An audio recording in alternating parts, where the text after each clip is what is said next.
यहाँ पे रख देंगे सर।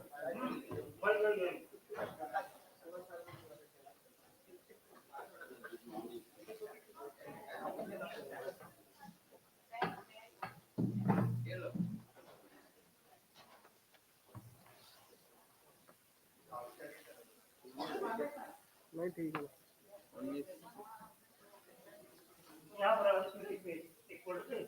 किसी ने फोल्डर बना दो सब लोग पहले सर सेट कर देता हूँ।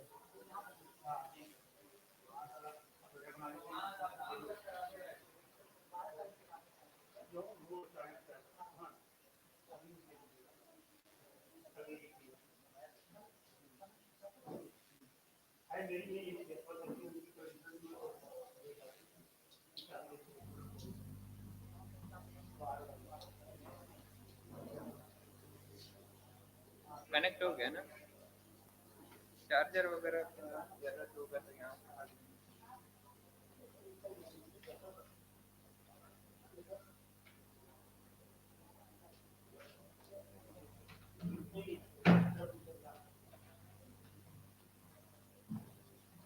HDMI नहीं है है।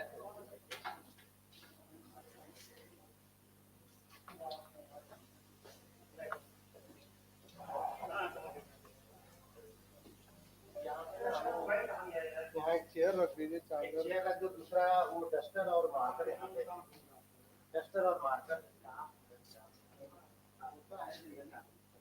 मार्कर और डस्टर मैथमेटिक्स में उसके बगैर कोई लिखना चाहेगा तो मुश्किल हो जाता है मार्कर और डस्टर यहाँ पे रखो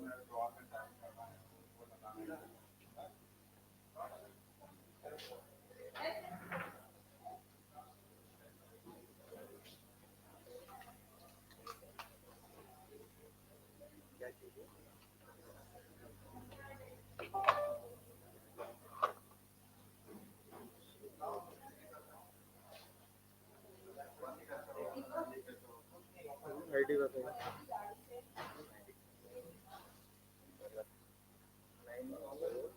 9446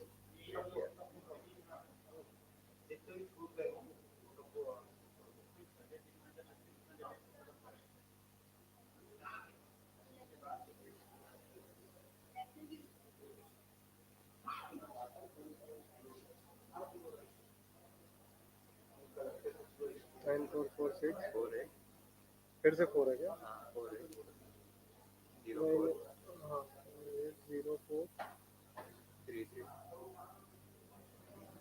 इको तो नहीं होगा ना इको तो नहीं उसको म्यूट कर देते ना क्योंकि ऑन तो बोलेंगे माइक पे ही ना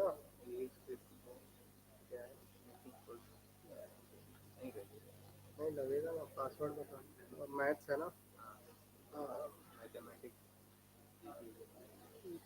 2 लिख देता हूँ क्योंकि 1 तो वो है नहीं उसको बंद ही कर देते हैं क्या नहीं रहने दीजिए क्योंकि वो मेन है ना कंट्रोल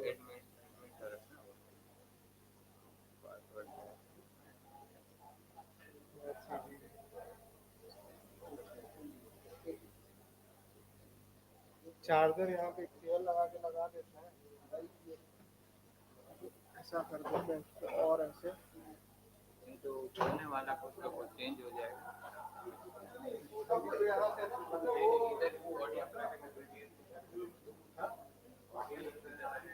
इसीलिए मैं इसको ऐसे कर रहा हूँ कि वो ऐसे से चल रहा है और ऐसे से कुछ नहीं समझ रहे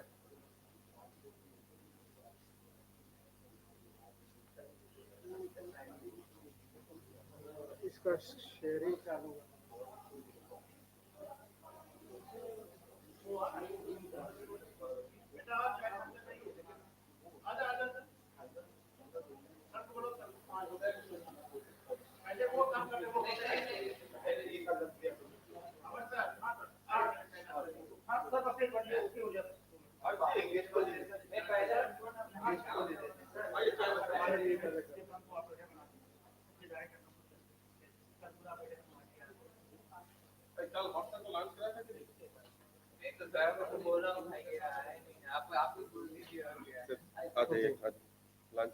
नहीं सर वो नहीं सर थोड़ा सा काम रहता है गेस्ट हाउस में आ जाइए और चीज जो भी है आईटी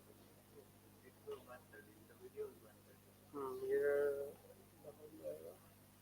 अब जो चलाना चलाए वो रूम पे चलते रहेगा आप लोग वहाँ से वेरीफाई कर लीजिएगा चल रहा है कि नहीं हाँ वो जो पीपीटी है वो ऐसे करके चलता है व्हाट्सएप खुला हुआ है किसी का इसीलिए वो बंद भी नहीं किया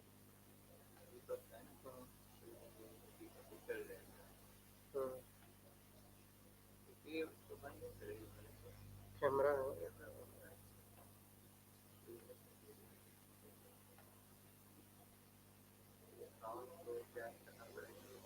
म्यूट भी कर देते हैं ना इसका कोई साउंड का भी जरूरत नहीं है इसमें सिर्फ पीपीटी शेयर होगा ठीक है हाँ बाकी वो आपके वाले सिस्टम पे चलेगा जहाँ से अपना पीपीटी यूट्यूब में Zoom पे जाएगा। चलता रहे बस। हम यहाँ इसको भी यूट्यूब वाला यहाँ नहीं वहाँ चलता रहेगा, वहीं से अपना कैमरा में करते रहेंगे, ये अपना अपना आए लगा के चलते हैं, इसको कुछ छोड़ेगा नहीं, अपना यूट्यूब पे भी चलता रहे, वहाँ चलता रहे, इतना काटना इसको कुछ छोड़ेगा। चार्जर चार्जर चार्जर अभी जरूरत पड़ेगी, कहाँ चार्जर अरे बाकी के बाद लाओ भी लगाई दिया जाए, चलो चार्ज तो होता रहे इधर, चलो कोई बात नहीं, नहीं है, कोई चार्ज होता रहे।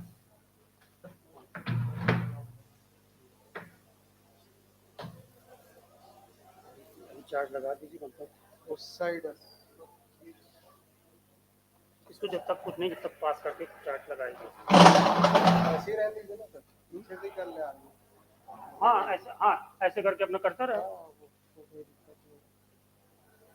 अपना ये भाई प्रेजेंट करना है इसे, मैं यहाँ से आया यहाँ प्रेजेंट करता रहे, अपना बढ़ाता बढ़ाता रहे, मैं अपना भाई ये वाला फिर अच्छा क्यों जी, एक फोल्डर बना दीजिए, हम लोग पीपीटी उसमें शेयर कर दें, आपका काम वो भी खुला होगा। अच्छा दीपक का होगा ना, एक फोल्डर बना दीजिए, इसी में इसी फोल्डर बनवा देना है ना, इसी में सारा सेव कर।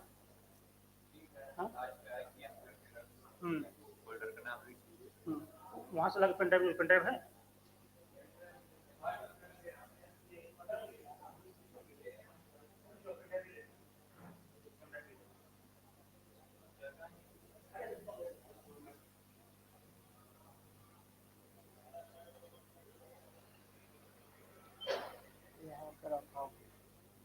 कॉर्नर पे है, अगर कि यहाँ पे ना ऐसे ये भी सेट रहेंगे, इसका जरूरत नहीं है। नहीं मतलब अगर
Hello, hello.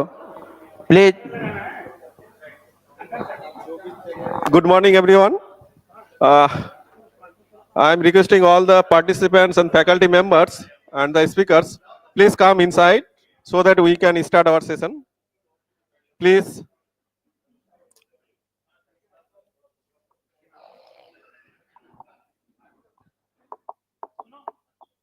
सर का प्रेजेंटेशन ले लिया ना?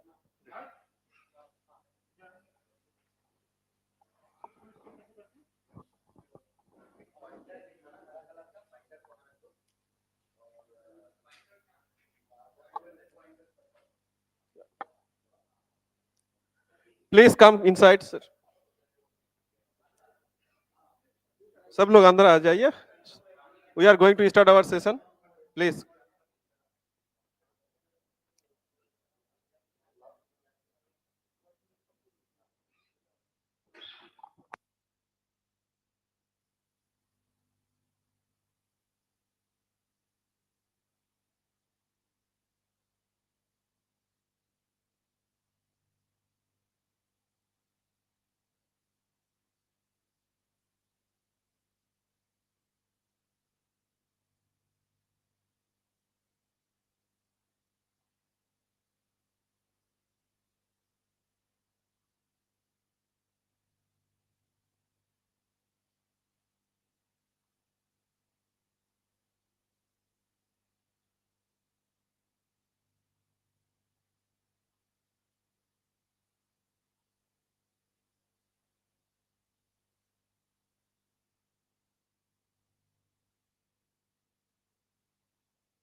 Good morning, everyone. Uh, the Department of Mathematics, Guru Ghasidas University is organizing 2 days international seminar on applications of mathematics in science and technology in hybrid mode. The seminar is sponsored by Guru Ghasidas Vishavidyalaya, Chhattisgarh Council of Science and Technology, HDFC Bank, Punjab National Bank, Bank of India, and Bank of Baroda. Today is the first session of second day of the international seminar, and we'll be starting uh, with the keynote lecture of Professor Rajendra Pant, uh, followed by invited lecture by Dr. Subhas Khajanchi, then Anand Kumar Tiwari, Amrish Kumar Tiwari, Sudhagar Kumar Choube sir, and Dilip Kumar Jaiswal sir. So for the first session, I am inviting Professor Kamal Mani Baral to session the chair, and I'm also inviting Professor Rajendra Pant sir to come forward and take the seat on the dais.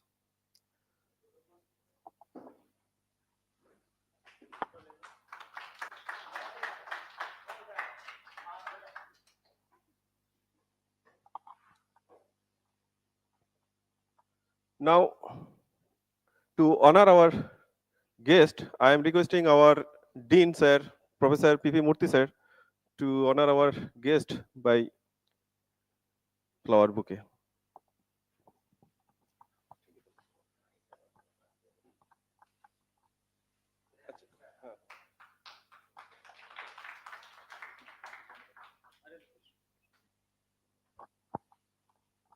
Okay, now I'm transferring the mic to Baral sir to host the session.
You know that appreciation is worth per diamond, and his name is sufficient in answer. So I would like to invite Professor Panta to deliver his lecture on the topics fixed point theory or non-expansive type mapping in Banach and Hilbert species. I would like to invite and humbly request to Professor Panta to deliver your very nice lecture. Thank you. Thank you, sir. Thank you for the nice introduction. First of all, I would like to thank Professor Murthy when he is as senior as my supervisor. I think that time he was doing in fixed point theory. Secondly, I would like to thank Professor Thakur who made it possible. And last but not least, my friend Dr. Dhananjay Gopal, uh, who contacted me for the invitation and this talk to present my work here. I also would like to extend my thanks to all faculty members, students, and management of Guru Ghasidas University for their kind support. Today, I will be talking about fixed point theory for non-expansive type mappings in Banach spaces. I will also try to explain that why for non-expansive mapping we need Banach or Hilbert spaces. Uh, and then towards the end of the my talk, I will be presenting some open problems in this area. The outline of my talk, of course, many of you may be knowing what is fixed point, but I will define and then give some examples. Then I will just brief that why we do fixed point theory, what is the need of fixed point theory to be done. Then some definitions and notations and facts I will be presenting so that we develop some understanding what is happening basically in these spaces. And then I will present some extension and generalizations of non-expansive type mappings. Especially my focus will be one Japanese mathematician, of course two, Suzuki and Ioma. And then I will also, because in fixed point theory, there are two type of problems. Actually, not only in fixed point theory, in mathematics, mathematicians broadly, uh, there are two aspects of the problems which are appearing in physical sciences. What are those problems? You got a physical problem or mathematical or scientific problem. Now you would like to firstly know that under the given conditions in the problem, is there any solution existing or not? And if the problem is nonlinear, then fixed point theory is the only tool available today to guarantee the existence of solution or not. Then second part of this existence comes whether the solution is unique or not. That's the second part. And then once we know the solution is existing, then how to approach the solution. If I know that there is a differential equation or integral equation, we know that the solution is existing, then I would like to know what is actually the solution. So that part we call the first part, whether solution is existing, uniqueness, that is comes under fixed point theory as existence part. In the second part, we say convergence, whether our can we develop some method which will locate that fixed point. Okay, so these are, so in that case I will be presenting one method that is called the theta method for the convergence, and then I will go to the some open problem. They are long standing problems since 1965. Okay, so what is basically fixed point? So we have a non-empty set and we have a self-mapping on that set. A point in that set is said to be fixed point if the mapping is invariant on that. So whatever you are inputting, output is the same. So that is called as fixed. So the map has fixed to this point. So it is not changing it. Now, there are three type of mappings broadly in terms of fixed point theory. We can characterize them. Let's see the first example. We have this set of real numbers and we have defined a mapping tx equal x square plus 5x plus 4. If we check, then its fixed point is only -2. If we take identity mapping on any set, here I have taken on the set of real numbers, but you can take on any other set. The set of fixed point is whole real line.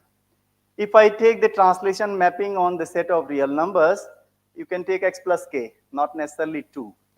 Then you will see the set of fixed point is empty. So here broadly there are three problems. One, you have a fixed point that is unique. Second case, you have infinitely many fixed points, or you may have finitely also in some cases, not infinitely, but you have multiple fixed points. And the third case is that there is no fixed point. All right? So what basically we would like to know, in this theory, we study that conditions on the mapping and spaces such that we can guarantee the existence of one or more fixed point for a given mapping. Why we would like to do this? Actually, in a number of problems. Of course, let me accept that all the problems cannot be solved by fixed point theory. Okay? So it's not that the fixed point theory will be solving all mathematical or the scientific problems.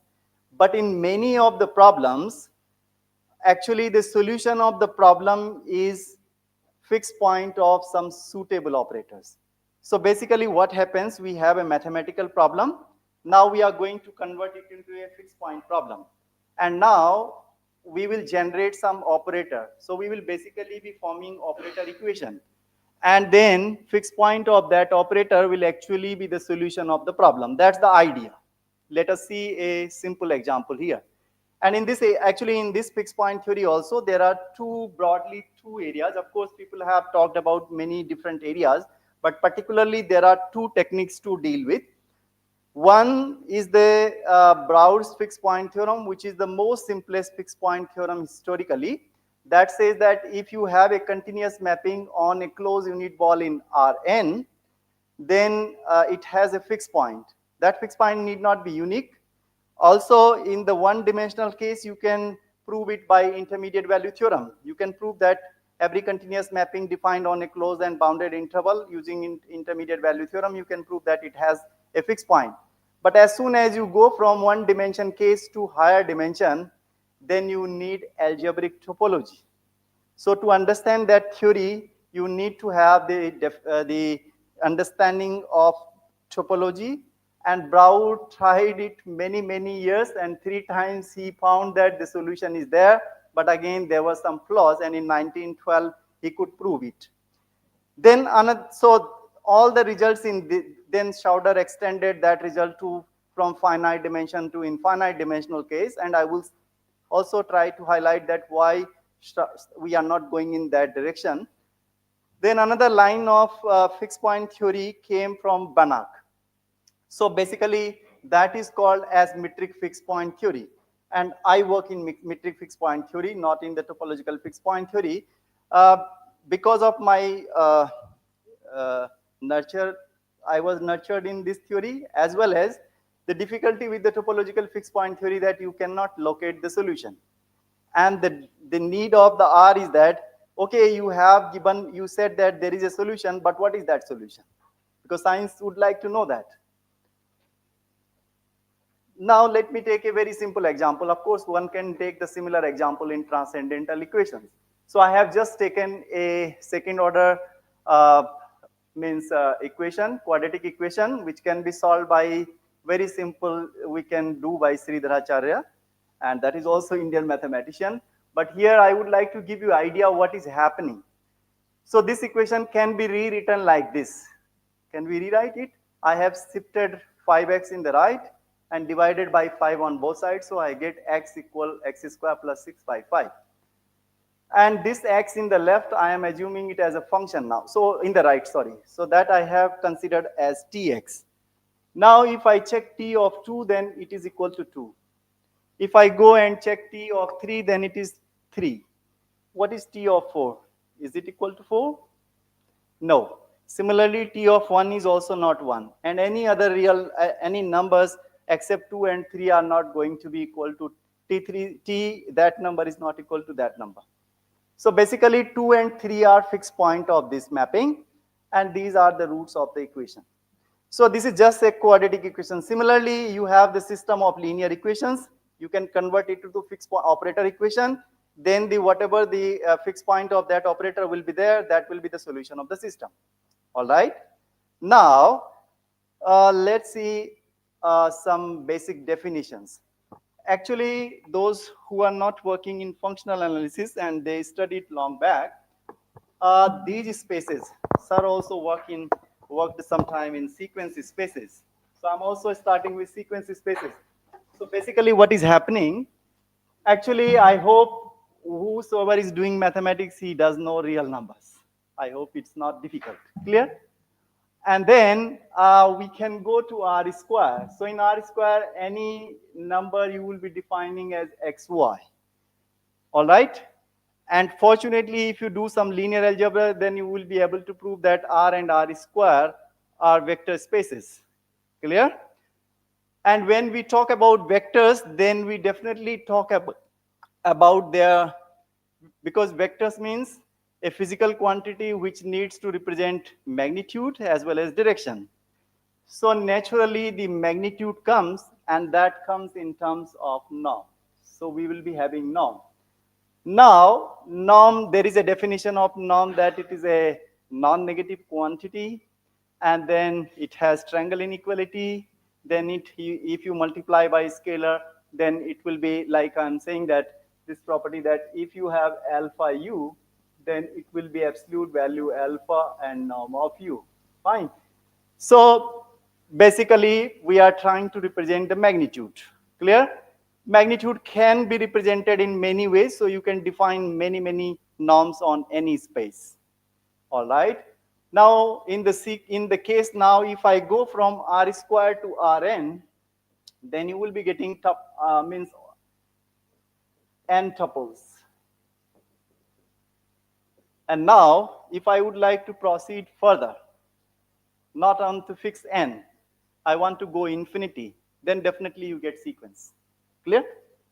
And then those sequences we would like to get, so we would like to collect sequences with the, actually when we are adding two elements, let's say here you have v, let's say it is x1, y1, here it is x2, y2, then u plus v you can define simply coordinate wise x1, x2 plus y1, y2. Clear?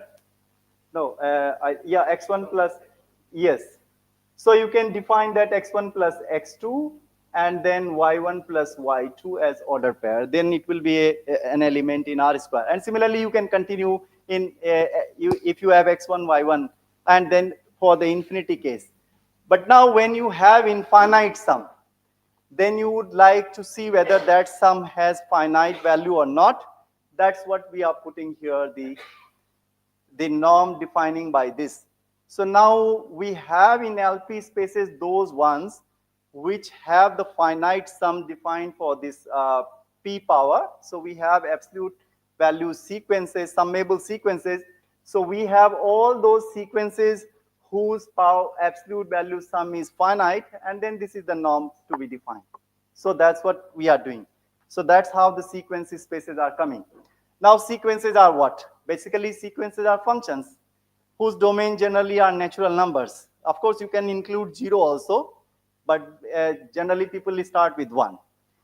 Then, so if we are in sequence spaces and sequences are functions, can we go to function spaces? Yes. In sequence spaces, actually we have here P summable sequences. So P is equal to 1 means L1, then L2, L3, L4. Now these are the sequences. If you check, because the series is finite, all these sequences are converging to 0. Are we only having sequences converging to 0? No, we have convergent sequences, they may not converge to 0. So we have C.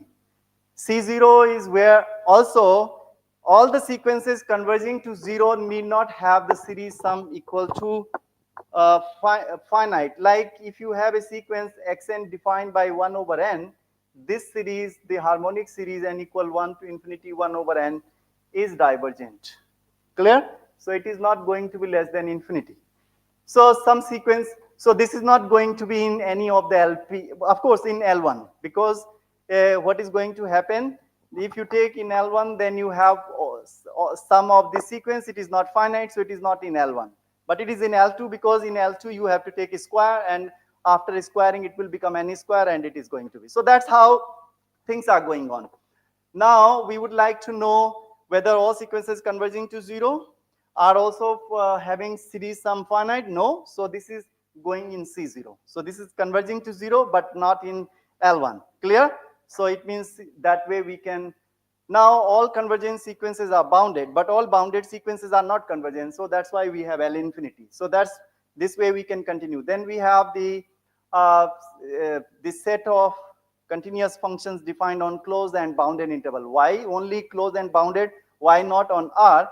Because if you go and check the properties of continuous functions on closed and bounded interval, you will find nice properties. Like if you have a continuous function defined on closed and bounded interval, it is bounded. It does satisfy intermediate value theorem. It does attain its maxima minima. If you go, you extend the domain, then you may not get those nice properties. Clear? So that's why this space is important. Similarly, because when we are dealing with functions, all functions are not continuous, but they are integrable, because if you go for those functions which are neither continuous nor integrable, they are not useful. That's why we have not created those spaces here. We are not studying them much. All right, in some particular sense or in specific cases, you can study them. But if you would like to deal with the spaces, then you would like to have some nice properties in the spaces.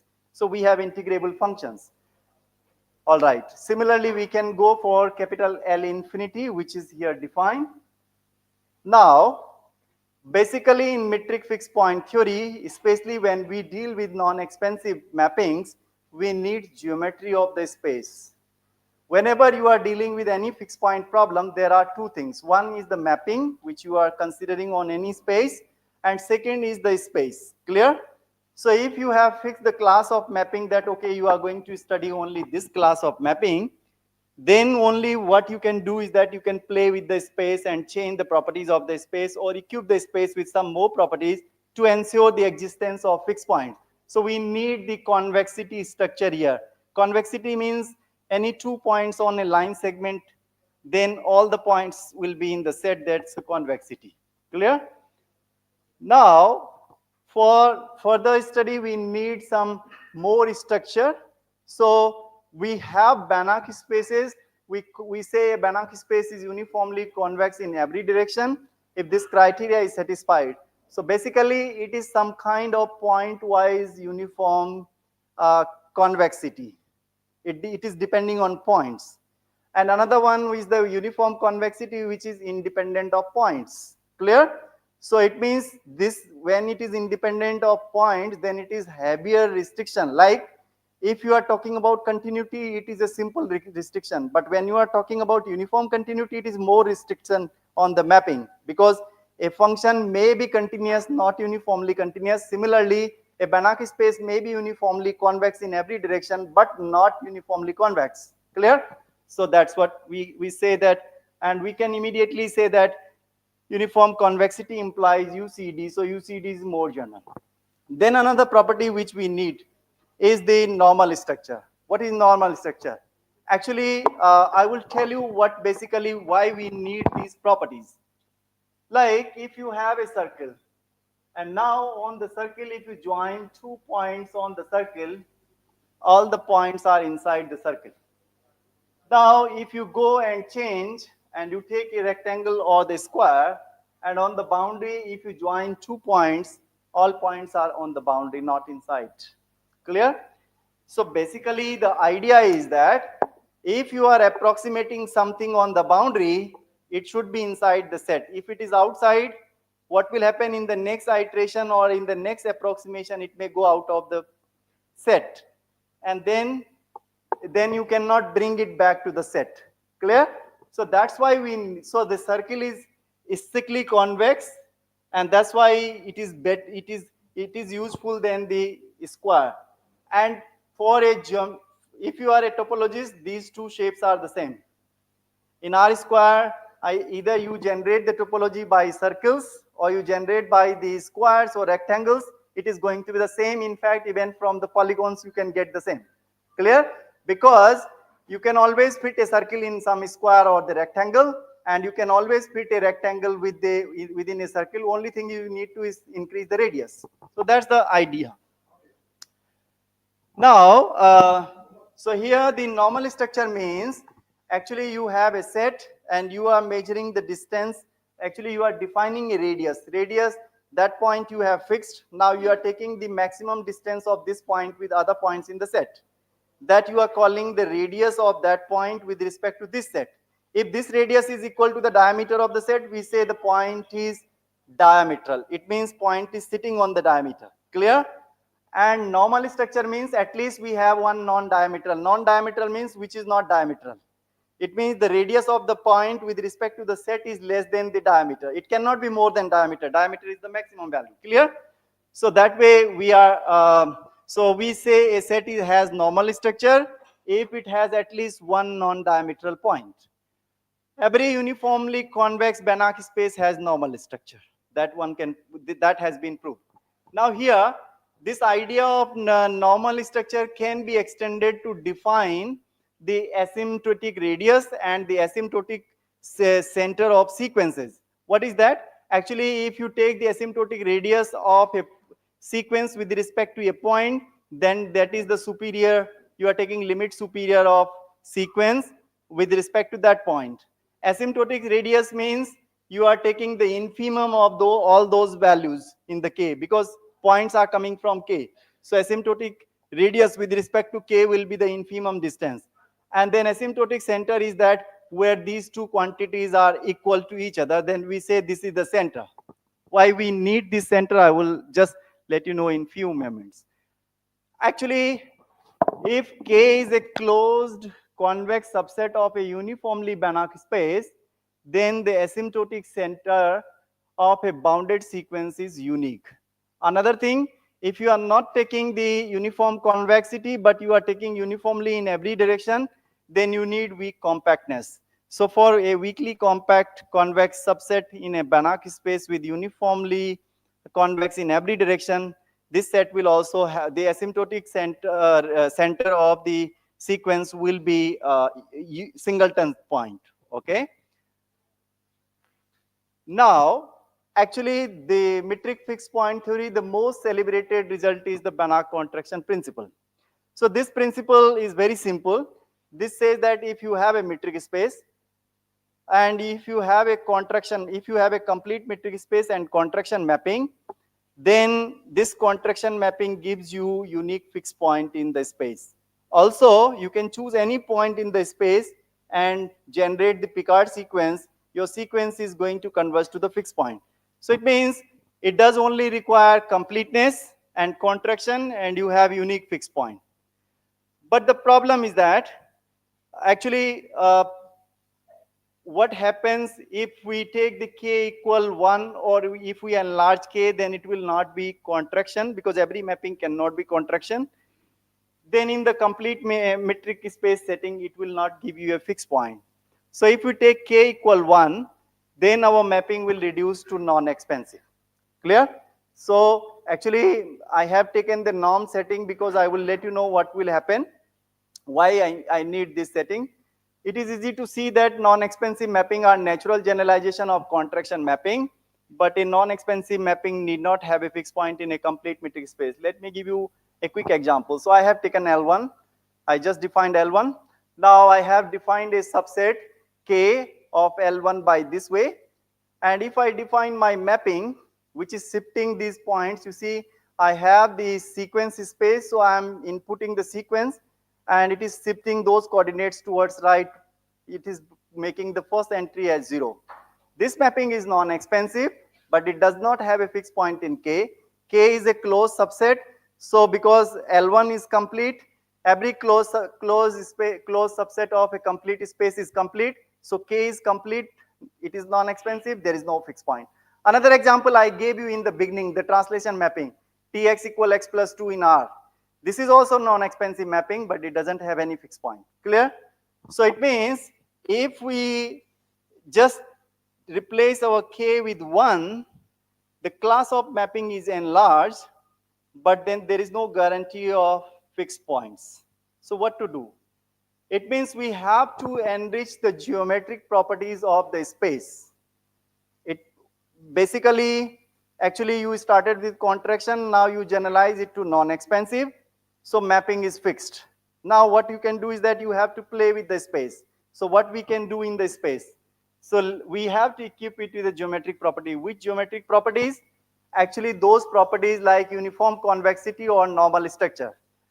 Non-expansive mapping share a very nice property in closed convex bounded sets. What is that? If I have a non-expansive mapping defined on a closed convex and bounded set in Banach space, then this infimum distance comes equal to 0. Infimum between x and tx is coming equal to 0. Now, how we prove it? So we have taken T is the mapping. I am defining a new mapping on the set. That is T lambda. T lambda is not given in the theorem. Clear? So I am taking a new mapping with the help of T I defined. I have fixed a Z, and I have chosen a lambda between 0 and 1 and defined. One can see that this is again a mapping from K to K. One can verify it is in.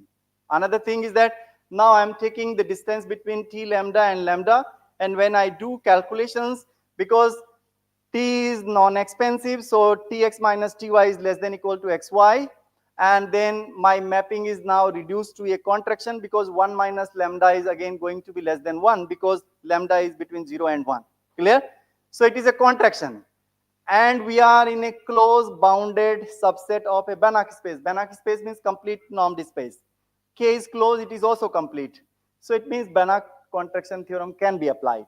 And this mapping T lambda will have a fixed point. Okay? We are not talking about T here. This is new mapping giving us fixed point. So let's see what happens with our T. So if we further calculate this point with T, because previously it was with T lambda, and now if I do the simple calculation, because my set is bounded, if you have a bounded set, then diameter is fixed. Clear? So this will come lambda times diameter, because z minus t lambda, z and t of x lambda are in the same set, so it will be less than the diameter of the set. Clear? And if I approach lambda tending to 0, then right hand side becomes 0. So it means x lambda is close to tx lambda. All right? This gives rise to one definition which is called as approximate fixed point sequence. So it means we can generate a sequence whose distance with t mapped by t, txn will be equal to 0. All right? So this is the property. So it means non-expansive mapping do admit one approximate fixed point sequence in Banach spaces if they are defined on a closed, convex, and bounded set. This idea was explored further. So now our fixed point problem is equivalent to this. So I am defining a new mapping from that set K to the set of real numbers, and my problem is reduced to phi x equal norm of x minus tx. And I would like to know when it will attain the infimum, because if it becomes 0, then it means my work is done, x is a fixed point. Clear? Because distance between x and tx is 0. So obviously if K is compact, infimum is going to be attained. But then Schauder's theorem is getting violated, because Schauder's theorem says that if you have a continuous mapping defined on a closed, compact, convex subset in a normed space, then it has a fixed point.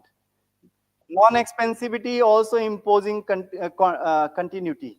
So it means you are putting harder assumption.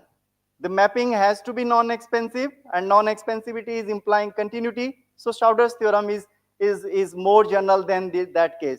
So it means we have to get rid of, from the compactness, because if you are assuming compactness, then you are not obtaining any new result.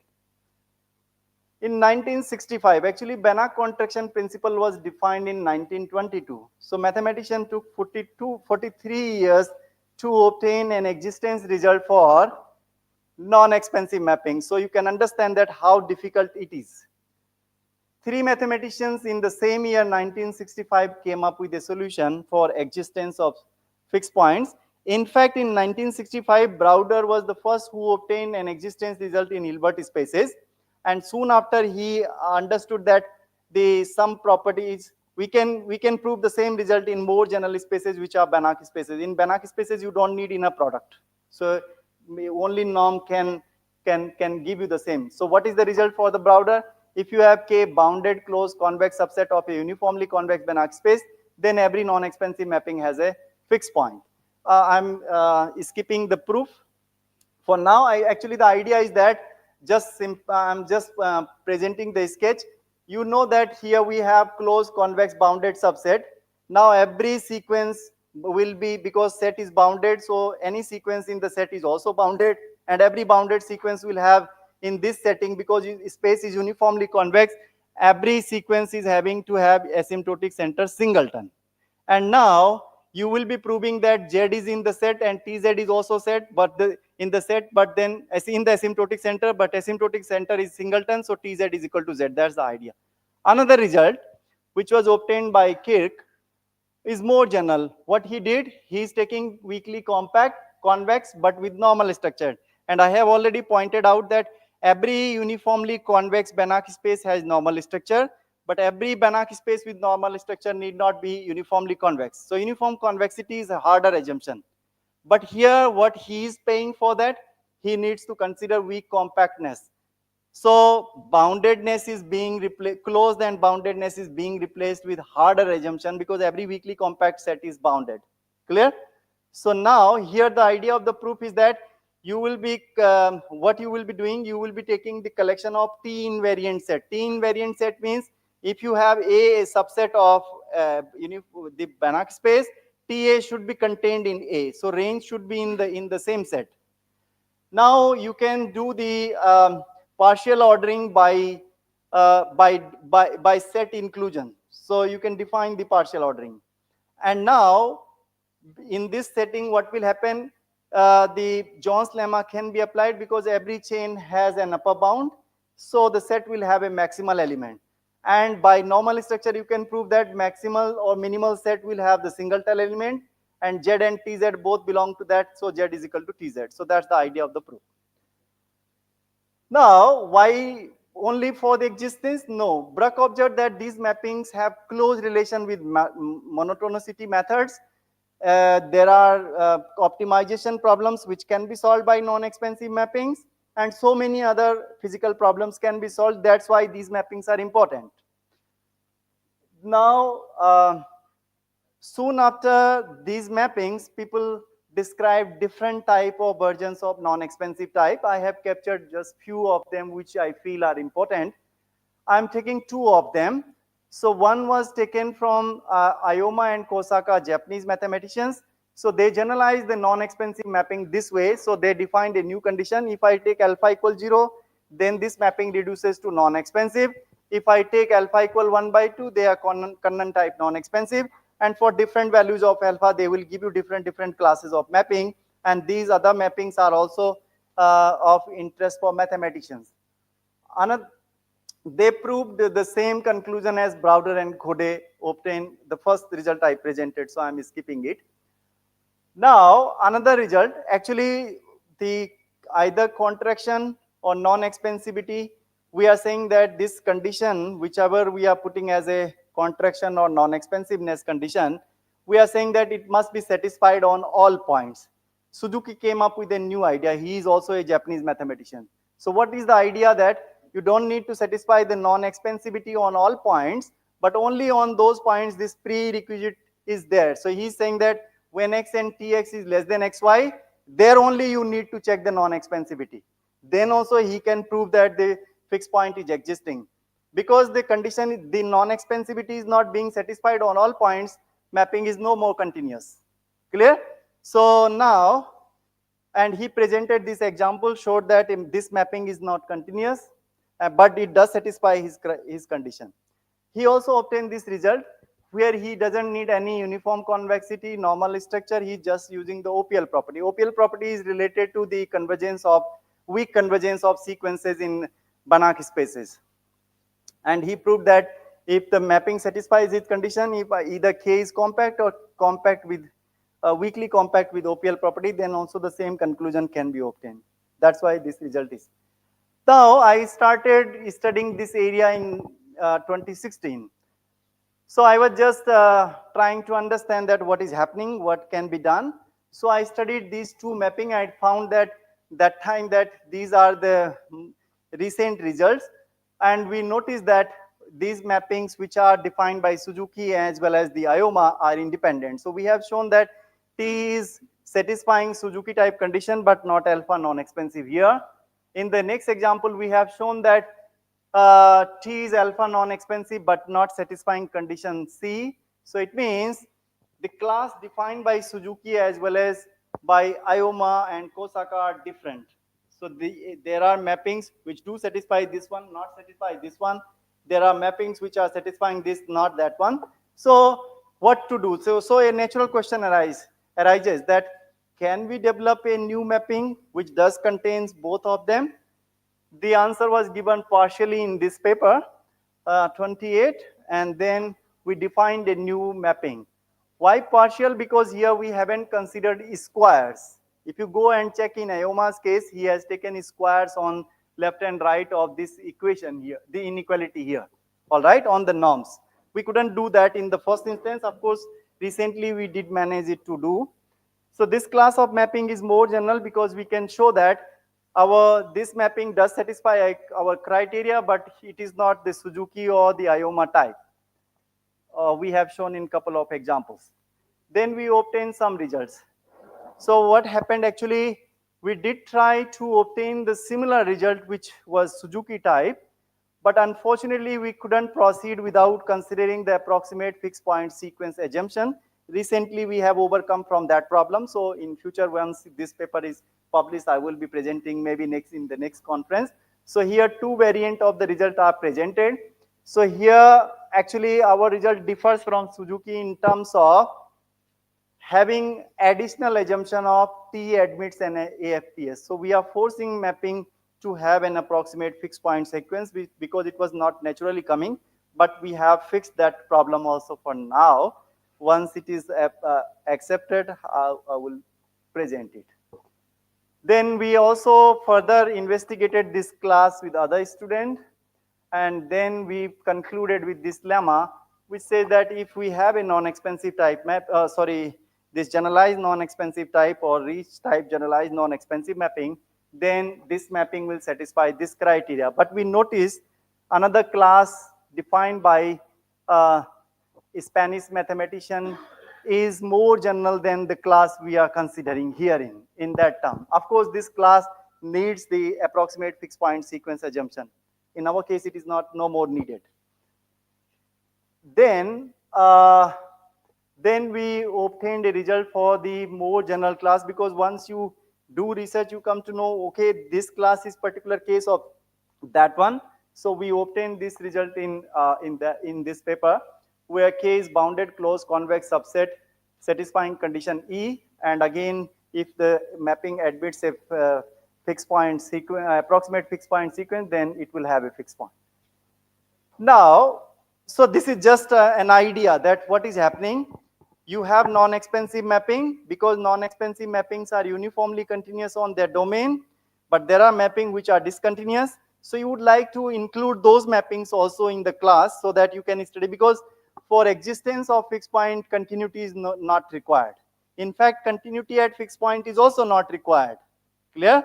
So it means there are mappings which do admit fixed points without being continuous. Especially when the solutions are not continuous, then either contraction or non-expansive mapping cannot give you existence theory. So you would like to go for the discontinuous classes of mapping. So for that purpose, we combine two classes, like the Suzuki type as well as alpha non-expansive type. Now, once you know that the solution is existing, means the fixed point is existing, means whatever the problem can be formulated in terms of fixed point operator equation, then existence can be guaranteed. The second question is that once you know solution is existing, what is the solution? So that is called as the convergence. You see here I have defined a mapping from 0, 1 to 0, 1. Now I have tu equal 1 minus u. This is well defined because this mapping is going to send points from 0, 1 to 0, 1. Clear? Now if you take the Picard sequence, you have x1, if you don't take equal to 1 by 2, what will happen? Picard sequence means you are defining the sequence by xn plus 1 equal txn. So now if you are choosing x1 is equal to any number which is not equal to, let's say, u, not equal to 1 by 2, so what will happen? X2 will be equal to here t of u, and that time you will be getting it 1 minus u. Clear? If it is not 1 by 2, it will remain like this. Now if you go for x3, then you will be having 1 minus x2, and that is going to be u. So now this sequence cannot converge.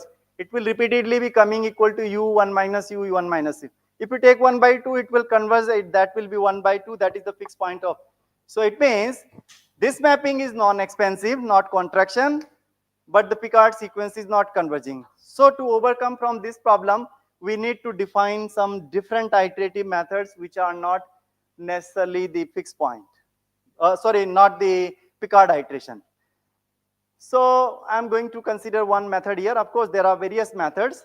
Why I'm going to consider this method? Because these methods have been implemented in some practical application. Of course, I don't work in many applications, but one I could find, so I am going to present for those who are working in applications of fixed point theory. So this method was defined by a scientist Combat. What he is doing, he is defining a algorithm for doing signal synthesis. He is also mathematician cum scientist, but he is particularly defining for his problem. And when we see mathematicians some kind of formula, we immediately come to know that it can be transformed in operator equation. So one mathematician, Zhu, he was also in South Africa, he's from Taiwan. So he converted that equation in operator equation, and he said that, okay, we can generate this method which was written in terms of signal synthesis as a journal method for approximating any solutions. All right. On the other hand, he defined a different method, which is the theta method. And in their paper with, I think, Zhu and some other authors, Kim and all, proved that this theta method is actually a a more general method than backward Euler's method, trapezoidal method, or these. So, but for these methods are means those standard methods of dealing with iterations are the particular case of this method. So we are interested in both of these methods. So before we go, the problem here is that we need to use the projection, nearest point projection. What is this projection? So you are defining a mapping on a closed convex subset of a Hilbert space. And then what will happen, what may happen when you are defining an iteration process which does include some error term. So what will happen if the error is large and it takes value out of the set? K is a particular means subset of the space. Then you would like to bring that the next iteration back to the set. So this is the nearest point projection. What does it do? If the points, if suppose, let's say your space is here, let's say this is your Hilbert space and you have defined it. Now if suppose u1 is the first point they guess, and now tu has reached, tu1 is reaching out of the set. So this nearest point projection will bring it here inside, not on the boundary. Then it will be u2 now. Again, if u2 goes out, it will bring it back so that you can run the iteration in the same set. So then we define this method, and then under these assumption, our sequence which was defined by that one will be converging weakly to a fixed point of the mapping. So as I said that once we know the solution, we would like to generate some iterations which will give you the solution. In the Banach contraction principle, it is not needed because you can choose any point. Picard sequence is going to converge to the fixed point. In the non-expansive case, we have seen Picard is not converging. So you need to develop some other iteration process. All right. So that we did. And then if you want to have a strong convergence, then we need to assume the set is compact. So compactness is needed for strong convergence. Now, let me skip this part because it is not important. It's based on Browder's result. Then we have also compared that, yes, our iteration scheme is converging. So that is also not important for me at the moment. Let me, because you might be interested to know whether problems are exhausted or there are still problems in this theory. If you have a normed space and you are, because space, if you have fixed, then you can talk about classes. So yeah, basically because why we need non-expansivity, that I think I forgot to tell you. Let me quickly take you back and then I will come to the problem. You see, when we are doing non-expansivity, then here, when I was proving this result, I need to add these two terms. So lambda z is actually if z is a point in a metric space, it is not necessary that lambda z will be in the space. But if you are in a vector space, scalar multiple of every vector is there. Clear? Plus, in metric space, you don't have any addition. So this is alpha, this is beta. So you have alpha x plus beta y, because for tx you can, for time being, you can assume it is also some point y. So in the vector space setting, only addition can be done, scalar multiple can be done. Then you have to have the vector space structure to define. So the idea of approximating fixed point of non-expansive mapping is nothing, but it is the classical idea that you are approximating them by defining a contraction. That contraction cannot be defined in the metric spaces because you need scalar multiplication as well as addition. So you need to have the normed space structure. So that's why these open problems we will be considering in the normed. Of course, metric space is more general. Unfortunately, we are not able to obtain more general results. That's another story. So now let's see why we are in the normed space. So I gave you some background. All right. Sometime in the normed space also you cannot do, you need inner product, because sometime we need to multiply vectors. So we would like to know about the product of vectors. That's why inner product is needed. And then we go to the Hilbert spaces, like nearest point projection cannot be defined in, of course you can define in the Banach space, but it is no more non-expansive mapping. And then you cannot approximate fixed point of non-expansive type mappings. That's why we need to have Hilbert space in that setting. Now here, If we have a normed space and we have a mapping, let's say for time being non-expansive, we say this space has fixed point property if every non-expansive mapping defined on a closed convex bounded set, or in other setting you can say weakly compact convex subset with normal structure has a fixed point. Now we note that uniform convexity, uniformly smooth Banach spaces have normal structure. With normal structure, Kirk has already proved the result. So then it is fine. And all these spaces, either you take the normal structure, reflexive Banach spaces, or you take the uniform convexity, that also gives you reflexivity.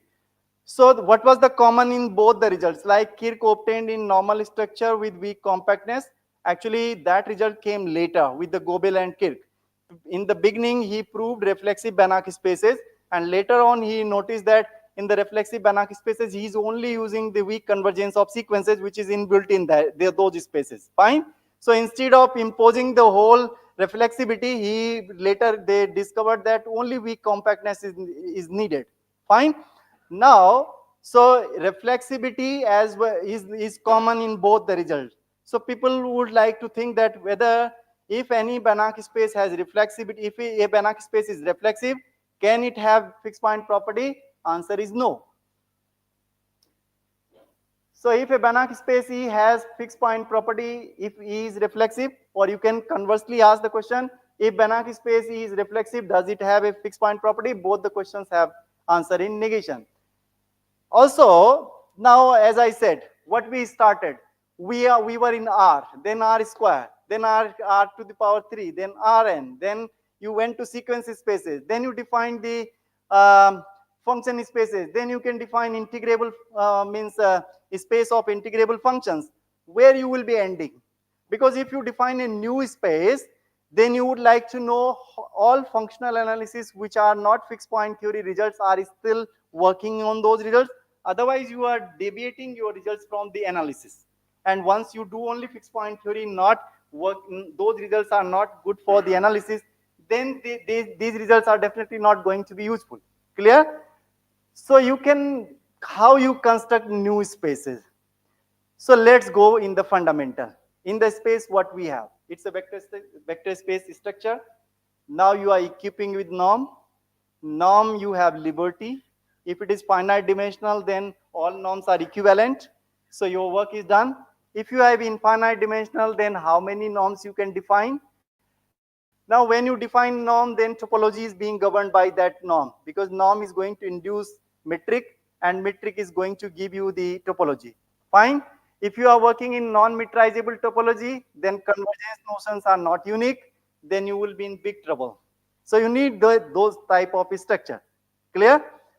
So now if you would like to know what is happening, so then only tool is left that you renorm the space. But when you are renorming the space, you don't want to lose all structure, because let's say you are in L1, where the absolute value summable sequences are there. Clear? So elements are fixed. Now if you define a new norm, which is not equivalent to the standard norm, then the topology of space is gone away.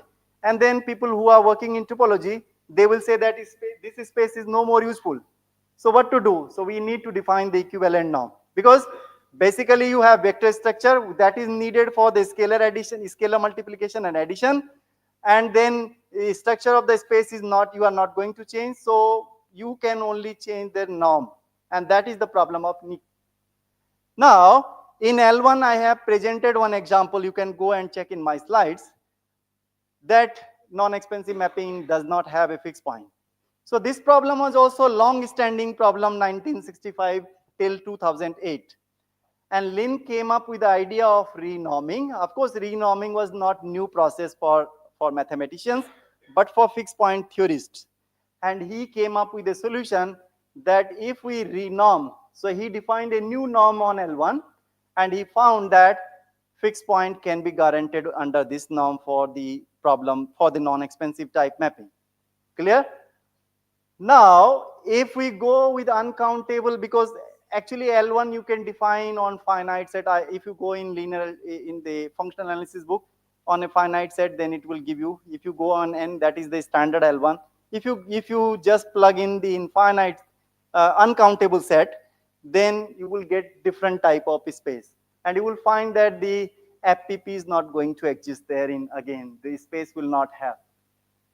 Now, Benavitz proved that if a Banach space can be, every reflexive Banach space can be renormed to have the FPP. Also, reflexivity is more topological property than the convexity. So renorming, again, when you are doing, you have to be careful that this norm should be equivalent to that one so that the topology is not being changed. Otherwise, reflexivity will be lost. So these two questions again arise. Which type of reflexive Banach space can be renormed to have the fixed point property? And is there any renorming of, then now L1? L1 means you have absolute value summable sequences, means this type of series which I gave you is converging. So definitely it cannot be, this 1 over n is not in L1. But you are taking any series of elements, let's say xj, finite with absolute value. All these sequences are going to converge to 0. Clear? But all the sequences converging to 0 are not in this space. So all element in this is, all sequences in this space converge to 0, but there are sequences which are converging to 0 are not here. So that space is the C0. C0 means all sequences converging to 0. Clear? They may not be in L1. So if for L1 we have found renorming, can we find a renorming for C0? There is no answer till now. Another question. Once we have reached to C0, can we found a renorming for C where the sequences are converging to anyone? I hope you are understanding. All the sequences are not converging to 0. So the bigger space is that if the sequence is converging, what will happen? It may converge to any number. That space is bigger. Then L infinity. Why? Because L infinity means all convergent sequences are bounded. So this is the bigger space. So there are plenty of questions, not only for the non-expensive mapping. Once you have solved the problem for non-expensive, can we do the same for the Suzuki type non-expensive? Can we do for other classes which I have cited in my paper? So there are thousands of new problems. Also, once you have guaranteed that existence is done, like we are trying, can we develop an iterative scheme for convergence of fixed points? That's another challenge. So scope for both pure mathematicians to develop the existence criteria, like I'm trying, and for the applied mathematicians, can they generate a numerical scheme which will converge to the fixed point? Clear? So I try to address both type of problems, and let me tell you, this work is published in these 3 papers with my student Rahul Sukla and Rameswar Pandey and one of my collaborator from Serbia. And thank you.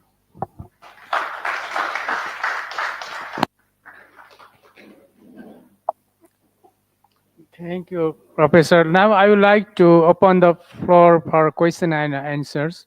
If you have any question regarding to his presented topic, please you are humbly requested to raise the question turn by turn to Professor Panda. Yeah.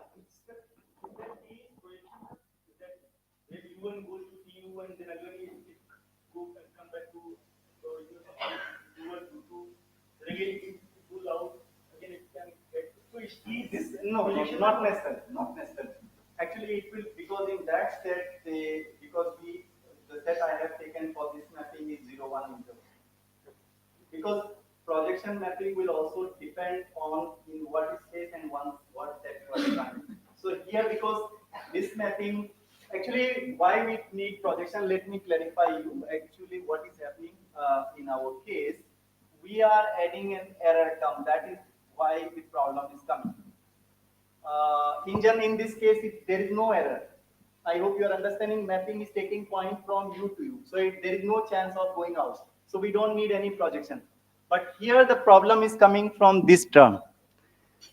So T is mapping UN, it will definitely go to the set. But this EN is not being mapped by T, so it may take it out. So this error term is from the Hilbert space. So you have taken any other vector or a sequence of vectors which you are adding in your iteration. Now what may happen, because T is not controlling this term. I hope you are understanding. But in this case, T is controlling, T is sending to the same set. So this term, when it is arising, why it is arising, let me also address. Let's say you are developing any iteration scheme. Okay, now your x1 is fine. After, when you are computing your x2 or x3, an irrational number is generated. Now any computational or human beings cannot take that. You cannot write the irrational number even on the earth or the universe. So you have to round off. So you have deviated from the actual point. This x2 is not x2, it is some y2 which you have rounded off. Now in the parallel, you are generating a new iterative scheme which is now y2, y3, because no more it is x1, x2. So theoretically, you have guaranteed that it is converging. But in the Banach contraction principle also, if you are rounding off, then the actual sequence is not being generated because you have already modified your guess for the next step, and a new sequence of iterate is being generated. Whether this new sequence of iterate is close enough to the original one or not, whether it is going to converge to that point or not, so that's the another problem for numerical analysts. So they do develop schemes so that they get approximate solution, at least if the actual solution is not coming. Yeah, please.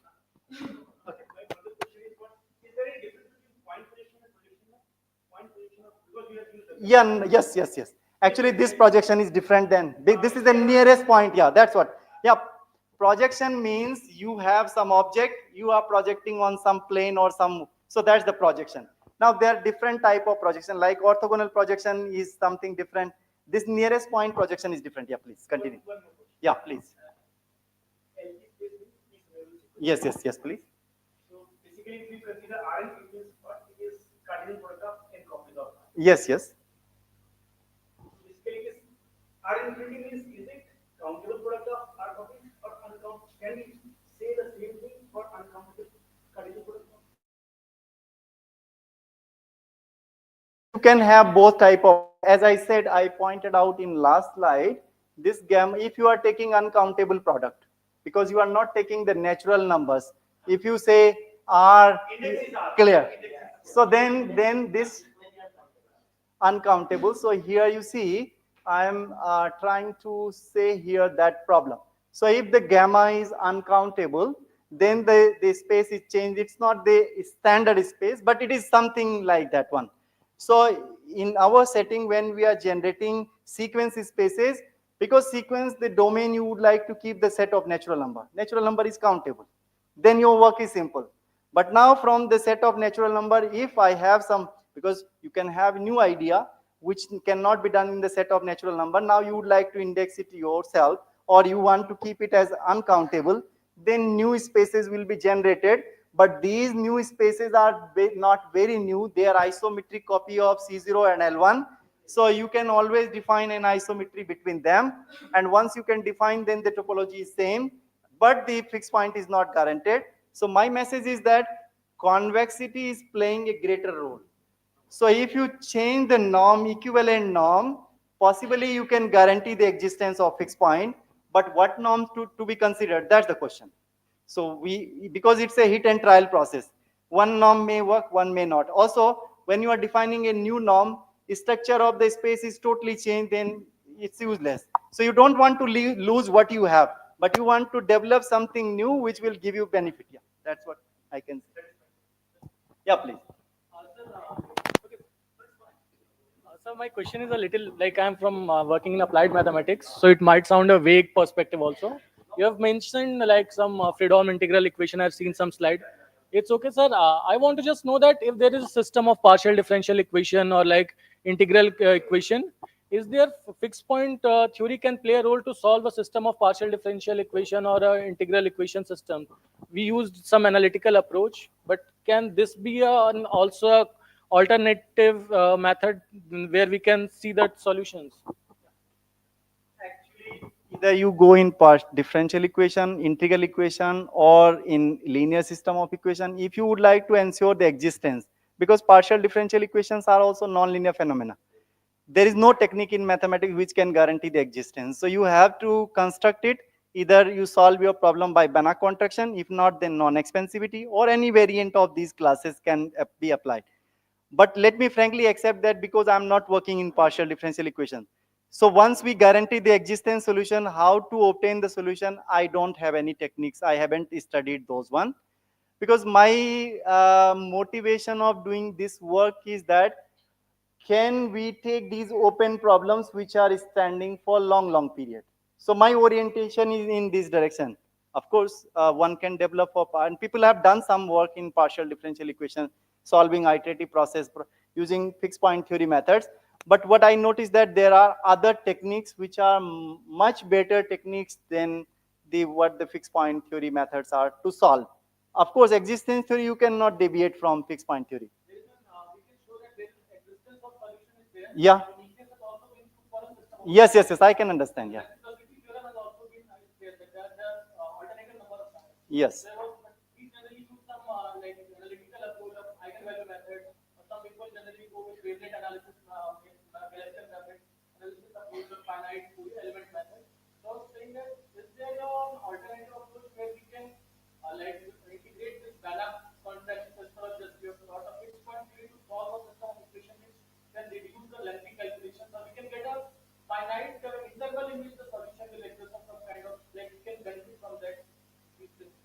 No, I don't think so. It's not actually what happens when you, sorry, yeah, let me answer this one and then. The problem is that once you have seen that iterative process, most of them are giving weak convergence, and in your case, we need a strong convergence. So that's one problem. Second problem, equation. What happens when you have actual problem, then we convert it to operator equation, and to make it operator equation, you have already lose. Now, when you are developing schemes, because of the round off and other error problems, the problem is not going to be, because in this case, what is happening, we are translating your problem to operator equation and then to fixed point problem. So when you are transforming a problem from different area to fixed point methods, then you have already limited the scope. That's why the fixed point techniques are not very popular in solving differential equations or the partial differential equations, unfortunately. But who knows? Maybe we don't know still, because as I have presented some open problems, so these are also some kind of open problems. Maybe some people will come and crack that. Now, naturally, we can do it. So there is a scope. Thank you. Do you have any questions? Now, if you don't have any questions, I would like to close this session. And it seems to me that I would like to thank to Professor Rajendra Panta for delivering so nice, valuable, and impressive lecture. He presented his topic in such a way that he presented so many just surroundings and just overall knowledge in different areas. So I would like to thank from the side of the just audience and from my side too to Professor Rajendra Panta. Thank you for delivering so nice lecture.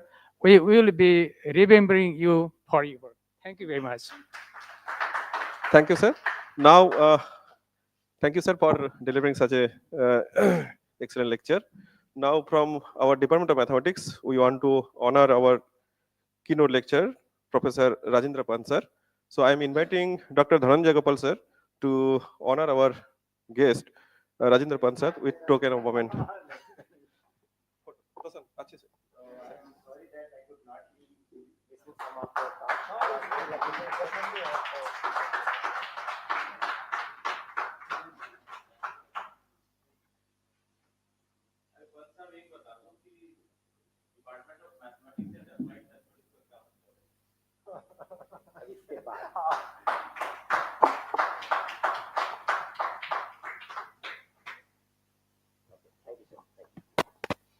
आपके सामने sir कुछ भी बोलना, आपका जितना vast experience है उसके बारे में कह पाना बहुत ही मुश्किल है, लेकिन व्हाट आई कुड अंडरस्टैंड कि प्योर मैथमेटिक्स जो है वो new what they do is that they go in the fundamental of the problem. Yeah, I think I have. Is it what? Yeah. So basically they want to go in the fundamental part of the problem and try to know whether solutions are existing. If existing, then under what condition they are going to exist, and then applied mathematicians would like to develop new techniques once you know that the problem has solution. So that's what I could say. But in some cases what happens, we it's a very thin line. Like if you go historically, then mathematicians were not just mathematicians, but they were astrologists, philosopher, and something like Aryabhatta. Clear? Similarly, even if in the means recent time you go, Einstein was doing some research on that one, and then he developed the special theory of relativity, all mathematics. For general theory of relativity, he developed another mathematics. So that time people were scientists in all around, and then also means cultural and social values were also there. In these days what is happening, we are doing in isolation. So if I'm doing something, I don't want to show my work to, I don't want to share with other, and others also have the same philosophy. Unfortunately, bureaucracy has also put the same thing on us, and that's why the outcome is not coming as a joint. If we, like, people were open in the past, because when they were having students, they were giving them all ideas. Once they found that it is this student is worthy, then they are teaching all knowledge, whatever they knew till now. In this scenario, the problem is that the trust deficit is there, and that's the problem, I think. Oh, yeah.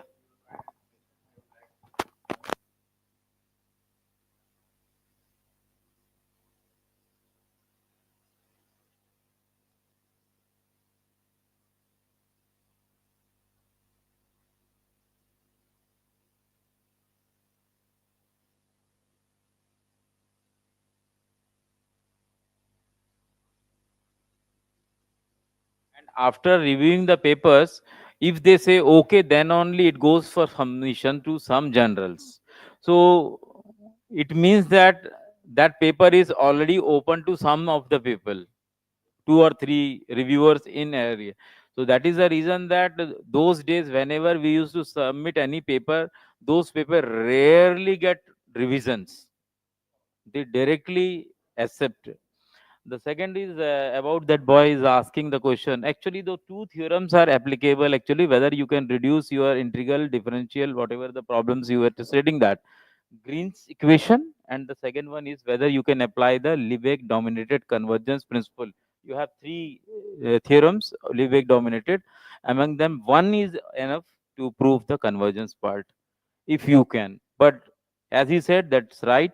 If you reduce the problem, means it is a kind of modeling actually.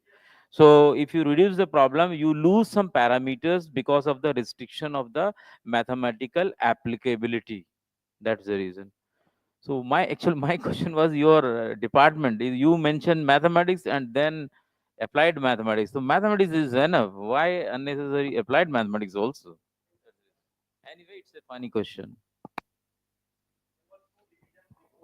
Okay, thank you, sir. Actually, you are also running out of time, so thank you very much, sir. Thank you, Baral sir, for sessioning the chair, and thanks again to Professor Rajendra Pan sir.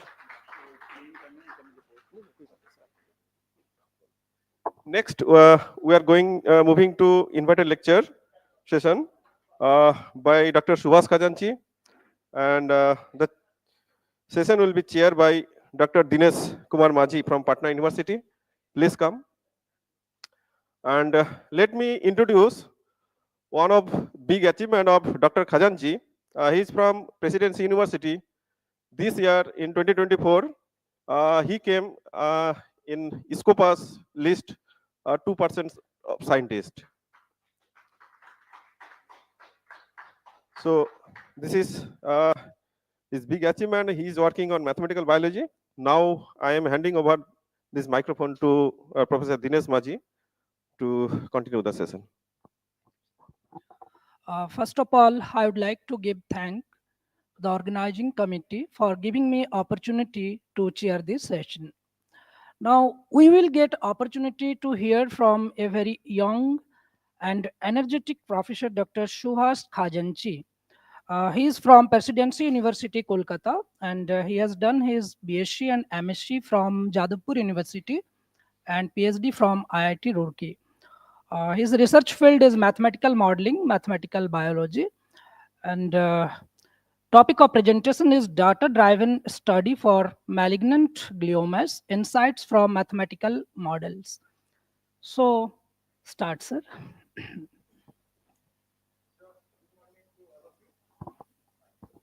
Good morning to all of you, and I am fortunate that I am here, and I am thankful to the organizing committee for inviting me.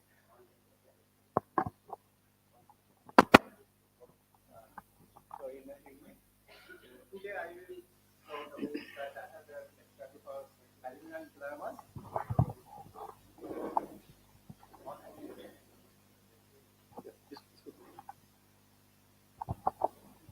So data-driven study for malignant gliomas and insights from mathematical model. So before starting my talk, I want to say one thing. The great mathematician GP Box already told that all models are wrong, but some are useful. Okay, so we are considering that mathematical model, and the mathematical modeler faces the problem how to relate with the biological system as well as how to estimate the model parameters. Actually,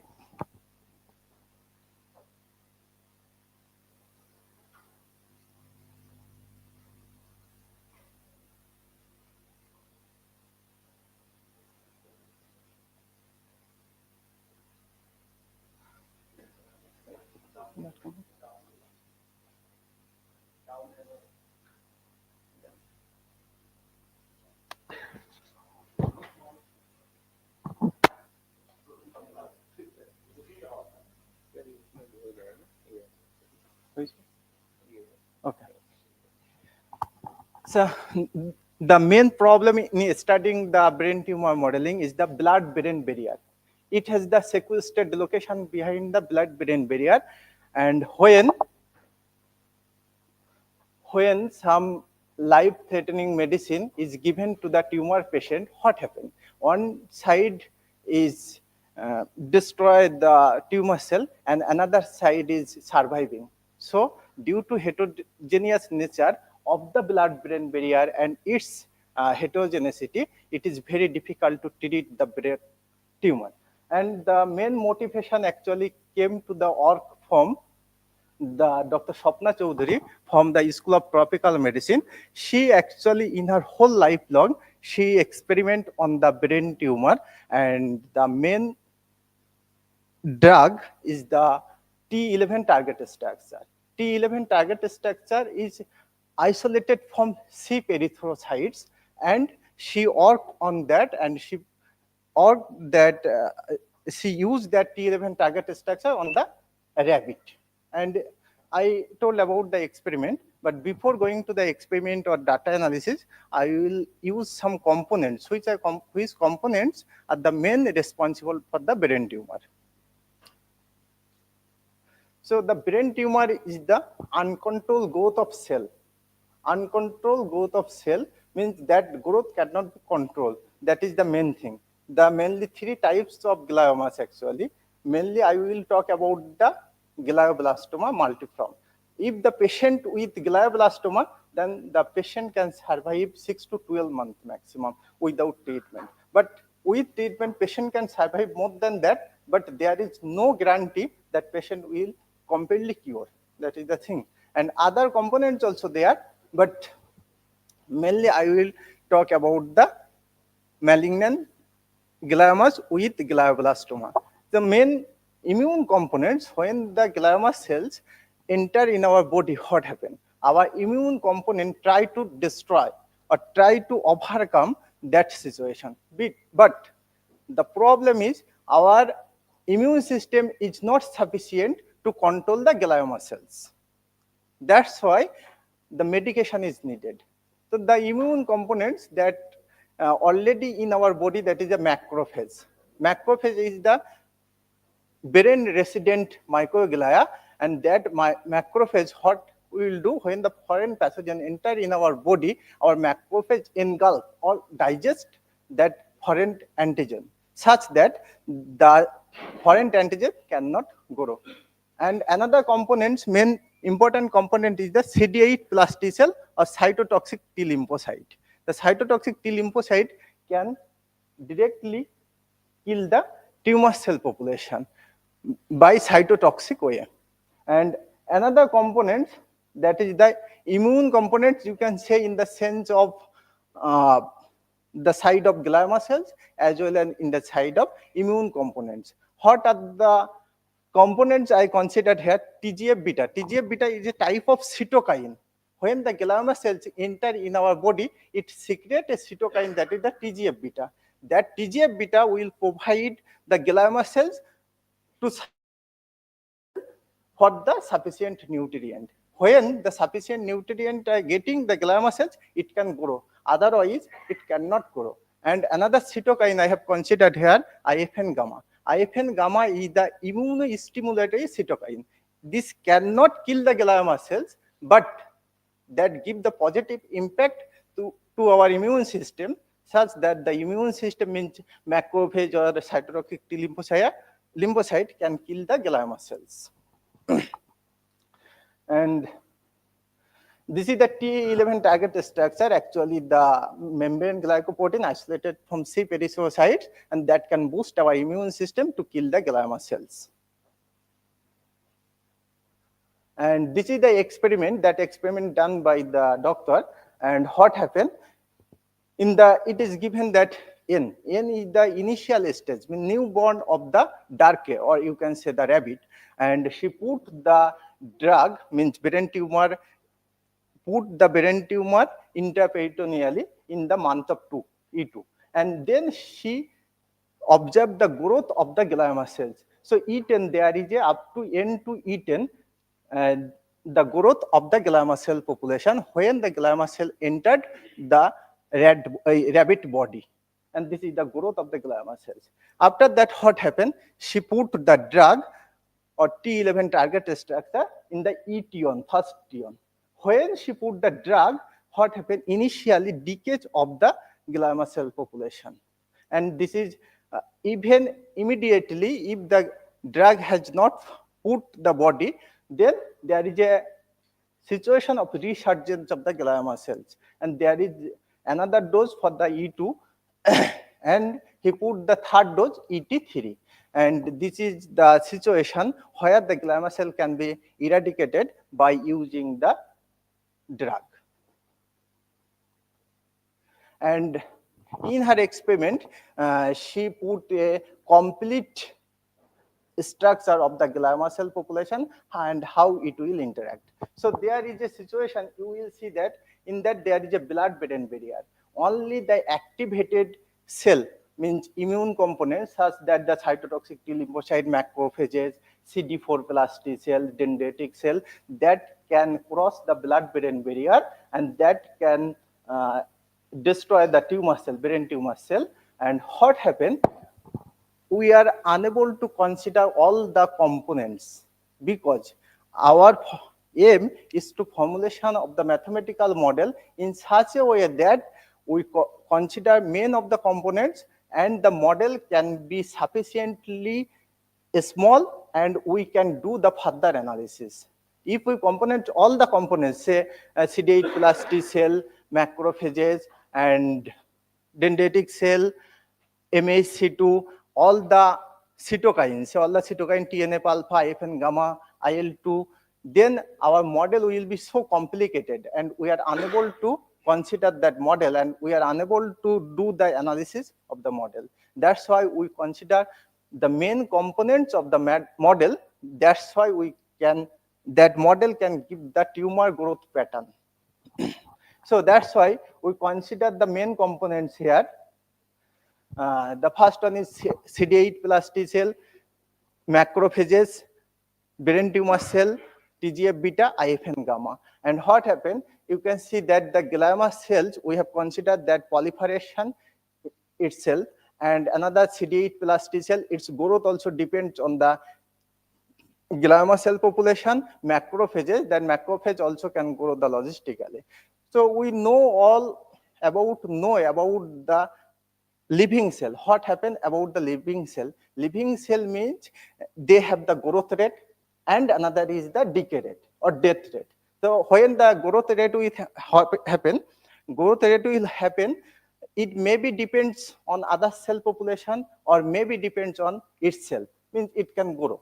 Okay, so the first equation is the rate of change of glioma cells or tumor cell, you can say tumor cell. The tumor cell can grow logistically. So this growth pattern actually R on G into 1 minus G by G max. This is the logistic growth. Here R1 is the intrinsic growth rate and G max means that cell can grow up to G max, maximum growth rate. And the next equation is the rate of change of macrophages DMDT, and the third equation is the rate of change of CD8 plus T cell.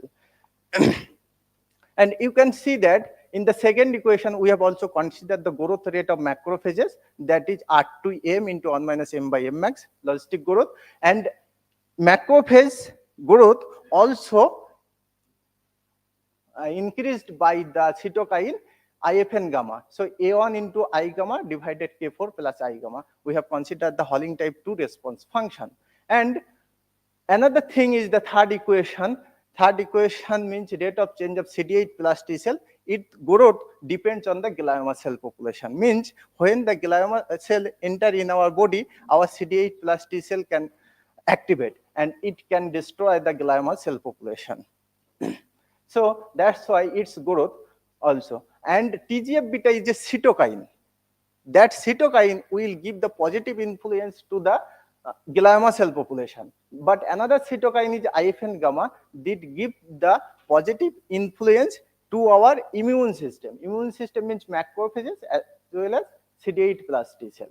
So that's why in the first equation you can notice that the growth of glioma cell can be decayed. So this is the negative term alpha 1 M plus alpha 2 CT into G by K1. And TGF beta, as the TGF beta will give the positive feedback to the glioma cell, that's why we have considered 1 divided T beta plus K1. In the M, second equation, macrophage also decayed due to the TGF beta. That's why we put 1 divided T beta plus C2. So when the glioma cell enter in our body, our immune system means macrophage and CD8 plus T cell can destroy or deactivate the glioma cells immediately. At the same time, macrophage also decays due to interaction with glioma cells, but its rate is slower, and at the same time CD8 plus T cell also decrease or diminish due to interaction with the glioma cells. That's why we put the minus alpha for G divided K plus K3 into CT. And it has also natural death rate mu1 CT. Also in the first and second equation, there is also death rate that is also included in the same function logistic growth. Means logistic growth, if you expand the logistic growth, so R on G into 1 minus R on G square divided G max. So this is the decay rate. That means all the living cell has the decay growth rate as well as decay rate. Okay. So this situation always happening, and in between there are some interaction term, and that interaction can be influenced by the other components or maybe itself, like that. And in the fourth equation, rate of change of TGF beta, the first term S1 is the source, and its source is the bone marrow, so that's why S1, and its growth also secreted by the glioma cell, that's why B on G, and this is the natural rated mu2 T beta. And the last equation is represent the rate of change of IFN gamma, and its growth also depends on the CD8 plus T cell, that's why B2 CT minus mu3 I gamma, natural decay rate. So in our model system, you will see that this is the simple ODE model, and it has no drug is included. So how can we include or incorporate the drug into that model? So in order to incorporate the drug, because in the graph you will see that there are 3 doses is there. So we have to choose a function in such a way that model can be included. So we have considered a direct delta function. Actually, direct delta function is telling you delta of t minus tau equal to some high quantity. So we are not able to give some high quantity. So we just put as on at t equal to tau and 0 elsewhere. So that function will give you, say, some positive quantity actually. So when we are included in the modeling approach, say we are unable to do any analysis. That's why what we will do it here, we do all the calculation by using t on an is a constant, because delta of t minus tau I, so I equal to 1 to 3. So I, যখন it will be t equal to tau, that will give you 1. When it will be not tau, then it will give 0. So this is a positive. So we just put it as a constant. And that model, obviously the ODE model will solve by something initial condition. So we put some initial conditions here. And in our model system, we have 23 parameters. The main tough thing is that to estimate the parameter of the model.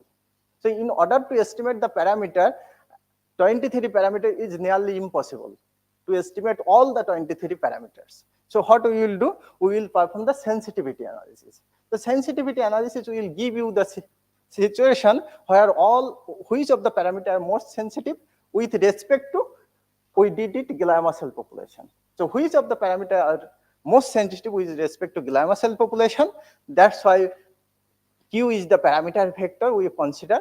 We use the automatic differentiation to do the sensitivity analysis. There are other methods. A familiar method is some eFirst method, some PRCC method, but we did automatic differentiation. So automatic differentiation will tell you which of the to identify the estimate of the parameter, we perform the derivative partially with respect to that parameter vectors. And from that sensitivity analysis, we got some sensitivity for all the parameters. So to quantify the rank of the parameter, we calculate this term. That this term will give you which of the parameter will rank first. So once we do the sensitivity analysis for the 23 parameters, so from that graph, it is very difficult which of the parameter is most sensitive. So let us see the first on Ron first. Its variation 0 to 10 into 10 to the power 7 means 0 to 10 to the power 8. So variation is 0 to 10 to the power 8. Second on variation G on 0 to 1. So its variation is very small compared to the first one. And third on theta 1, 0 to 10. Its variation also is small. So from this, we can say that Ron has the variation is too high. So it may be sensitive with respect to others parameter. So in order to quantify the rank or order to identify rank, we calculate that quantity and we got this type of graph. So from the graph, you will say Ron is coming first and B1. In the B1, in the last row, second column, say B1, its variation 0 to 6 into 10 to the power 5. So its variation. Some may say that this is the living population we are considering. So why the negative? Actually, this is the rate of change of glioma cell population. So irrespective of the sign, we have considered this is rate. So negative is coming. So this is from that analysis, we got that R1, B1, R2, alpha 1, mu1, alpha 2, these are the most sensitive parameters. So after identifying the sensitive parameter, we want to estimate these parameters. So all people know, some people are about the idea about the least square method, two parameter estimate. So least square method means we have 9 data points. This is only one limitation that I will tell later. On limitation, 9 data points. So we can estimate maximum 9 parameters. Okay. So that's why in the first equation for the glioma cell population, this graph is showing the growth of the population. So ET10, E10 up to 6 parameters. So these 6 parameters, these 6 data point, we have estimated the growth of the glioma cell population. So growth of the glioma cell R1 G 1 minus G by G max, first equation was there. So from that we have estimated R1 and K1, and in the whole model we have estimated the parameter, and that parameter 9 parameters. From that we have estimated total 9 parameters. But now the question is, our model has 23 parameters, but we are able to estimate only 9 parameters. So what about the 14 parameters? So in order to estimate the 14 parameters, we have tried to get the parameter from the existing literature.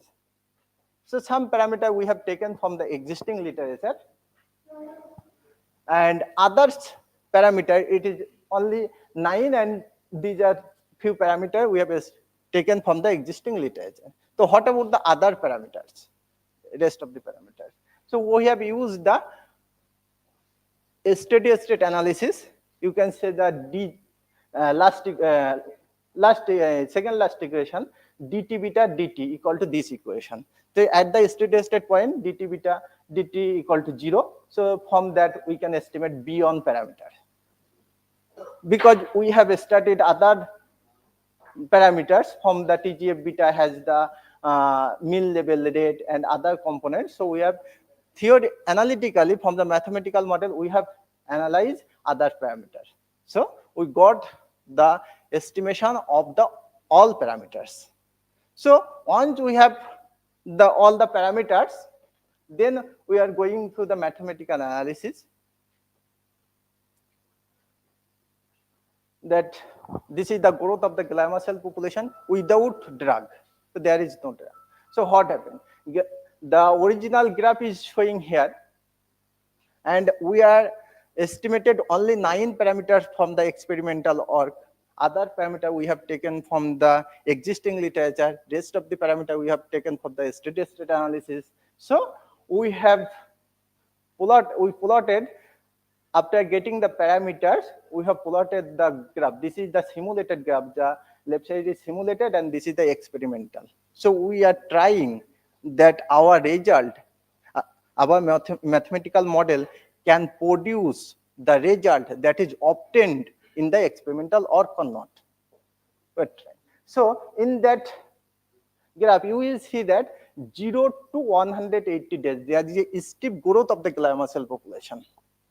That means in that period, there is an uncontrolled cell division of the glioma cell population. And after that, 108 to 2, you can say 480 days like that. So there is a growth of the cell population, but not too much great extent. It is some saturated state. So in that case, we can say that if we not use any medication or any drug, then our body's own mechanism is unable to control the glioma cells. And this is the experiment without T11 target structure, means without drug. So what about other cells? Means other cytokines that we have considered, that is the CD8 plus T cell and macrophages. So or experimental graph is there. So there is a decrease of macrophages. So why the decrease of the macrophages? This is the body's own mechanism. What happening here? Because when the foreign antigen or pathogen enter in our body, our macrophage, microglial cell or macrophage can destroy or engulf the glioma cell. That's why there is a decrease. So when the resistance is happening, then there is a resurgence of E6, E6, E8, there is a resurgence, means there is a increase of the macrophages. So this result also giving similar type of graph actually. And what about CD8 plus T cell? As the model formulation, we have taken the growth of the CD8 plus T cell depends on the glioma cell population. So when the glioma cell population enter in our body, our CD8 plus T cell is increasing. CD8 plus T cell is increasing, but once the glioma cell enter in our body, it secrete the cytokine TGF beta such that it can destroy the our immune system, and it can spread in our body. So that's why there is a decrease of the CD8 plus T cell. So from the graph up to without T11 target structure or any drug, so there is a message that body's own mechanism is unable to control the cell. So medication is completely needed. So that's why we put the drug is here. So in the first dose, figure A, there is a sharp decrease of the glioma cell population, the first dose. So even immediately we are not include the drug, there is a resurgence of the glioma cell population. So in the graph, in that the second dose, there is a decrease, but not too much decrease, but decrease, and in the third dose there is a decrease.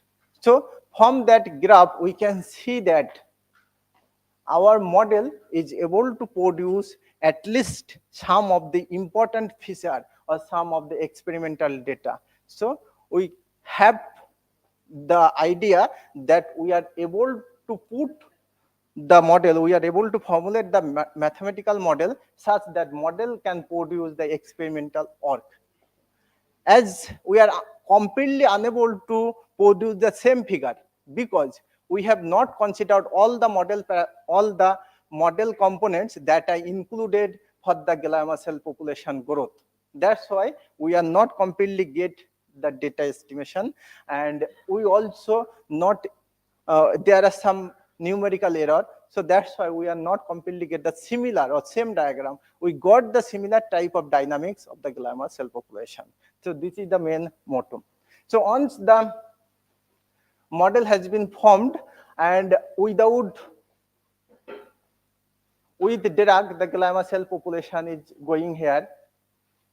What about the macrophages and CD8 plus T cell? Because in the first I already explained that macrophage and CD8 plus T cell get boosted by the T11 target structure. T11 target structure, that drug cannot destroy the glioma cell population, but it boosts our immune system such that our immune system can destroy the glioma cell population. That's why macrophages initially there is after ET1 there is a decrease, but in the ET2, ET3 there is a high increase of the macrophage or microglial cell. So this is also got from our mathematical model. And what about the CD8 plus T cell? CD8 plus T cells growth depends on the glioma cell population, and it also boosted by the T11 target structure. So it is also increasing in the 210 days, means ET1, ET2, ET3, 3 doses. And what about the cytokine? Actually, cytokine cannot destroy the immune system, cannot destroy the glioma cells. Cytokine can boost the immune system. So that's why before applying in the first graph, before applying the T11 target structure, TGF beta is increasing. But when we use the drug, TGF beta is the cytokine that is not good for our immune component, that is good for the glioma cell population. That's why TGF beta is decreasing. And what about the IFN gamma? IFN gamma initially there is a decreasing before T11 target structure, after there is increasing but unable to continue this situation because of the TGF beta. So that's why this is decreasing. So our model is able to produce some of the interesting feature of the experimental data. So now we are mathematics people. So we are talking about the mathematical analysis of the model. So what happened? Once the model is formulated, we have to study the positivity, boundedness, uniform persistence, well-postness of the solution actually. This is solution is continuous, changes with initial data. These are the well-postness of the solution. So we have performed the positivity, boundedness, and next we want to find the equilibrium points. So we study or we find the equilibrium point before T11 target structure and after T11 target structure. So before T11 target structure means T11 equal to 0, and you will see that there are 3 equilibrium points. First one, only the fourth component is present, means TGF beta is present, means cytokine is present only. Second is, we can say, second is the second component, means macrophage, and the TGF beta is present. So we can say it is Guillemin-Free equilibrium points. And the third component is not present because third component's growth actually depends on the CD8 glioma cell population. That's why second one is the disease glioma-free equilibrium point, and third equation that represent where all the population exist, means interior equilibrium point in terms of biology, interior equilibrium point or coexisting equilibrium point where all cells are present. And with T11 target structure with drug, the system has two equilibrium point. One is glioma-free equilibrium point. So first component is 0, G is 0, and the second one is the interior equilibrium point where all the population coexist. So from that mathematical model, it is nearly impossible to calculate the explicit expression for the interior equilibrium points. So we have done it through numerical simulation, but in the first two equations, we use the stability analysis, and we got the stability condition. This glioma-free equilibrium point will be stable, locally asymptotically stable, and globally. Locally means if we are considering a point nearest to the equilibrium point, if this comes to that nearest equilibrium point, this is actually called the locally asymptotically stable. And globally asymptotically stable means we have considered the equilibrium points and its perturbation is too far. Then if the equilibrium point is come to that equilibrium point, that is actually globally asymptotically stable. Locally means very near to that equilibrium point. Globally means very far from the equilibrium points. So in the next case, stability equilibrium point. So next case, when we are considering T11 not equal to 0, the equilibrium point is stable if R1 less than this big quantity. So from this quantity, we can calculate something, and we omit the calculation is here, and you will see that if this situation is occurred, alpha 1 m tilde plus alpha 2 T11 mu1, T11 divided mu1, if this quantity is greater, then the system will be glioma-free equilibrium points. That message that if T11 is high enough, then our system will be glioma-free. Means if the dose is high enough, that means the patient will be free from the glioma cell. And this is also interior equilibrium point with drug, and we got two interior equilibrium point. One is high tumor equilibrium point, another is low tumor equilibrium point, where high tumor means tumor population is very high, and low tumor means tumor cell count is very low. So these two equilibrium points we obtain through the numerical simulation because we are unable to do it by analytically. Now we also perform the global asymptotically stable by using the positive Lyapunov function, by defining the Lyapunov function. So our system will be a system is globally asymptotically stable by if this condition is satisfied. So we also perform the global asymptotically stable for the interior equilibrium points by using the same type of Lyapunov function. And this situation will tell you the situation if the system is globally asymptotically stable or not. In the first figure, you will see that the equilibrium point is 875,419. Okay. So we have taken different initial condition, and if the defined initial condition is going to the interior equilibrium point, that means the system is globally asymptotically stable. The second figure will tell you if the initial condition even very small, see the G equal to 0.1, 1, 10, and 100, very small initial condition in compared to the equilibrium point, but that initial point will go to the interior equilibrium point. So we can say that whatever initial condition we have taken, that will go to the interior equilibrium point. That means the system is globally asymptotically stable. We also perform the bifurcation analysis. Bifurcation analysis, there are different type of bifurcation analysis: saddle node bifurcation, transcritical bifurcation, pitchfork bifurcation, hop bifurcation.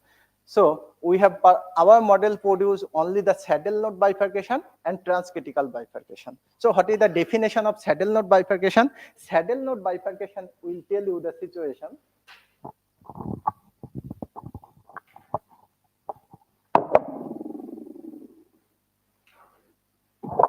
Saddle node bifurcation will tell you the situation. Suppose this is a point.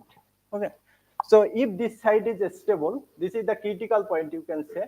So this is the critical point. If this side is stable, suppose this side is stable, so this side become unstable. And vice versa. If this side is unstable, this side will be stable. Saddle node situation. Saddle node situation, critical point, one side is stable, another side is unstable. This is the remembering thing. And another, the this is the transcritical. And saddle node. Suppose this is a point. It is coming from this point. So this side, two branches will coming. One is unstable branch, unstable, one is stable. And this may be stable and unstable. But this side, no points will occur. And it may be vice versa. Suppose this branch will coming, there is no points. So this situation will coming, this is maybe US, maybe S. So this is the saddle node type of bifurcation. So mainly our system will produce two types of bifurcation: saddle node and transcritical. And we prove that the system it undergoes saddle node or transcritical by using some theorem, that is Sotomayor theorem. Sotomayor theorem will grant is that our system is undergoes saddle node as well as transcritical bifurcation. So there is a long calculation. So I am omitting that calculation actually. So that is the situation. You will see that the bifurcation point is there, BP. BP is the bifurcation point.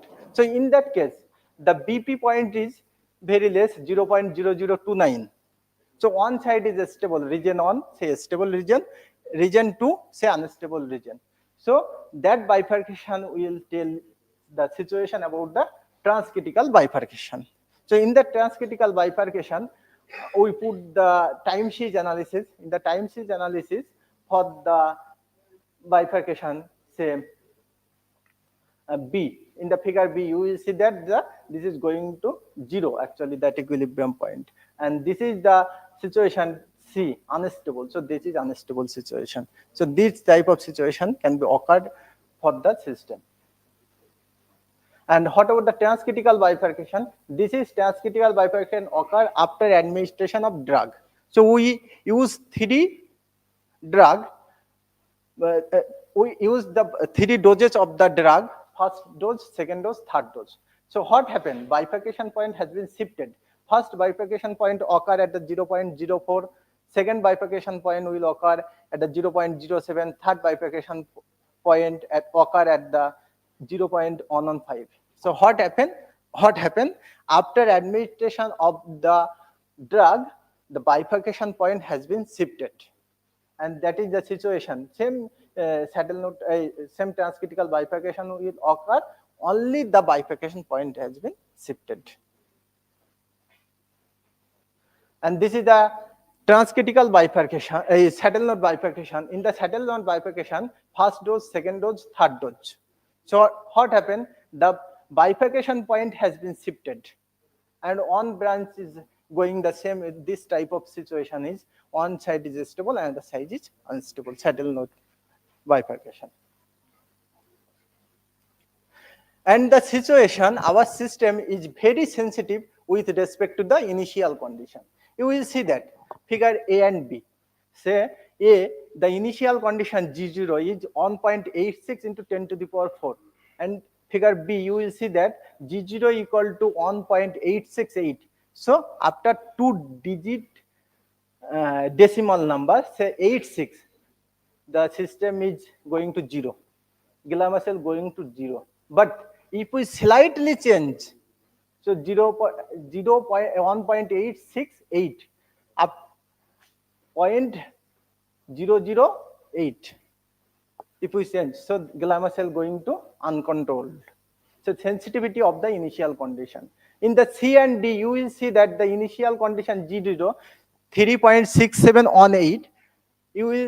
I will change in the figure D 3.67 on 9 after 3 digits. But it is going to 0, it is going to uncontrolled. And in the third row, you will see G0 is 5.21 10 to the power 4. So G0 equal to 5.212, slightly change, going to uncontrolled. So there are 3 doses for the glioma cell population. Our system is very sensitive with respect to the initial conditions. And the main findings of our study, you see the T11 target structure can decrease the glioma cell population, and it increase the activity of the macrophages and CD8 plus T cell. Also perform the local and global stability analysis, and our system also undergoes the saddle node transcritical bifurcation that also verified by Sotomayor theorem. And our system is very sensitive with respect to initial conditions, and one more limitation is we have only 6 data points and experimental 3 data points, total 9 data points. So we have not more than that data points. So this is one drawback of our model, of our analysis. And these are the reference you can see. And thank you. So very nice presentation. And if there is any question from audience side, you can ask one by one. So I think yes. Basically, it's not a question. I will rather say a conclusion. Okay. Like, if I'm working in solid mechanics or quantum mechanics field, people from our field like Tanoria or Abhishek they were very familiar with those things. We generally consider tumors in a skin tissue cell, or whether we can say a free tissue cell or cancer cell. We generally want to apply some kind of application like hyperthermia or thermal evolution or cardiac evolution. To give the heat and kill that tumor cells. Yes, yes, they are affecting the other healthy tissue. And like you have considered one brain tissue cell in order to cooperate with how the in upcoming time for the number of time or days, how the tissue cells with the tumor cell will come to that stabilization the resonance or Okay. So is there a way that how these two are incorporated, or like how you are dealing with that tissue, like as we deal with that tissue by applying heat or kill that cell in that Yes, particular yes. time moment by giving Radiation actually in that model we use only immunotherapeutic drug T11 target structure. This is immunotherapeutic drug. This is not the chemotherapeutic drug or radiation therapy. Okay.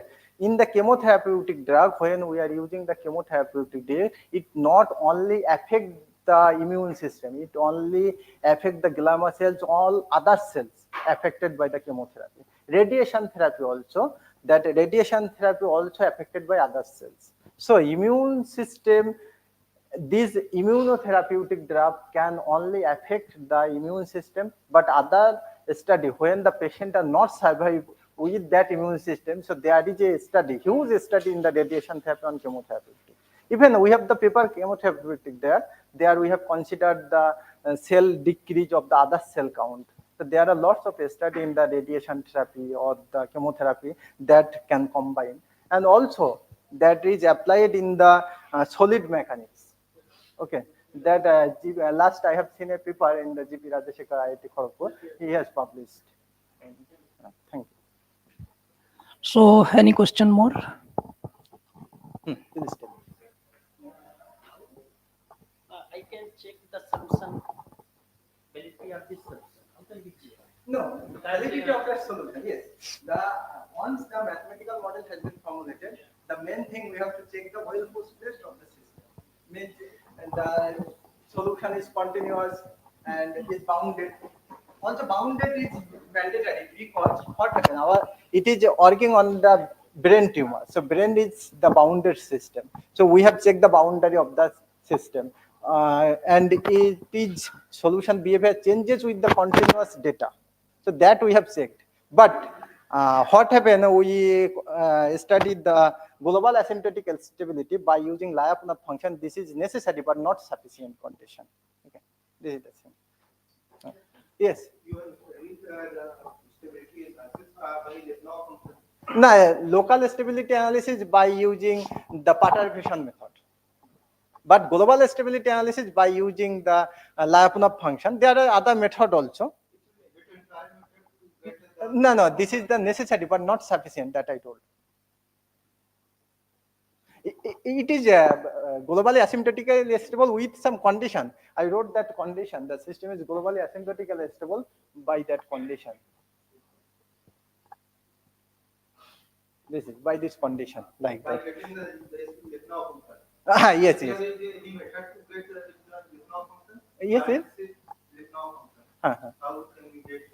No, there is the in order to check the Lyapunov function, there is a positive Lyapunov function, because all the population should be 0 means 0. Means suppose L of Lyapunov function, I denoted at L, M, CT, T beta, I gamma. So all is 0 means 0. You will see that 0. And as is A star at the positive, all the positive. So these two condition we have to check. It is positive definite, we have to check. This is the situation. There is no other way to consider this the same Lyapunov function. It may be changed. We can use different Lyapunov function, but you have to check this condition is satisfied or not. These two conditions. So no more question. Okay. So mathematics is everywhere. In every sphere of our life, there is mathematics. From this nice presentation, we learned how to use mathematics in the field of medical science. Professor Subhash sir has nicely presented his topic, and I would like to thank Subhash sir. So big clap. Thank you, sir. Actually, Dr. Khajanji is my friend, and we are collaborators. We work together. He is very excellent researcher also. He has published more than 50 ASA index papers, and I just checked. He has more than around 4,000 citations in Google Scholar. Yeah, around 3,990 something. So that we can consider 4,000. And this year, he came in Scopa's 2% list of scientists. So this is a big achievement of Dr. Khajanchi. Now, from the Department of Mathematics, we want to honor our speaker and also the chairperson. Now I invite our HOD sir, Professor A.K. Thakur sir, to honor our session chair, Dr. Maji from Patna University.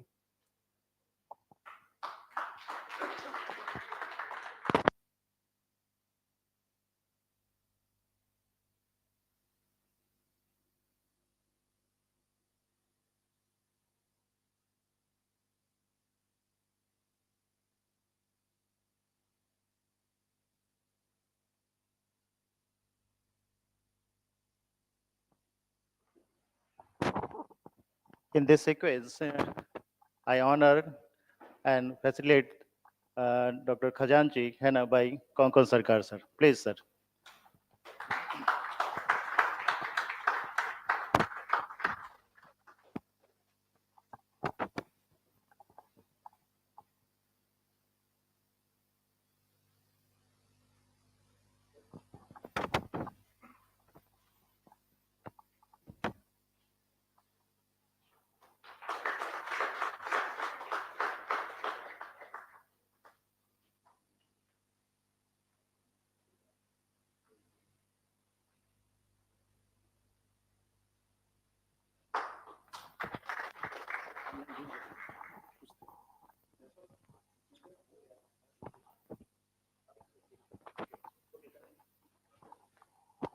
Now,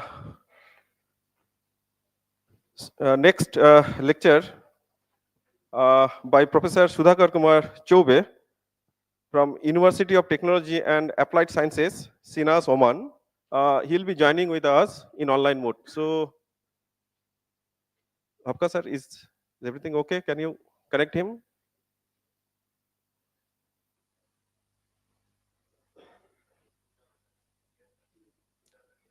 He's already there.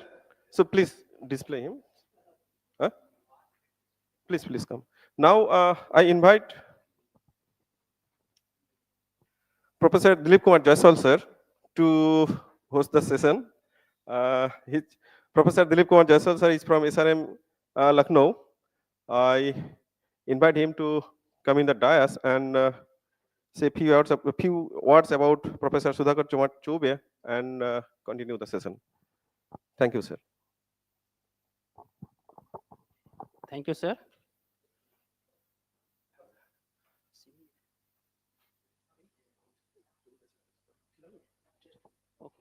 So it looks it will be better if we, as we have already chairs in the dais. So I am also inviting Anand Kumar Tiwari sir to give company with Jaiswal sir.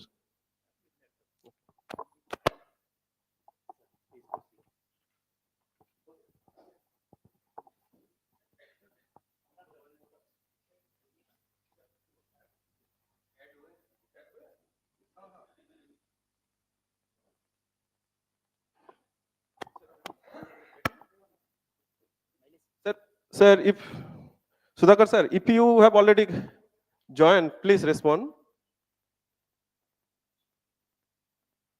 उसका voice तो नहीं आ रहा है.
Sudhakar sir, are you audible? Because we are not getting your voice. So if you can hear us, please respond.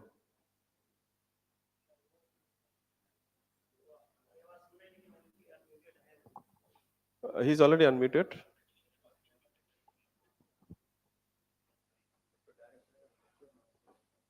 वही तो मैं बोल रहा हूँ सर, इसको डायरेक्ट वहाँ पे इसमें लगाइए. चलिए खोलिए खोलिए खोलिए. ये टीवी वाला है, ये वायर जाएगा ना उधर. हाँ, लेके आइए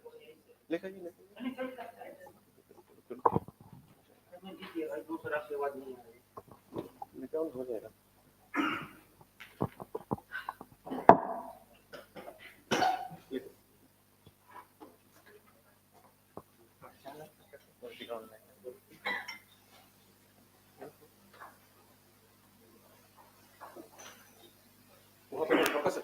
वहाँ पे नहीं.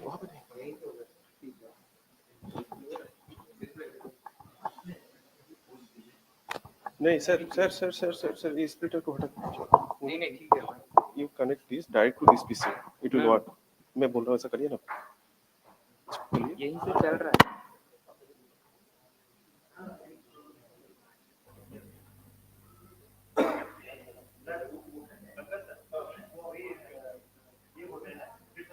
रिज्वाइन पड़ा आ गया सर का मैसेज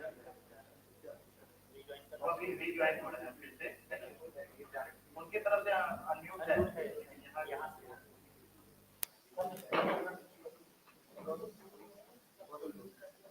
ये आप देख रहे हैं ना फिर से जो ज्वाइन हो रहा है वो हो जाएगा हाँ सही है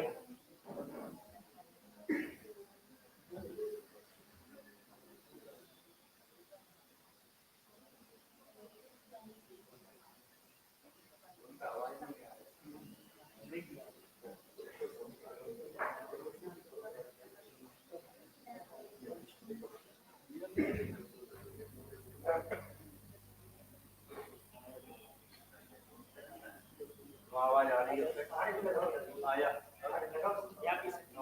आवाज लैपटॉप में ठीक है आवाज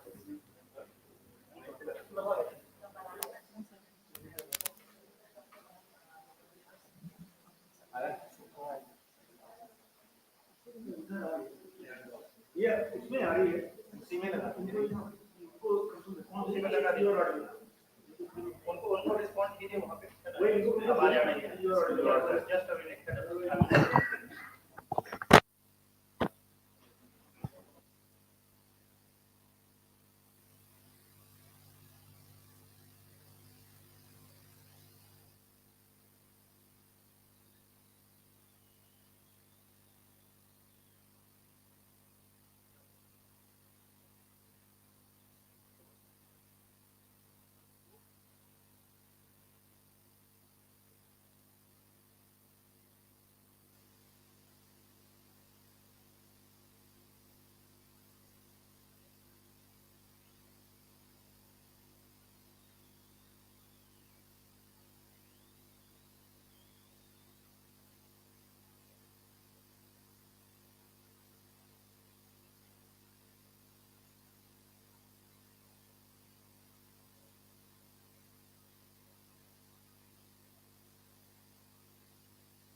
Hello, hello.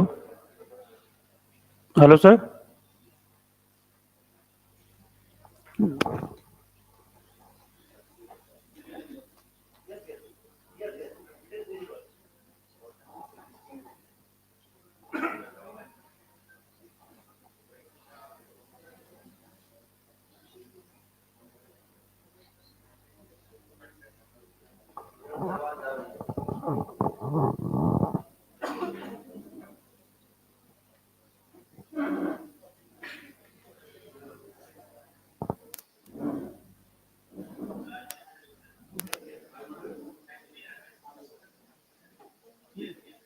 हेलो उनकी बात करनी है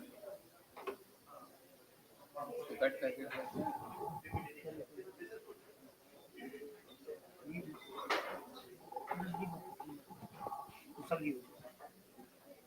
वॉइस का देखो ऑल का इसमें क्लिक करो इसमें तीर वाले बंद कर दिया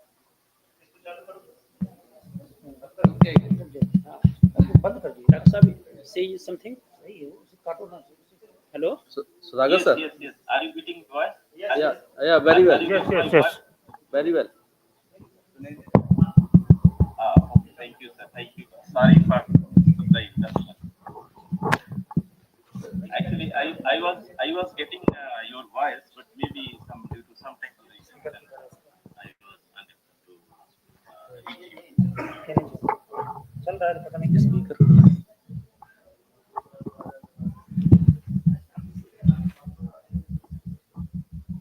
Is it okay, sir? Please. Yes, sir. Yes, sir. Late आ रही है बस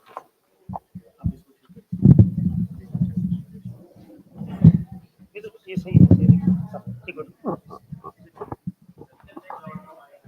बैक साइड स्पीकर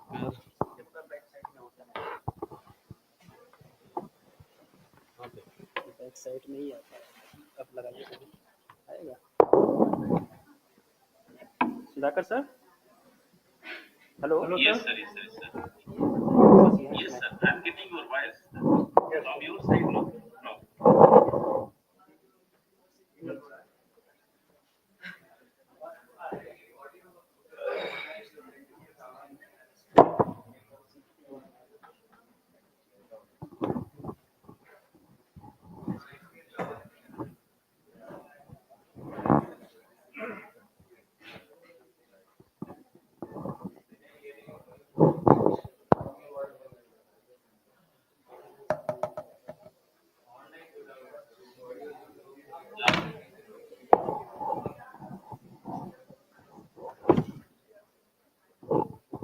हेलो, हाँ, यस सर, बट आपकी आवाज़ थोड़ा स्लो आ रही सर.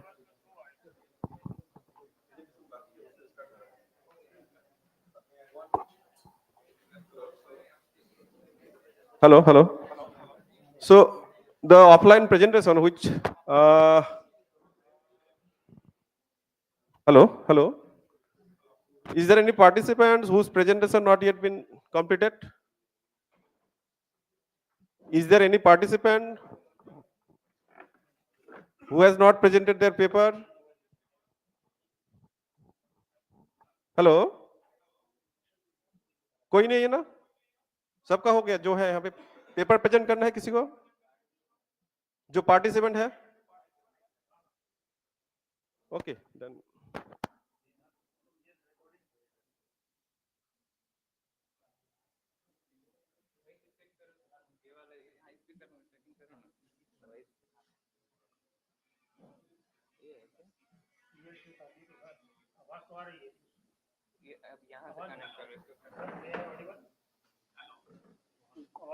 लैपटॉप सारी कुछ नहीं आ रही. Pick up the phone, please.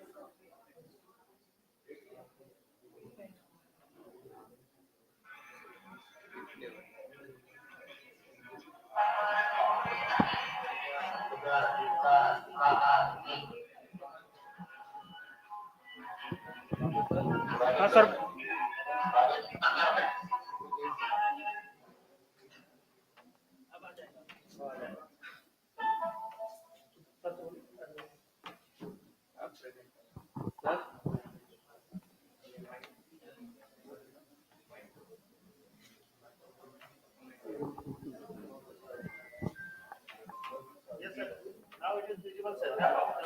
Hello.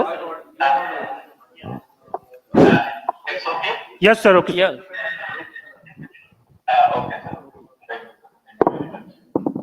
Are you getting my voice, Sudhakar sir?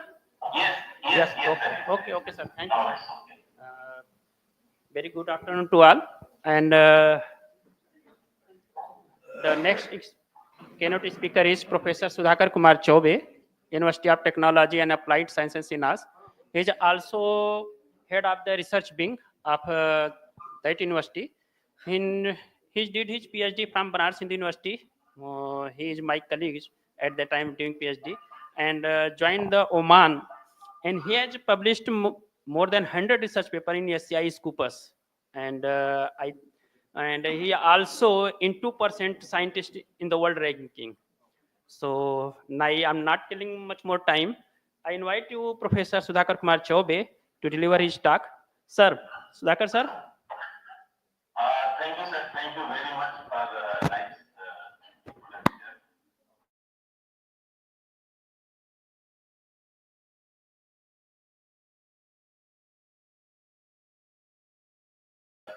The organizing committee and all the stakeholders involved in conducting this informative and fruitful event.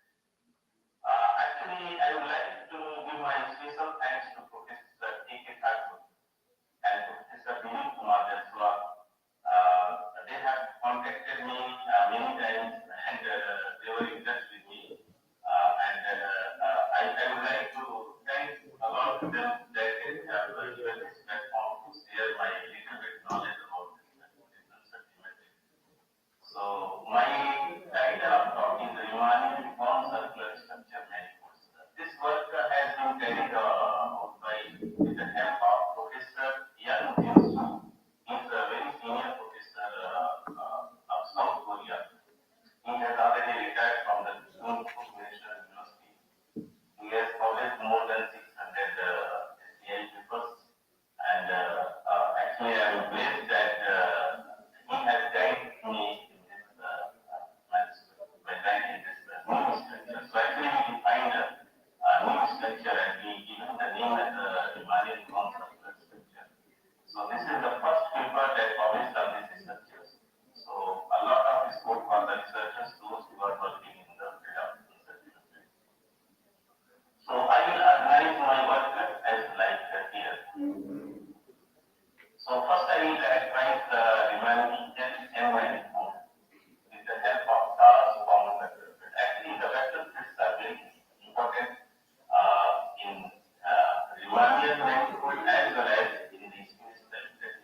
mathematical is the area of electrical formulas.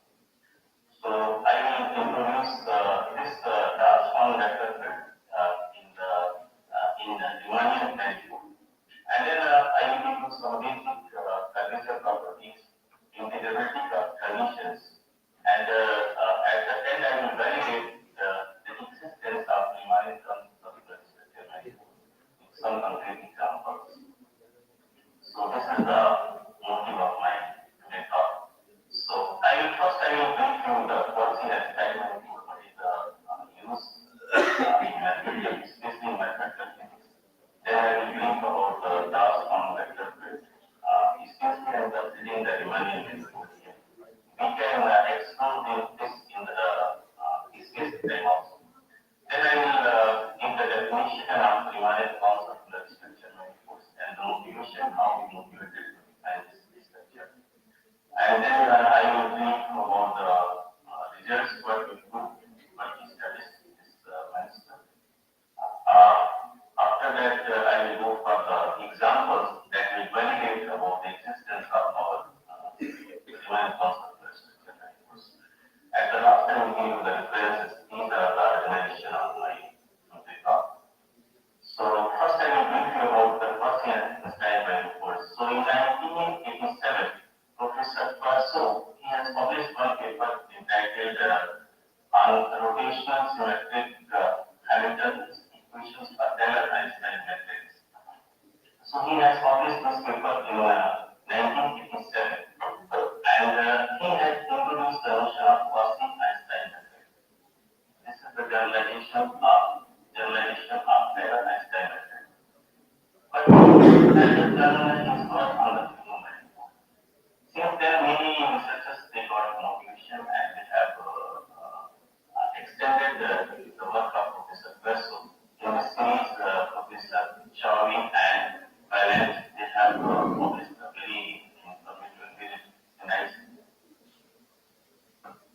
paper on the quasi-Einstein matrix with 8 percent and they are not like three non-like properties.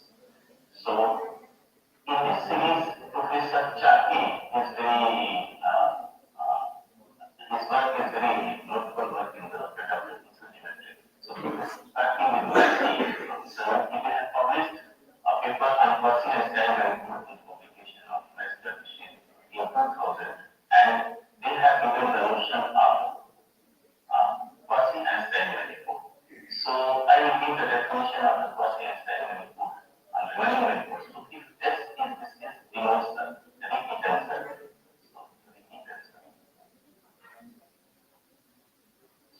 So we are considering here that the Ricci tensor is not vanishing, that is the test is not equal to 0. This we are considering in our paper. So this is the Ricci tensor. If we take the combination of the Riemannian matrix and the one form U, use the one form U of X for any really vector field X. So this value here. Z is the generator of this quasi-Einstein manifold. Here we are considering A and B as external functions on the Riemannian manifold. We are considering the case of Riemannian manifolds. The same expression one, if we consider the space time, that is the area of matrix. So the same structures become the perfect code space time, provided that this vector field is the unit dynamic vector field. So this the expression in the system becomes the perfect code space time. Also, we can notice here that if we consider the function b as a 0, then it will reduces to this equal to p of 3, and the structure becomes the Einstein manifold. If we take a is equal to b is equal to 0, then we get the s is equal to 0, that is the Ricci vector space time. So, but here in this case, we are not considering Ricci vector. We are considering that the space is not Ricci vector. Again, proved by the Professor Chaki and my team.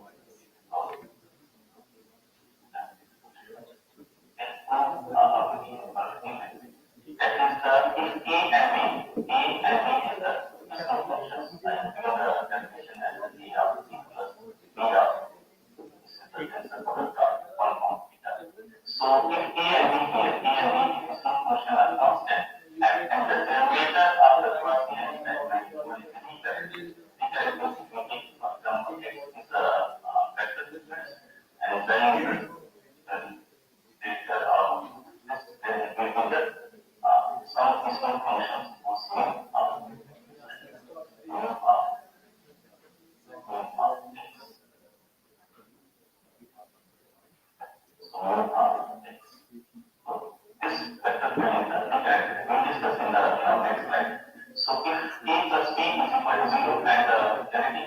identity vector field is equal to negative gradient of A.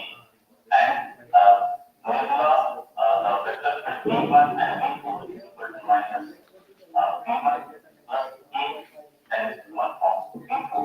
And then we put the Gaussian standard rules are the component. So he has taken two conditions, two assumptions.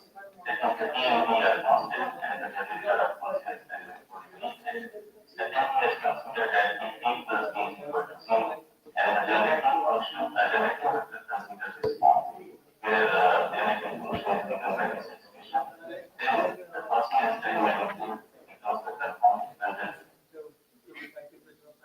In this manuscript, we have visualized the results of Professor Jackie because they have given restrictions on A and B, some functions A and B, and then they put their results. But we have given the restriction for the some functions A and B, and we analyze the results of Professor Jackie to the general format because we are not giving the restrictions on the small functions A and B. We have also given the proof of selection of the A and B. What are the conditions, what are the criteria we take? We can easily calculate the value of these two functions A and B. So this will also give some proof in this paper. I will go to the non-circular vector field. So the definition. So in 1939, Professor Fiorco informed the pharmaceutical in the Trans-American Society. And he in his paper he has introduced the notion of non-circular vector field. Regarding to him, it has a lot of applications in manufacturing as related to space time. For example, Professor P. Chen is the great simulator. So he has published that a limiting ratio of an M is greater than or equal to 3. If satisfied this non-circular vector field, then space time becomes the zero space time, generalized traversal of the space time. That is the relation of mean space time state traversal for the space time, discrete space time. So, but we are the sensitivity is still here in the environment. So, I will talk more about that. So, if one form satisfies relation, that is discrete, we can also write that here x of v psi is equal to alpha times. So, this is how I do the calculations. So, if psi satisfies this relation, then that is known as the non-circular vector field in pure form set. So, similarly, transform vector field is another type of vector field. So, this is given by the professor A.R. Territorial, the artist professor, and he has given the introduction to the contribution value. He has published a paper on transform direction in Riemannian space in 1944. So, regarding to him, if the one form U satisfies this relation, then this relation is equivalent to, we can say that psi is equal to alpha times psi plus alpha is in given form. Psi, then the psi is a transform vector in Young sense. So this definition has now become very Young. Here, phi is in one form, U is one form associated with the generator Z. So, it is very remarkable that if phi is closed on the Riemannian manifold, closed means the exterior derivative of phi is equal to 0. Or in other words, we can say that phi minus x equal to 0. So this is the limit connection, and this is the exterior derivative. So if a phi is closed, then the transform vector field is said to be a non-circular vector field in Young Previously, we have given here that this is the notation in dual sense, non-circular vector, and this is the notation in the equation. We are going this gradient vector. So this is the non-circular vector. Yeah, essentially, the 1.5 in the equation number 2, 1.5 in the closed. So we will classify the task on the different ends. Mr. B.Y. Chain, he has proved that if we consider pi psi is the vector generating vector, if this becomes 0, then the transform vector becomes the vector. So we are actually considering that here.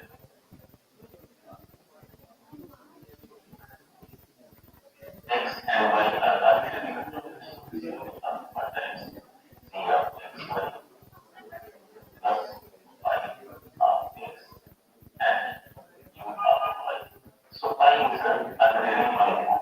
So if phi is I, if we take x is equal to psi and if this becomes 0, then we are calling that this is the task vector. Is the task on vector the task vector. If we do the non-circular vector in the pure process, we consider phi is equal to 0.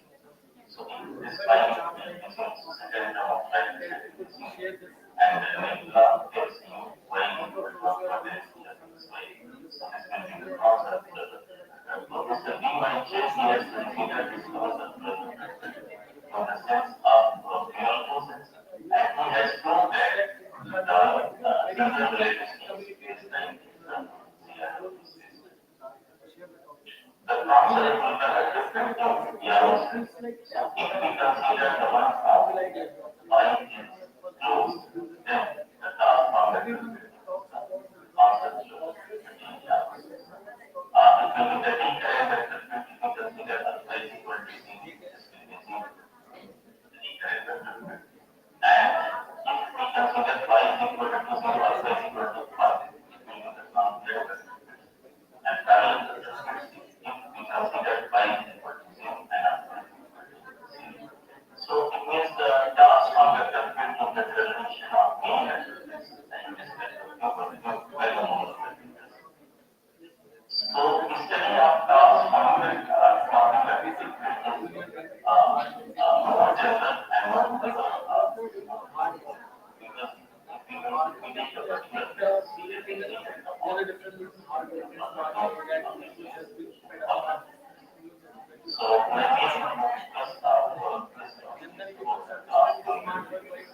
so it is well is that the task vector field, the task vector field was the vector field, recurrent, parallel, all type of vector fields explain why the role in the development of technical certificates is the reminder and the space. So like here, as I said, like Professor Basiro in 1960,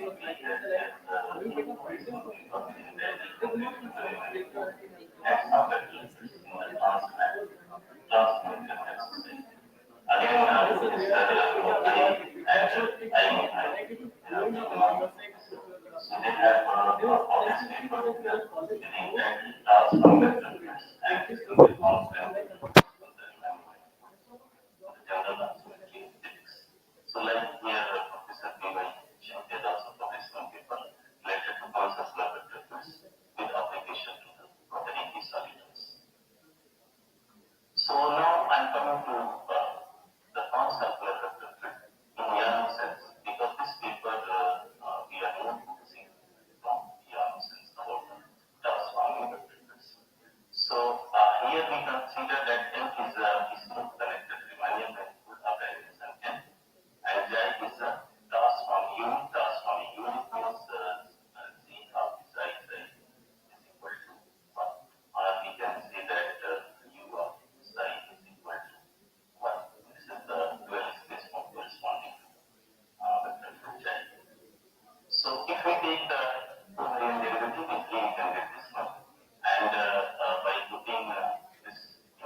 So this same thing I put here that is closed, and then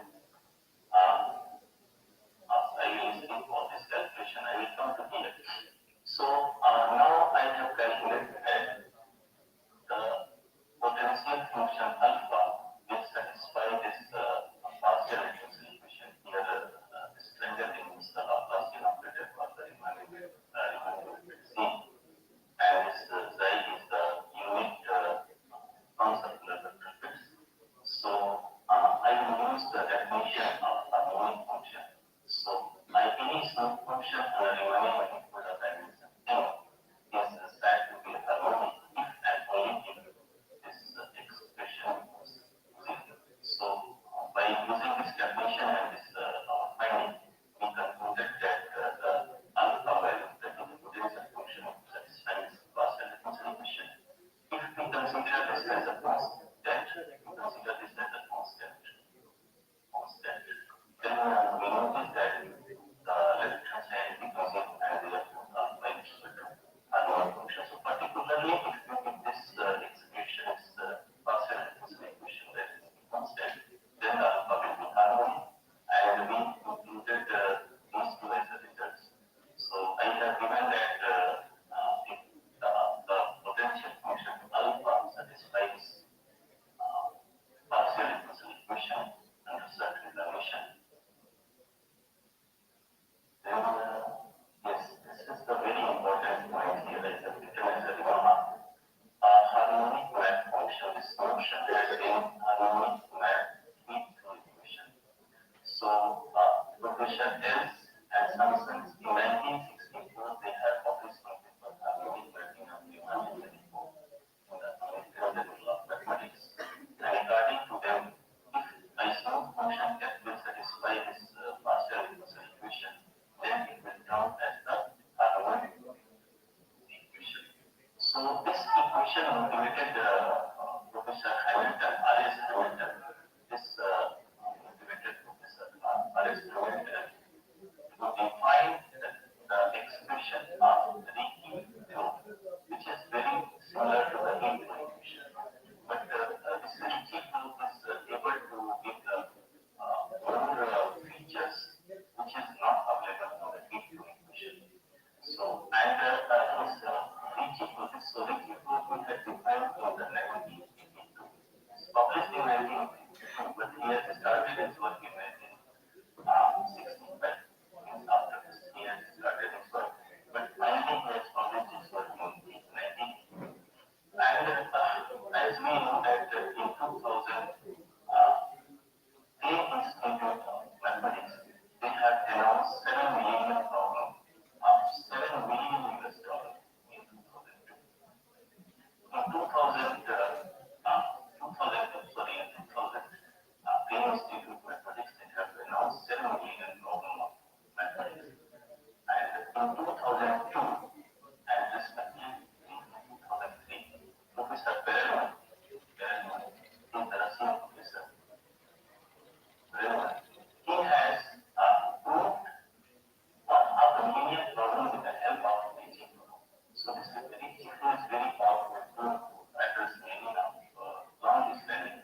So before looking into the definition of human power structure, I will brief you about the motivation, how we motivated to define concept structure.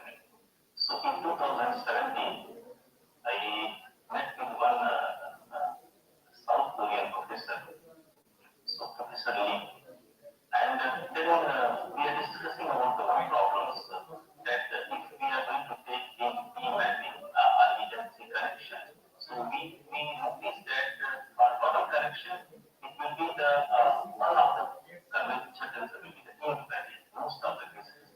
For example, if we consider the meaning of the connection, for that we will put it in convention channels invariant conformal convention invariant non-simple invariant.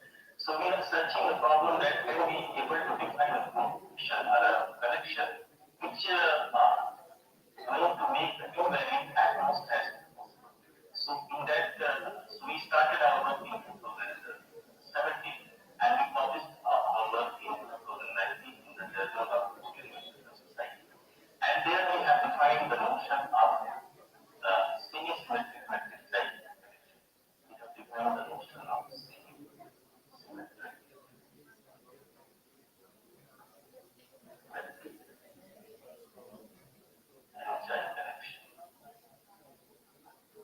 And we proved that, sorry, my writing is not very good. So, and we proved that this connection is able to prove that it is non-forming invariant, non-circularly invariant, M-positively invariant, and many others also. So, that was the motivation for our work about the Riemann conceptual structure. And there we proved that we got this expression of x is equal to minus x plus u of x psi. This expression we got when we established, when we defined the same mathematical dimensions, then we noticed that the drug is going to satisfy this relation. And under this relation, many of the curvature tensors are invariant. So that was the motivation for this Riemann conceptual structure. So I will go to first the definitions. We are considering that 10 is 10-dimensional. The remaining many 5 is a tensor of type 1.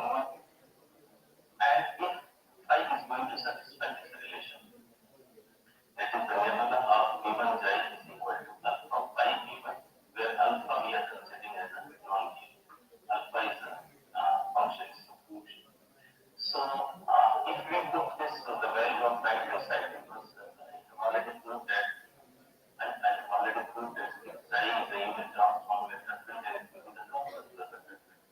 And I proved in the previous slide that nebula xi along x is equal to x minus u of x xi. So I will change the value of right hand side. So if I change here, so this will be alpha times x minus. Here we are taking this as like x minus u of x xi. So alpha and alpha is related because it is the non-zero, and therefore phi of v1 is equal to v1 minus u of v xi. If you operate phi on either side of this equation 9, then it will be here like this. Phi square v1 is equal to phi of v1 minus u of v1 and phi of xi. And if we change in the equation number 9, v1 as a xi, then this becomes xi, this will be 1. So xi minus xi will be 0, so this value is going to be 0. So finally we are getting that phi square is equal to phi square v1 is equal to phi of v1. Again we are changing the right hand side in place of phi v1. So it will be here v1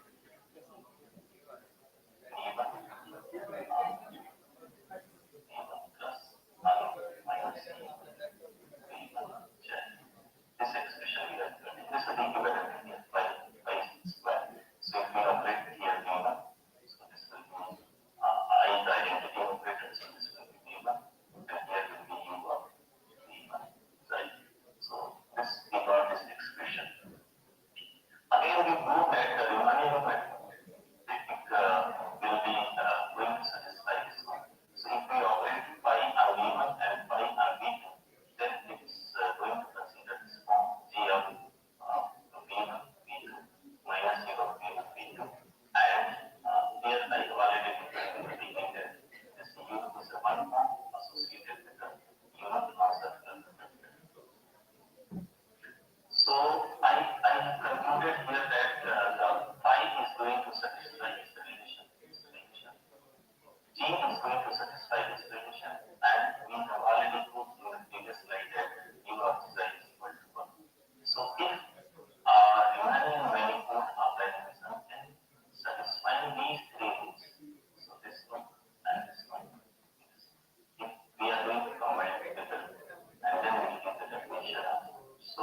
these are the basic properties, but very useful.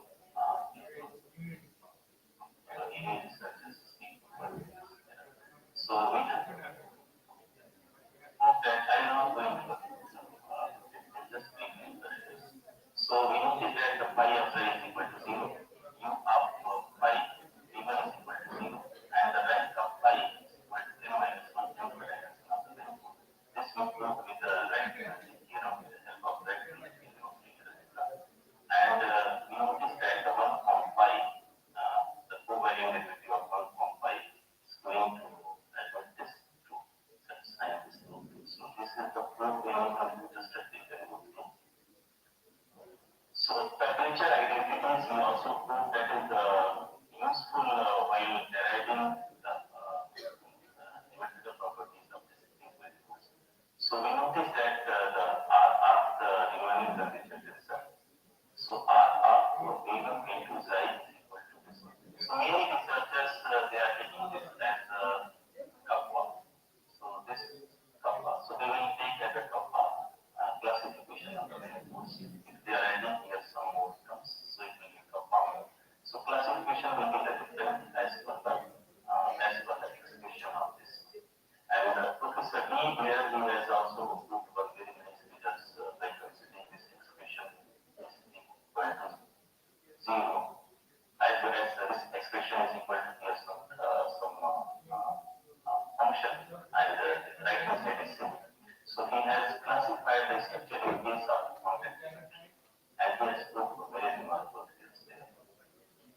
Again, another curvature property improved that R of xi theta 1 theta 2 given is equal to this. We can consider this expression, and this is another curvature identity. This repeat tensor, we notice that the repeat tensor is going to satisfy this relation, and this is equivalent to this is the repeat operator is equal to minus times n minus 1 and alpha square plus mu. So here it is obvious that this value is the eigen values of the Ricci operator Q. The Q we are denoting for the Ricci operator. So this is the eigen values of the Ricci operator Q corresponding to the non-circular vector field z, unit non-circular vector field z. We have also proved some more curvature identities. So these are the identities that we put for all the values of arbitrary vector fields. V1, V2, V3, V4. So these are the we put here the 5 curvature identities, and this will be helpful in deriving going to the problems, symmetrical problems related to this variables. So I will skip these parts. Now the here, because in any structures, when we are talking about the structures, so integrability is going to play a very important role. So if the structure is integrable, means the structure is compatible. If it is not integrable, then it's having a lot of singularities and other problems also. So we have to rectify. So now we've also proved that what structures we given here, what definition we have given, that is the integrable. So the idea of Nysen-Wills tensor given by the Nysen-Wills in 1951, and he mentioned that the Nysen-Wills tensor we are denoting n for Nysen-Wills, and pi we are taking because this Nysen-Wills tensor we are denoting for the 1 tensor pi. So if the Nysen-Wills tensor satisfying this is the Lie bracket. This is the Lie bracket. This is the Lie bracket. If we take the sum smooth function, this is the x of y and minus y of x. So this is the Lie bracket of 5v1 5v2 minus 5 Lie bracket of 5v1. This is the definition of Lie bracket. It is given in almost all standard books. And where this is the smooth, this is the Lie bracket, it is defined here as well. So we have noticed that by calculating all the expressions, by calculating this expression, this and for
So if this compound curvature function is given by this relation, and here Q is the Riemann operator, S is the Riemann tensor.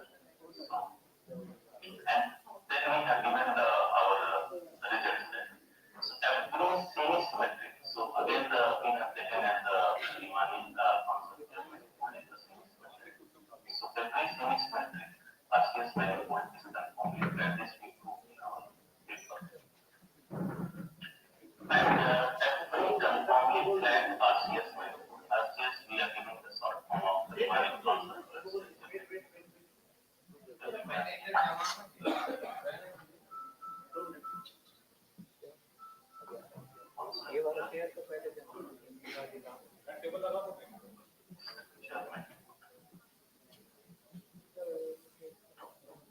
So every conformally flat the Riemann conceptual manifold is a quasi-Einstein manifold. And this is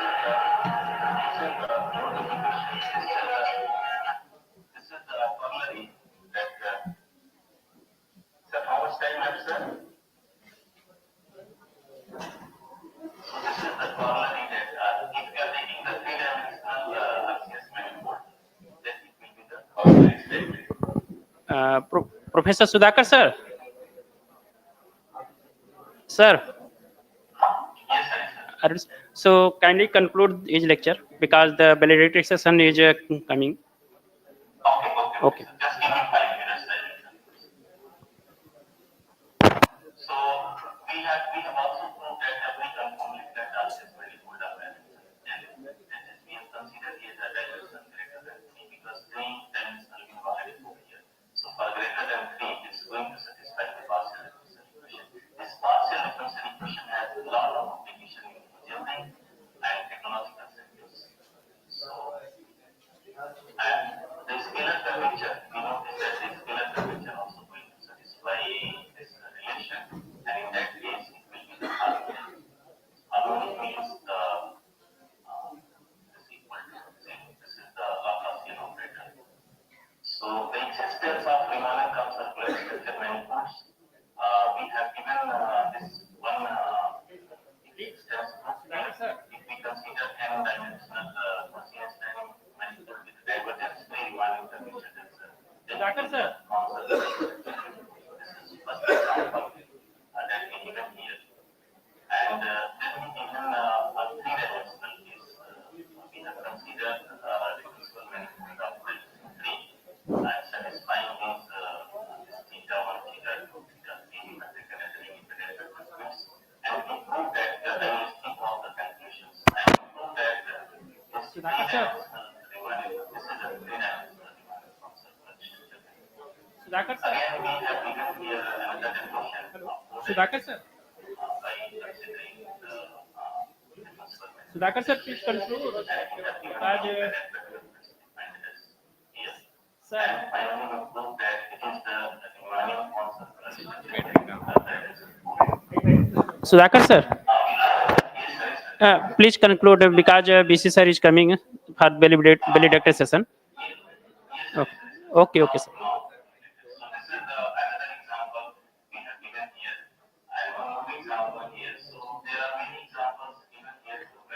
Okay, okay. Okay, sir.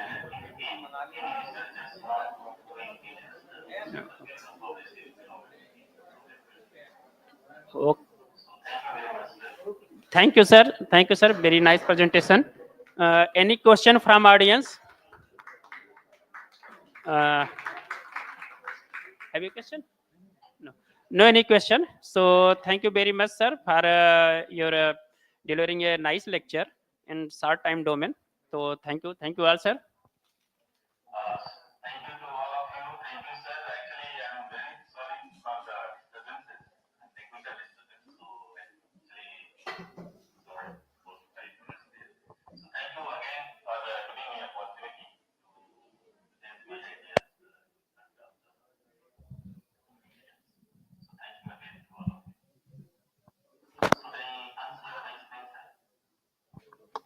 Okay, thank you, sir. Thank you for joining with us. As you are far away from us, we are not able to honor you by token of moment or bouquet, but we are honoring you from heart of the Department of Mathematics, Guru Ghasidas Vishwavidyalaya. Thank you for joining with us. So, everyone is clapping for you, sir. Thank you very much, and making our international seminar successful. Thank you very much, sir.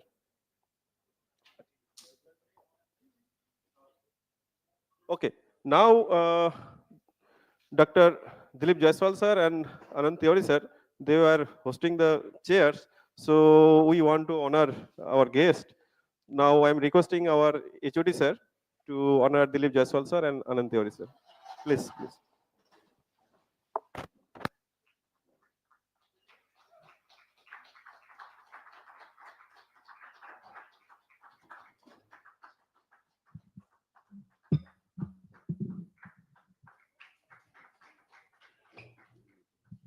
Jaiswal sir, please.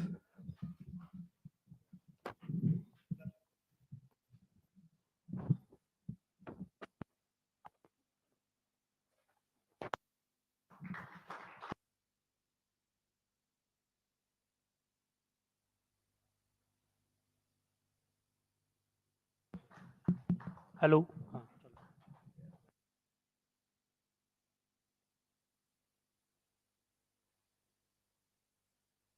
Thank you, sir, for being with us and making this seminar grand success.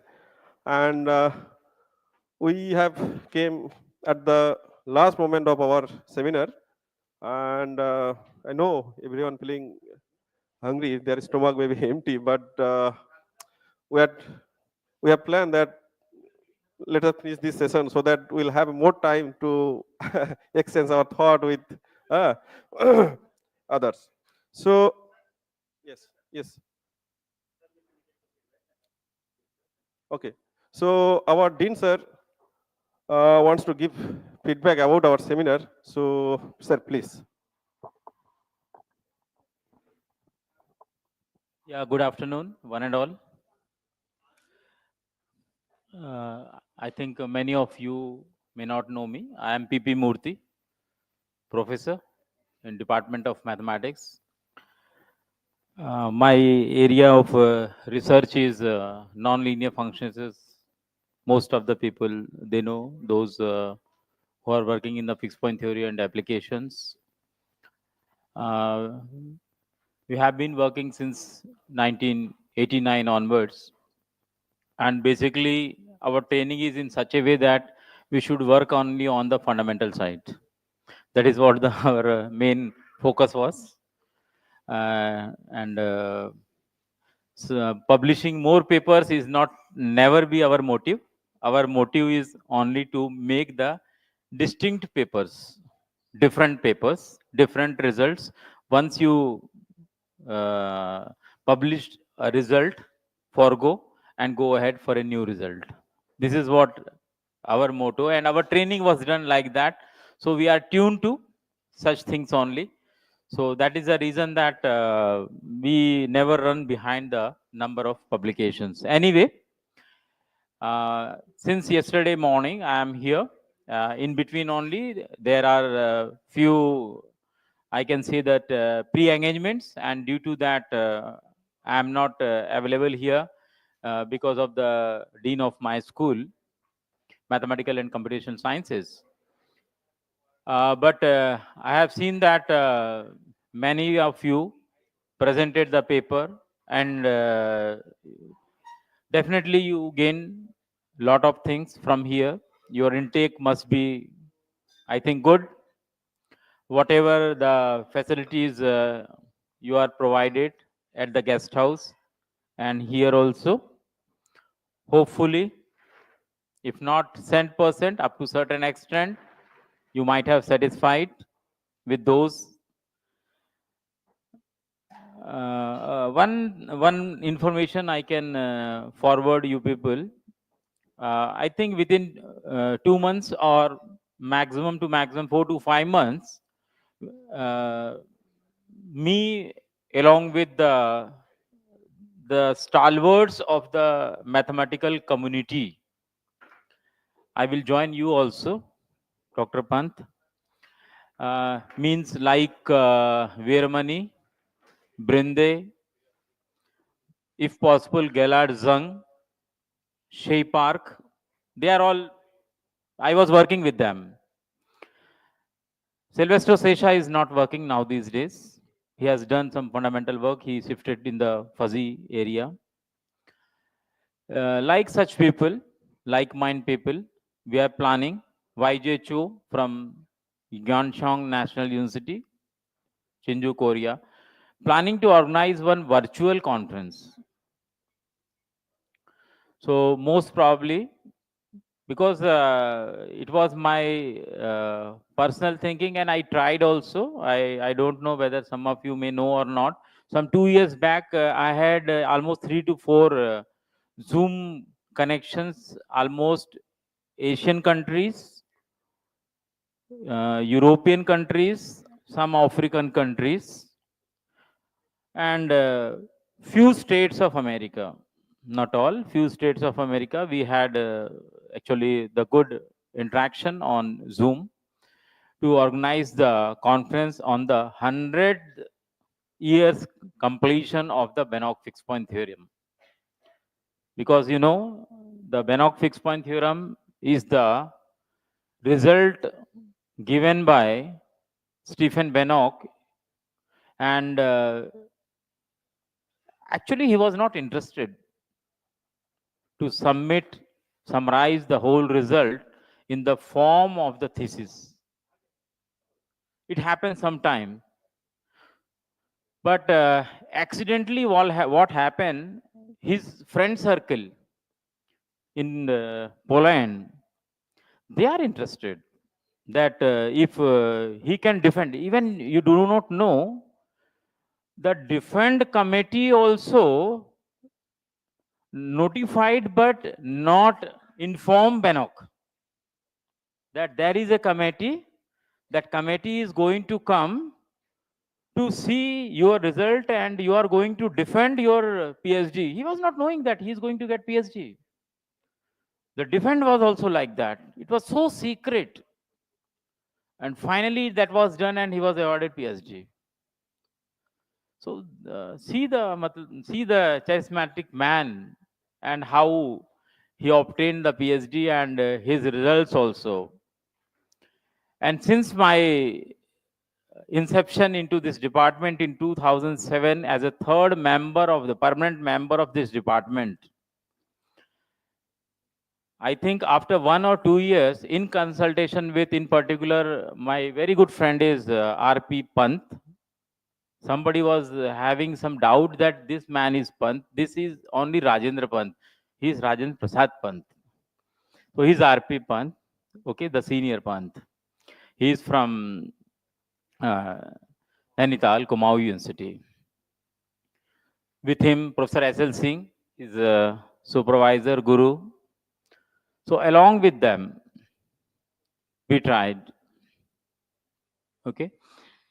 So anyway, these are all the past things. I don't want to right now reveal all such things, but you can regularly visit our website, and very soon you are going to get some information. Recently, we have completed our GAN workshop also, and one of my very good friend, Basil Birinde, he is from Romania. So he was here around 7 to 8 days. He was here along with one of my very good family friend as well as my dearest friend, Professor P. Veeramani, who retired recently from IIT Madras. He also arrived. So they have given the very good stimulated lectures on metrical fixed point theory. The whole results are metrical fixed point theory, and it was went on very well. And the work is going on, and we are planning to publish an edited book that will contain the research papers, particularly on the metrical fixed point theory. Those who are interested, they can submit, but we are going to notify right now. and most probably that is going to publish in Springer, and it will be thoroughly reviewed like Q1 generals. That's why I say so. It will be thoroughly reviewed. So possibly in one volume, because those who are interested, especially in the fixed point theory, they can view the videos webcasted all the 7 days, 7 hours per day. Total 35 hours webcasting is there, and it is available on YouTube. That is there. So you can think over, and you can submit that your research in that. My main interest over here is to know the feedback from you, because we have very less time, along with our Honorable Vice Chancellor, who is going to arrive very shortly. So I'm delighted to know the feedback. So let us start from the participants who are not from the host institute, from the outside institute. Please, I think one of you may come. Any one of MSc student, please come. Our own student, MSc, come here and take this mic. आ जाओ इधर आ जाओ.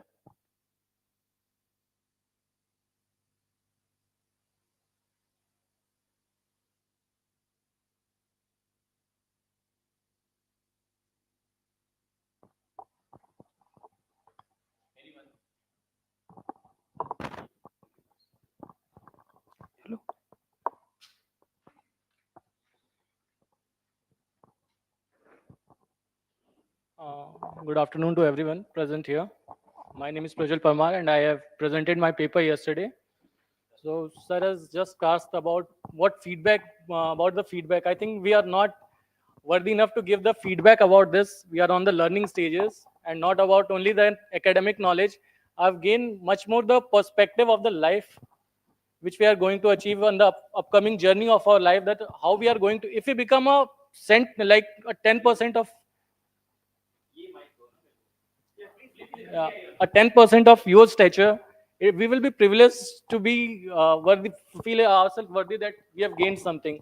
So like today I feel like getting academic knowledge is secondary, but getting the perspective of how our life should be shaped, how you have gone through your ups and lows and throughout your journey, the lessons I have learned from one to one talk by Professor Pant or other professors has been exceptional for me. I have never looked my life, or I've the questions which were asked during my presentations, I've always using those terms. I was always thinking about them, but some things were never clicked my mind. But after that they raised questions, my mind after that the thought got stuck in my mind. I also requested that to my supervisor or somewhere.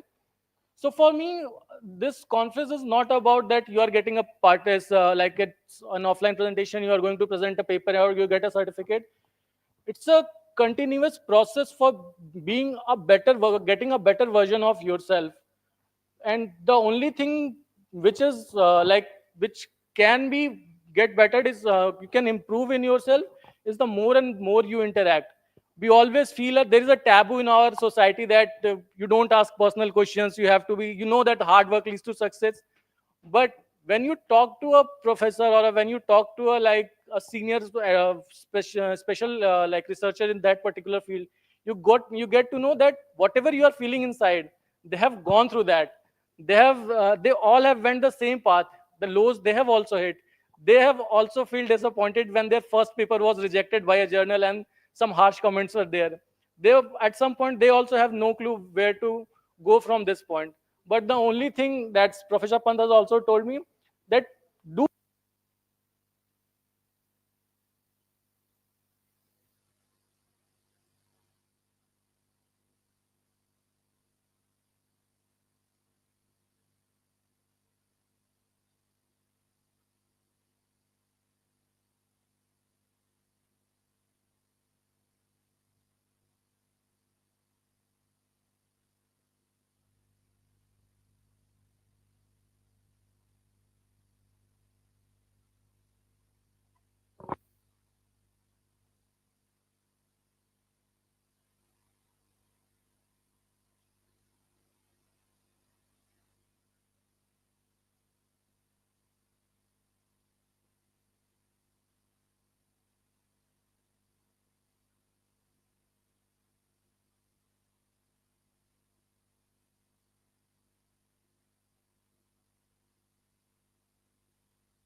Thank you. May I know your name, please? Prajwal. Praj I? IIST Shivpur. Okay. Thank you. Prajwal. Okay. Yeah, please take your seat. One more thing I can say, because I am a man, of course, because I have to no go earlier to forcefully, or you can say whatever it may be.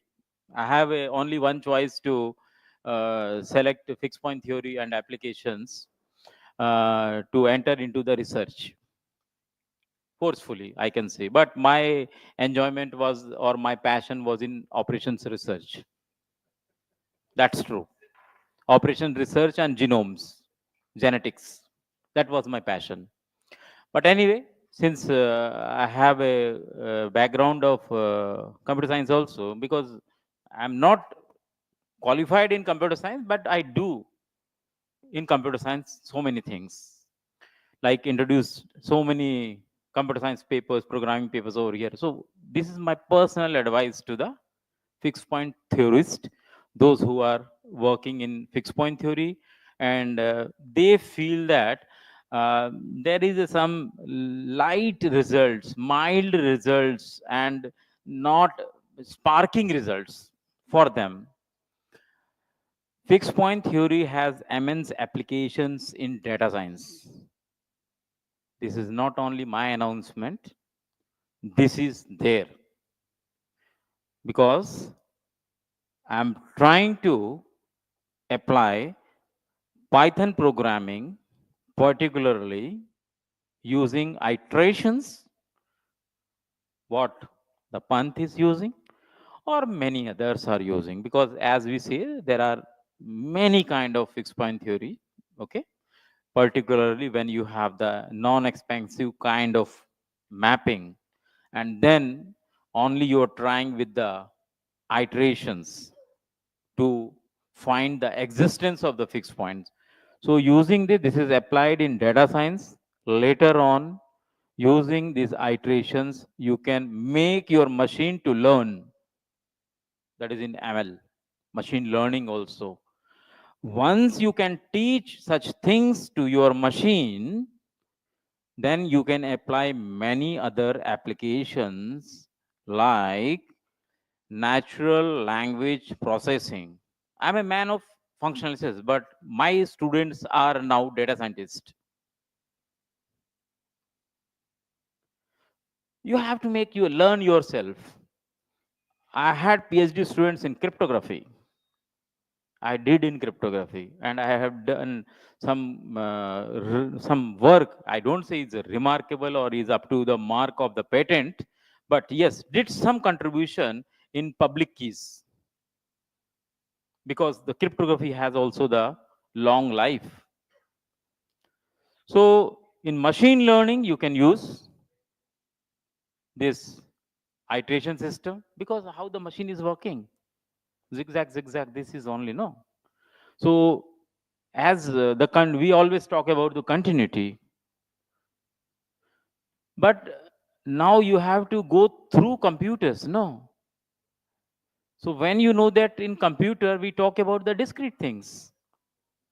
But you now, because here also in continuity, how you say that sin x is a continuous function for all values of x?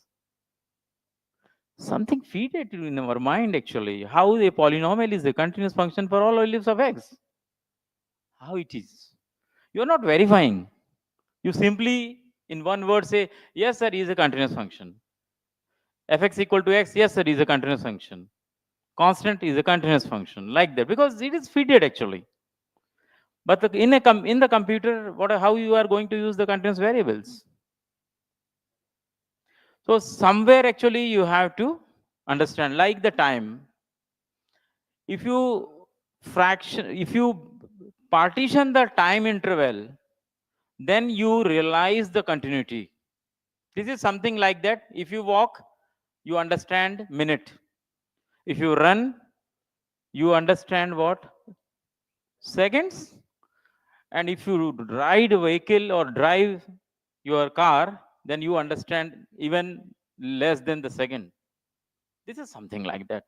So if you go below, if your I can say that understanding level, or I can say in terms of the real analysis, a partition, fine partitions, and your particles are just like the particles of a powder, whether it's a talcum powder or whether it's a flour, that kind of particle, and you join them, you understand what is continuity in this manner. So definitely if you realize time, then you can say yes, even in computer is a continuous function, because everything may die, but your time in your CPU is not going to die. Once it is die means your computer died. That you know, those who are understanding little bit hardware part of the computer, you can understand this part very well. What is the importance of the time of your system? So this is not only my prediction, this is the confirmation that you develop your programming skills in Python. You spend 3 months honestly, and don't try to learn through the videos. Only one video is enough to stimulate or motivate you, but the rest you go for the documentation part. Read and do it. And it is a skill based. And for a mathematics students, why I am more interested in mathematics is because uh, last year you know that two people who got the Nobel in chemistry and pharmacy, both from AI. AI. For mathematics, we don't have the Nobel. So we can have Nobel like our equilibrium problem, Nash. Right? So we have the challenges, and to work on the challenges, what our vice chancellor is saying, yes, we have to make ourselves different. When I was in BHU in 1995, my supervisor, Professor Shivnarayan Lal, he used to say that, I say that, sir, I'm just around 24, 25 years old. And how you are going to make myself to enter into this? So he says that you have these papers, 10 people may be there, all 10 are good. The selection committee has to accept that among these 10, he is very good. That's it. So you have to make your appearance that among a group, how you are different. You know very well that a good fish is always swimming opposite direction of the flow. One of my friend also, he is basically engineer. Whenever I used to walk along with him at Bhopal or somewhere else, even in Delhi, so he used to take always the wrong direction. Our traffic is the left hand side. He used to walk on the right hand side. Why right hand side? He says that I can see the people. This is what. So this is only the tendency. So now this is the time that you can work little bit hard and be patient. Don't indulge yourself in the publication part, that I spent 3 years, 2 years, and I am not able to publish a paper. Okay, if not that, any journal. There is a mathematical formula, I can say that. For every research paper, there exists a journal. For every research paper, there exists a journal. What does it mean? For every student, there is an engineering seat now. Same thing is here. But among them also, you should be very selective. Because publishing one paper in a such a journal that where publication is impossible, and if you target that journal, if not today, 1 year, 2 year, 3 years, one day you will publish. Definitely you publish. You don't deviate yourself. In between, you may have, like Sun Microsystem, they never thought of the Java. How Java appeared? Suddenly Java has come out of it, and they find that Java is a high level programming language. It is byproduct. They were trying for something else. and suddenly this appear. So it happens with you also. Sometimes if you think, then definitely it clicks, and that click should be different. Don't believe always on the video lectures or website only. I personally experienced that, particularly in mathematics, we have very, very less authenticated literature in the website, even Wikipedia. You cannot rely on that. Many people, many software programmers, they rely on Wikipedia. For them is not a big issue, because even today online banking is only 84 to 86% secure. What about the rest 14%? Again, the problem. Anyone can hack. For them is 1%, 2% is not a big problem. But for you is very important. 1 by 3.33 you will say. You will not say something else. But they can say, no problem, it is 0.4. That's not an issue. They may say. But we may not say. Because right from our childhood, we have studied and we became slowly the concrete kind, crisp side. We are breakable, but not going to compromise. This is what. So it is my sincere request to seniors and advice to the juniors, try this, and this is the time that when you can improve your result towards the employing the fixed point theory in artificial intelligence. Welcome, sir.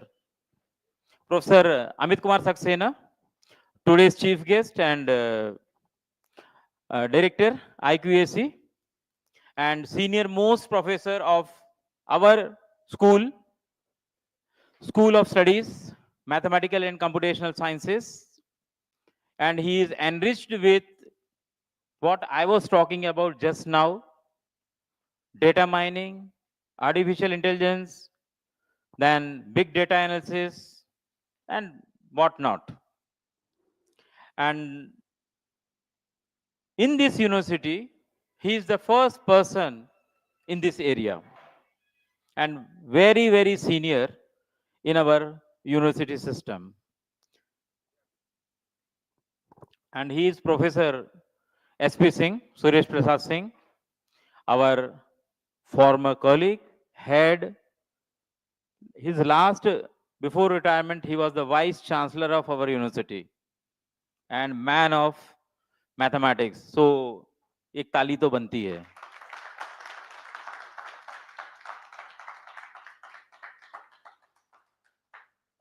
And this man is not only from the mathematics, actually, he is most likely person in the whole university system, whole university society. What is, you can ask anyone who is Professor S.P. Singh, they can say one S.P. Singh from Canada, another S.P. Singh from here. Those days, so many Singhs. One more S.L. Singh, he is not S.P., S.L. Singh. He is very close friend because he is also worked in Pahad side. He was also in Uttarakhand. Okay, I think our he is coming, no? Sir, we can. Thakur साहब कहाँ हैं? Okay. आइए ना sir. Okay. So anyone, please, Pant साहब आप कुछ दीजिए feedback और पराग साहब से भी लेते हैं, please. Good afternoon. Namaste, Pranam. I would like to once again thank the organizer for inviting me. Actually, I was not expecting so many experts here. When Dhananjay said that, okay, sir, you are coming India and please come and we will be. But I can see that big experts are here. Actually, about the Guru Ghasidas University, yeah, I was only knowing about Professor Murthy as he was a friend of my supervisor and supervisor's students, Professor Gerola, Professor. But now I can see that people are really making new contributions coming and organizers have invited many good researchers here. My message to the supervisor, because I was also supervised and nurtured, and you can see that it makes a difference when you are nurtured in a different way, different setting. I was supervised by Professor S.L. Singh. So Professor S.L. Singh didn't only supervise me for PhD, but for my life also. So he was not only a mathematician, but a father for me, as well as not only for just doing PhD, but how to get a job, how you can become a better person in life. So all those things I learned from him. And then because he was working in India, so he was not having, of course, he visited many countries, but he was not having direct interaction with his students in foreign countries regularly. So he said, no, now you must leave and join my friend Swaminath Misra in South Africa. And then he also nurtured me. So I was very lucky. I can say that it's not that what I am because of myself, but because of my gurujis and all other people in my life who contributed directly and indirectly. Nowadays, when I was in VNIT and other places I have worked, sometimes my colleagues, students, they come and then they say that we have been asked to read these papers and then generate new results and this. So I will request supervisors, please do not do this practice. This is not good. Focus on the problem in the area. Just explain the problem. Maybe you haven't done, as I presented some open problems, I couldn't do those problems. It doesn't mean that if my student does, then no, I am not superior than him. Because if we don't explain the problem to the student, then definitely, yeah. Uh, sorry. Okay. Okay.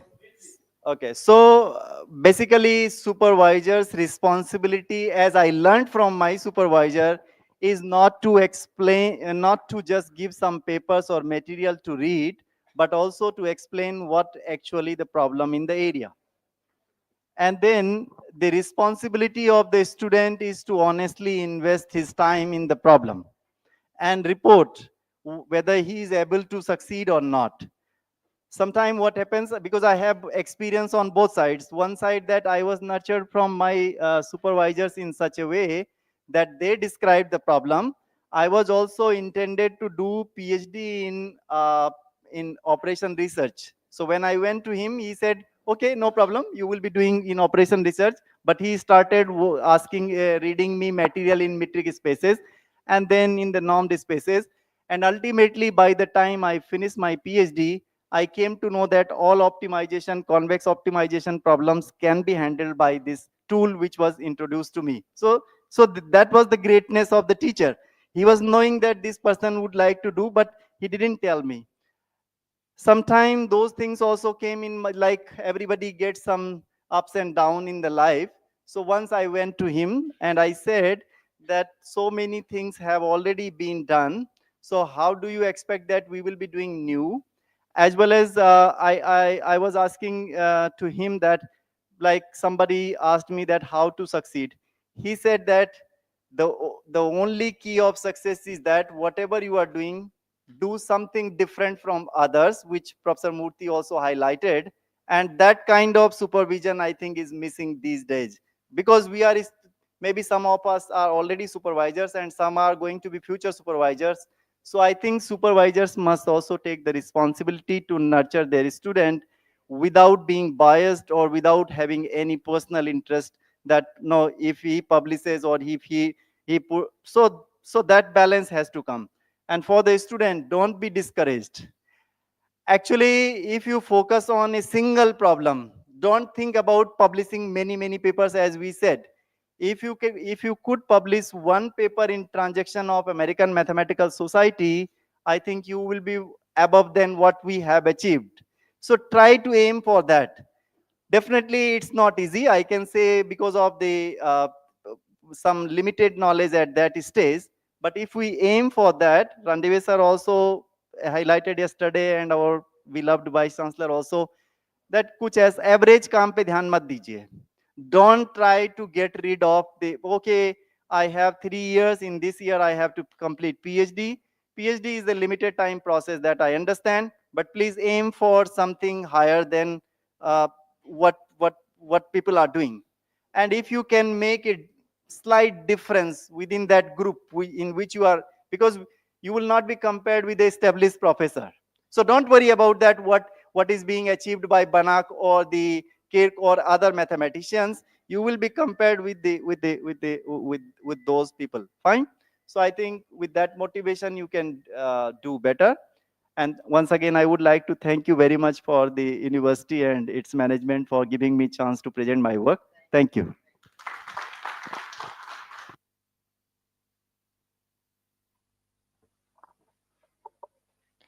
As our guests have arrived, shall we start the program, sir?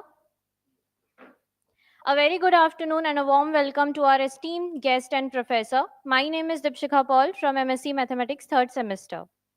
And my name is Pushpalata Thakur from MSc Mathematics 3rd semester.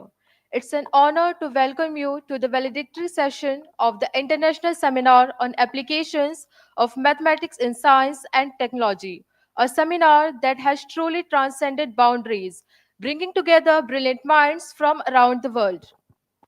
As we approach the conclusion of this enlightening ceremony, we gather not just to reflect on what we have learned, but also to celebrate the exchange of ideas, the collaboration formed, and the global connections that have enriched our collective experience. To mark the auspicious beginning of this grand occasion, may we invite Honorable Professor Amit Kumar Saxena, Sir, Director of IQAC, Registrar of our University, Professor A.S. Randevi, Sir, Dean of Mathematical and Computational Sciences, Professor P.P. Murthy, Sir, Head of Mathematics Department, Professor A.K. Thakur, Sir, and Organizing Secretary, Dr. Kankan Sarkar, Sir, to come forward for lighting the lamp and worship Goddess Saraswati and floral tribute to Sir Srinivas Ramanujan.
Before we begin, let's take a moment to acknowledge and express our gratitude to all the esteemed individuals who have graced this occasion with their presence.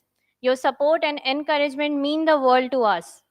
We would like to invite Professor A.K. Thakur sir to honor our Honorable Vice Director of IQAC, Professor Amit Kumar Saxena sir.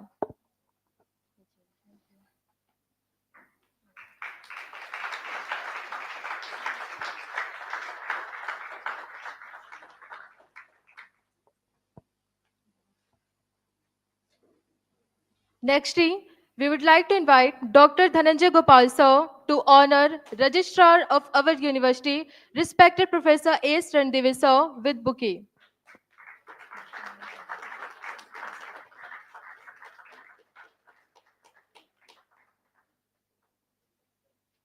After this, we kindly request Dr. J.P. Jaiswal sir to honor Dean of Mathematical and Computational Sciences, Professor P.P. Murthy sir.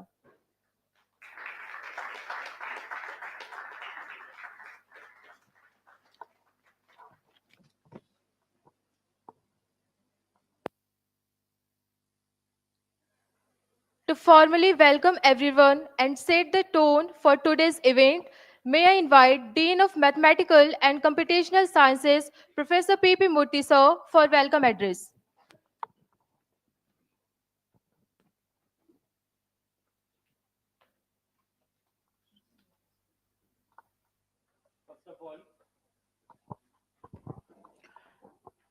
Good afternoon, one and all.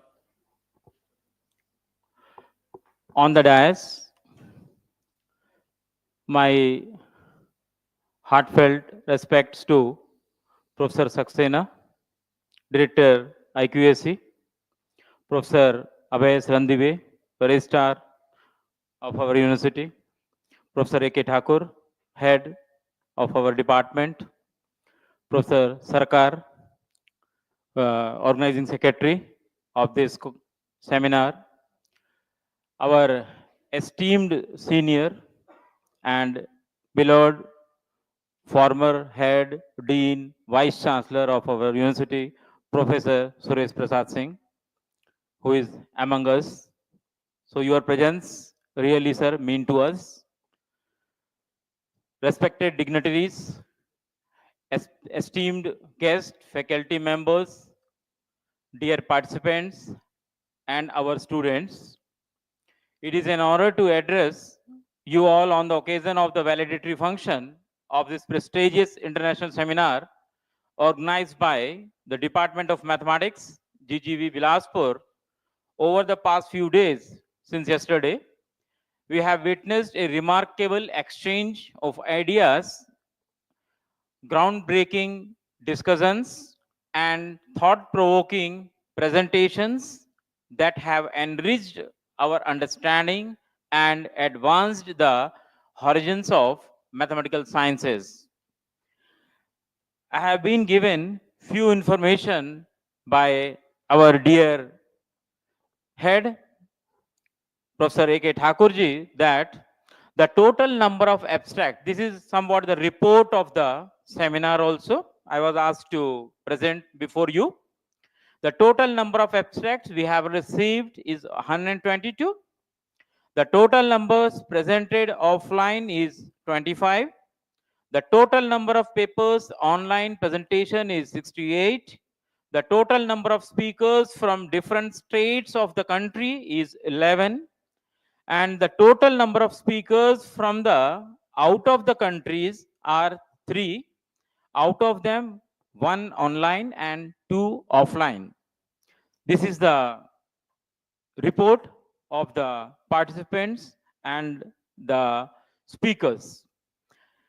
This seminar stands as a testament to the dedication of the organizers and unwavering support of the university leadership, means our Honorable Vice Chancellor, Professor Alok Kumar Chakravalji. And you have blessed with his words yesterday, and you have seen that how this conference showed its heights.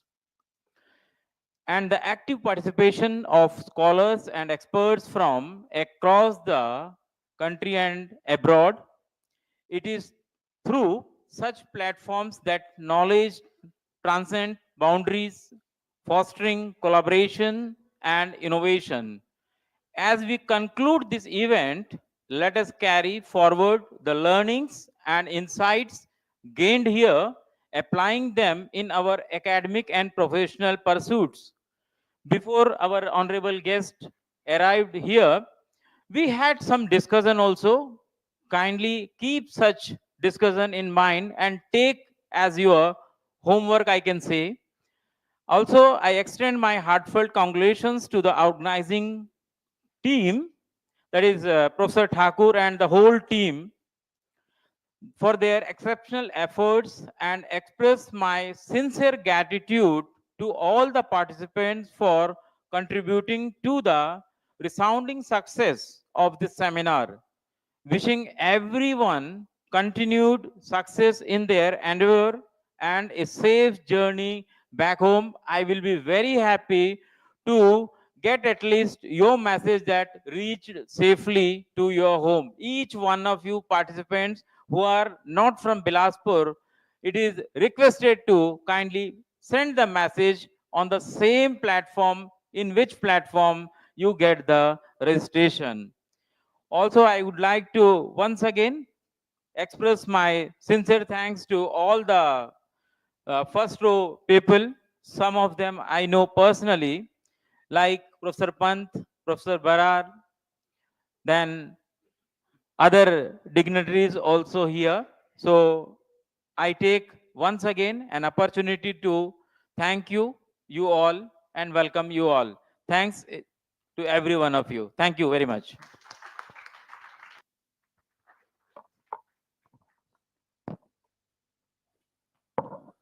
Thank you very much, sir. Nextly, we would like to invite Registrar of our university, respected Professor A.S. Randive, sir, to share a few words.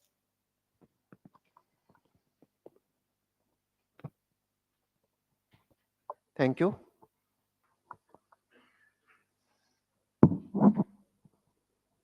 मंचस्थ professor Amit Saxena, director IQAC, संकाय अध्यक्ष professor PP मूर्ति, विभागाध्यक्ष doctor A.K. Thakur और doctor सरकार,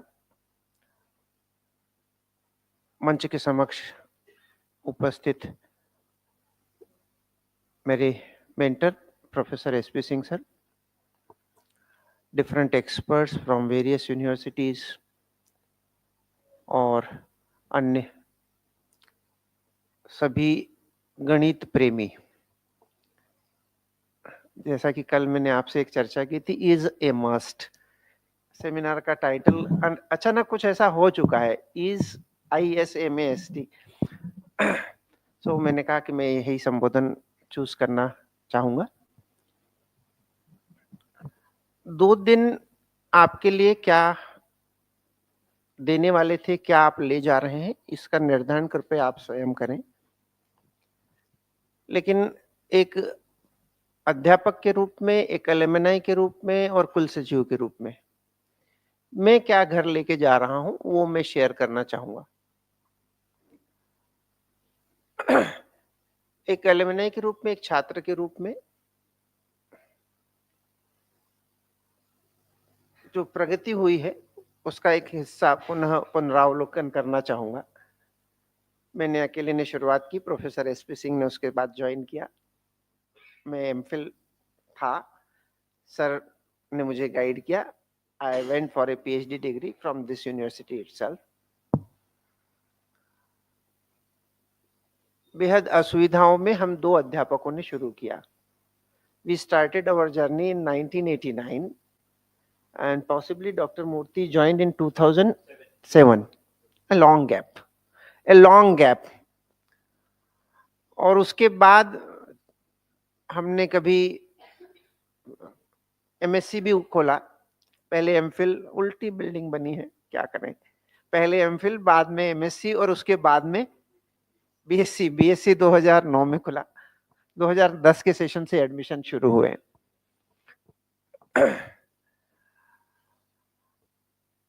as a teacher मैं महसूस करता हूं कि गणित के पूर्व छात्र ये महसूस करते रहे हैं कि सर विभाग में अंतरराष्ट्रीय संगोष्ठी या संगोष्ठियां कम होती हैं। कैसे संभव है? 2 ही अध्यापक हैं और मैं क्या कहूँ, मेरे सौभाग्य से या मेरे दुर्भाग्य से मैंने जो भी पद धारण किया वो बहुत लंबी अवधि तक मुझे झेलना पड़ा। मैं करीब 12 वर्ष 13 वर्ष तक अतिथि गृह प्रभारी रहा। करीब 14 वर्ष वरिष्ठ केंद्राध्यक्ष या केंद्राध्यक्ष के रूप में 3 बार साल में परीक्षाएं करवाई, फर्स्ट सेमेस्टर, सेकंड सेमेस्टर और एटी-केटी। और सभी कुछ केंद्रीय मूल्यांकन, आप राज्य विश्वविद्यालय हैं तो केंद्रीय मूल्यांकन भी करवाना है, क्या नहीं करवाना है ये सोचा जा सकता है। कॉलेजेस के एफिलिएशन के लिए भी जाना है। तो अफसोस होता था कि छात्र का जो मुद्दा है वो सही है। One of the student I can recall, Mr. Rakesh Nandi, rather I should now say Dr. Rakesh Nandi. He raised this point. Sometimes जो वेलकम और फेयरवेल होते हैं, एलुमनी अगर आज उपस्थित हैं तो वो महसूस करें कि मैं अब कुल सचिव के रूप में और एक अध्यापक के रूप में क्या शेयर करना चाह रहा हूं। 1 महीने के अंदर गणित विभाग द्वारा 2 इंटरनेशनल इवेंट्स आयोजित की गई हैं। Big hand, really I expected this big hand. क्योंकि फिर वही बात है, हम कहां से चले कहां आ गए हैं और कहां अभी और जाना है। यद्यपि ये जो कविता है और जो पंक्तियां हैं, हम क्या थे क्या हो गए हैं और क्या हो गए होंगे अभी, ये निगेटिव एस्पेक्ट में दिनकर जी की है। क्योंकि उन्होंने समाज के गिरावट के अध्ययन करते हुए उस परिप्रेक्ष्य में वो कही थी कि हम क्या थे क्या हो गए हैं और क्या होंगे अभी। लेकिन मैं उन्हीं पंक्तियों को उतना ही हिस्सा बिना आगे पीछे के रेफरेंस के लेना चाहूंगा। हम क्या थे क्या हो गए हैं और क्या होंगे अभी। So now the burden of these expectations lie with the present team of the teachers, present team of the research scholars, and not last and neither least the MSc students and then BSc students. You follow your legacy. आप अपने अध्यापकों का अनुकरण करते हैं और अगर आप एल्यूमिनाई मीट में नहीं आते हैं तो ये जो चर्चा है, मैं आपके साथ जो मेरा व्यू आपके साथ में शेयर करना चाहता हूं, या इस प्रकार की मीटिंग्स में नहीं बैठते हैं तो ये समझ नहीं पाते कि एक विश्वविद्यालय का निर्माण और केवल उस विश्वविद्यालय का निर्माण नहीं, उस विश्वविद्यालय के अंतर्गत केवल एक विभाग का निर्माण कितनी लंबी अवधि की प्रक्रिया है। हम आज भाग्यशाली हैं कि हमारे बीच एक्सपर्ट्स फॉरेन से भी आए हैं और सही मायने में यह एक इंटरनेशनल कॉन्फ्रेंस है। 1 महीने में 2 इवेंट्स, इंटरनेशनल इवेंट, कितनी केंद्रीय विश्वविद्यालय करवा रहे होंगे और वह भी एक ही विभाग में, यह सोचने का मुद्दा हो सकता है। ये मेरा आज का टेक अवे है। मैं इस खुशी के साथ विदा होना चाहूंगा कि यह सब हमने माननीय कुलपति महोदय के निर्देश में और स्वयं अपने आप को गतिशील बनाए रखते हुए किया। जैसा कि कल शायद आपने ही मुझसे पूछा था कि कठिन प्रश्न सा है कि जीवन की, लेकिन उसमें क्या कहें, जीवन के बारे में गहरी अनुभूति सर के प्रश्न में थी और कृपया मैं उस प्रश्न के साथ उत्तर को पुनः रेखांकित करना चाहूंगा। हारिए मत, थकिए मत। अगर उस दिन हम बैठे रहे होते कि एक ऐसा विश्वविद्यालय है, मन तो होता है ये कैसा विश्वविद्यालय है जिसमें मुझे चपरासी का भी काम करना पड़ रहा है, तो निश्चित रूप से मैं नेगेटिविटी का शिकार होता। आज मैं चूंकि कुल सचिव के रूप में आपके समक्ष हूं तो मेरे प्रिविलेज बहुत अलग हैं। मेरे जाने के पहले गाड़ी खोलने के लिए, गाड़ी का दरवाजा खोलने के लिए एक इंसान डेप्यूटेड है। Please do not stop. गणित में repeat the dose till patient is dead वाली अवधारणा है, and there is no other process. Take pain and also take pain. Some of my students will possibly remember this line, and I will like to close up my close it with a remark. गुरु गुरु होता है। और a teacher, one time teacher is a lifetime teacher. वो आपके लिए जीवन भर का अध्यापक होता है. ये जो कोट मैंने अभी पढ़ा, take P N pen and also take PAIN pain, ये मेरे एक अध्यापक ने मुझे राह चलते दिया था. प्रोफेसर प्रेमचंद, जो अब इस दुनिया में नहीं है. मैं MSc का छात्र था और मुझे महसूस हो रहा था कि बहुत सारी चीजें समझ में आ जाती हैं, लेकिन डिस्कशन के दौरान या रिप्रोड्यूस करने की वो नॉलेज जो आपको रिप्रोड्यूस करना है एग्जामिनेशन पॉइंट ऑफ व्यू से, उसमें आप उतने सक्षम साबित नहीं होते. आप खुद ही महसूस करते हैं कि आपका जवाब सटीक नहीं बन पाया और आपको अवलोकन करना होता है कि क्यों नहीं मेरा जवाब सटीक बन पाया. Keep in mind please, remembrance is not a solution in mathematics. कोई भी चीज याद रखकर आप काम नहीं कर सकते. You have to understand it properly. If even you are saying late G be having 2 elements, more than 2 elements, तो आपको ये सोचना पड़ेगा कि इस लाइन में ये अवधारणा क्या हम अपने आप ले लेंगे कि more than 2 elements हैं या more than 4 elements है. ठीक है, 4 elements, 5 elements. अच्छा, सोचिए हम कि क्या 5 elements तक का ग्रुप एबेलियन है? निश्चित रूप से एबेलियन है. एंड therefore he says कि नॉन एबेलियन करना है तो मुझे कम से कम ऑर्डर 6 पे जाना पड़ेगा. Let this be a group of order 6 or more than that. How? And that focus, that reasoning, if it comes in your mind कि सर ये भाई मैं याद नहीं रखना चाहता, then you possibly go for the mathematics learning. और जब मैंने ये उनसे चर्चा की कि सर मेरे समक्ष ये समस्या रहती है, तो उन्होंने जो सिंपल सा जवाब दिया मुस्कुराकर, क्योंकि उन दिनों तो बहुत कठिन हुआ करता था, मुझे तेजी से पैडल मार के अपने गुरु के साथ जाना पड़ा. सामान्य तौर पर हम जाते नहीं, अध्यापक के साथ जाना पसंद नहीं करते. अध्यापक जा रहे हैं तो पीछे ही चल रहे हैं. लेकिन चूंकि ये प्रश्न मेरे दिमाग में बहुत दिन से चल रहा था और मुझे क्लासरूम में इसका समाधान नहीं मिल सकता था, तो मैंने कहा मैं अभी सर का फायदा उठा लेता हूँ. और मैंने पेडलिंग फास्ट करके सर से निवेदन किया कि सर ये मेरी समस्या है. And he answered me smilingly, take P and pen and also take pain. Possibly this is the single formula which is applicable in every walk of life, not only in mathematics. जीवन के हर समस्या पर यह formula मुझे लगता है कि यह काम करता है. पेन इसलिए कह रहा हूं कि जो कल सर ने मुझे पुनः एक बार क्या कहूं इनकरेज किया. व्हाट आई एम टुडे, ऐसे ही मेंटर्स होते हैं कुछ जो आपको नोइंगली अननोइंगली आगे बढ़ने के लिए प्रेरित करते हैं. सो थैंक यू कि आपने वो प्रश्न पूछा, और कहीं न कहीं वो प्रश्न पता नहीं मैं किस हद तक आपको संतुष्ट कर पाया हूँ, वो आप मेरा मूल्यांकन करेंगे, स्वतंत्र हैं उस दृष्टिकोण से. लेकिन छात्रों से मैं कहना चाहूंगा कि कृपया ध्यान दें, गणित निरंतर अध्ययन की प्रक्रिया है. यह सबसे अधिक बेवफा प्रेमिका भी है. जरा सा भी ध्यान नहीं देंगे वो रूठ के चली जाएगी. और अगर आप उस पर सवार रहना चाहते हैं तो वह एक शेर की तरह है. शेर पर ही सवार रहिए. शेर से अगर आप नीचे उतर गए तो शेर को पता पड़ जाएगा कि ये इंसान है, मैं इसे खा सकता हूं. वह उसे आप ग्रास बन जाएंगे शेर के. सो अगर आपको मैथमेटिक्स करना है तो निरंतरता बहुत जरूरी है. I will like to conclude with this. Thank you very much. Thank you so much, sir, for informative and encouraging words. It's my distinct honor to invite our esteemed chief guest, Honorable Professor Amit Kumar Saxena, sir, Director of IQAC, to address this event.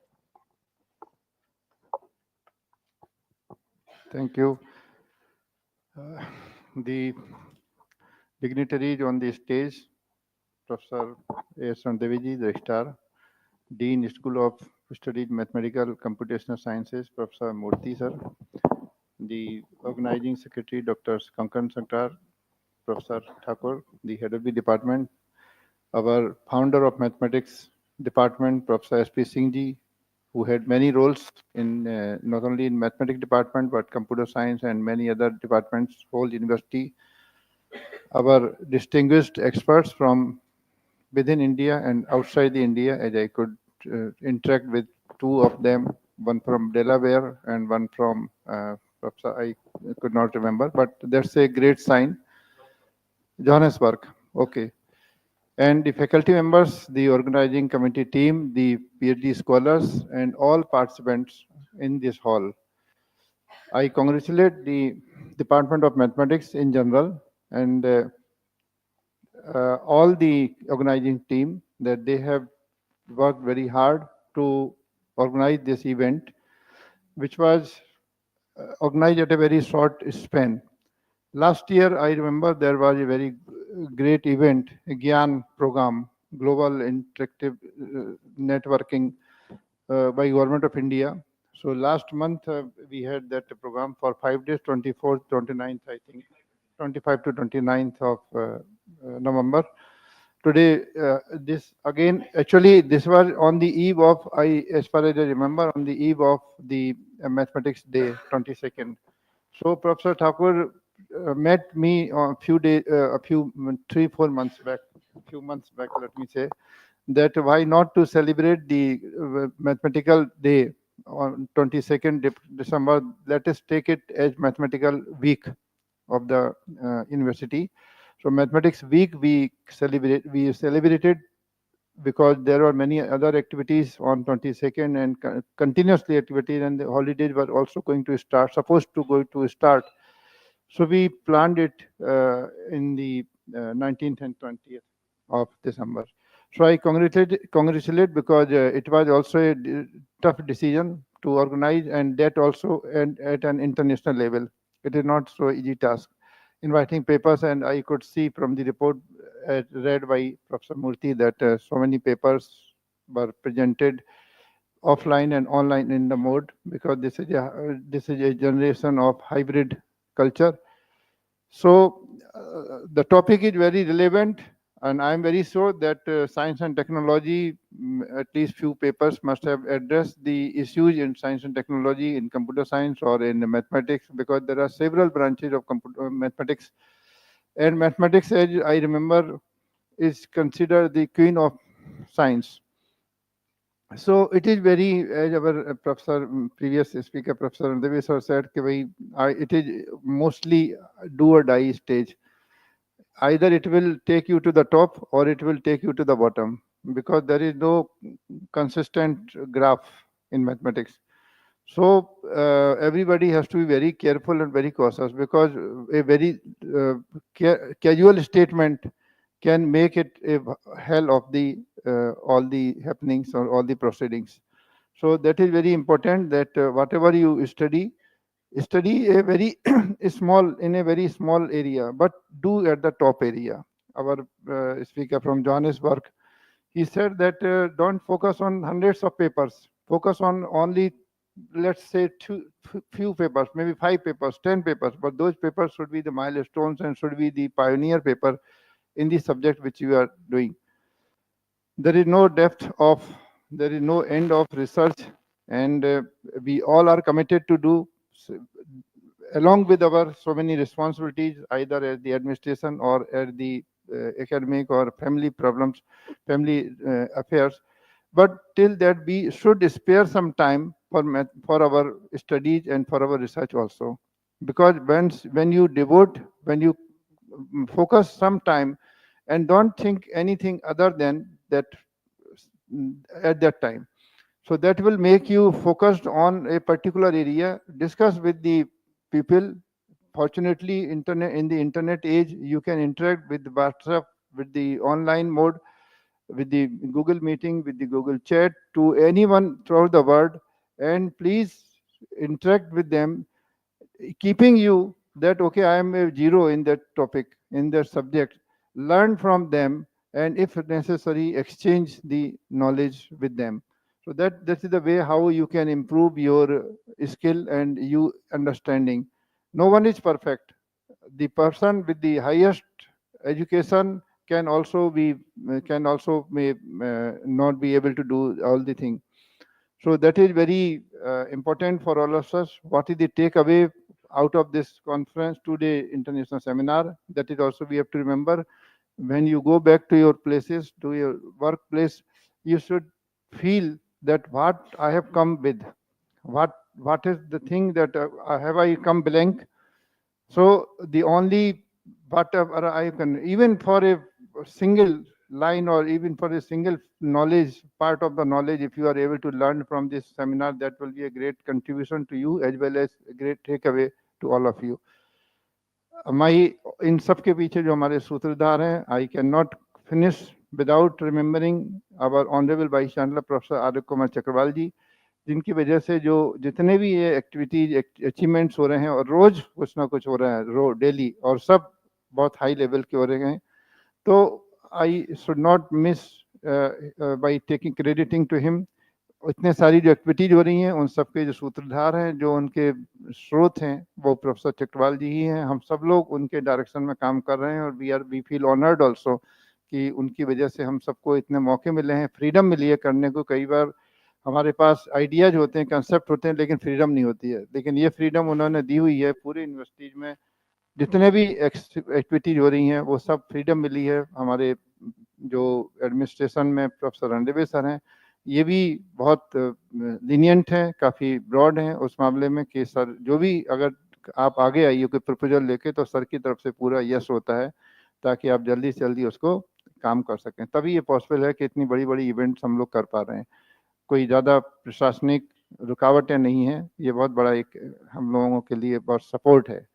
तो आप सब लोगों को best of luck to all participant, and I hope that you had a great time in the 2 days international seminar. Thank you very much.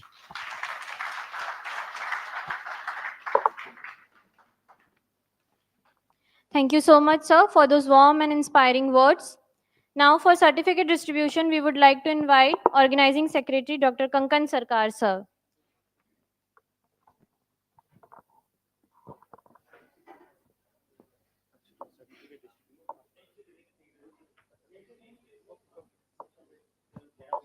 Okay.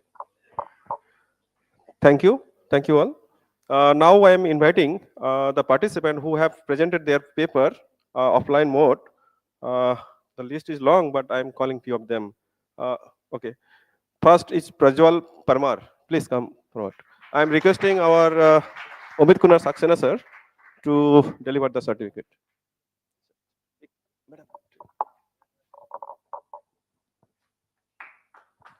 Next is Mr. Anurag Rakesh.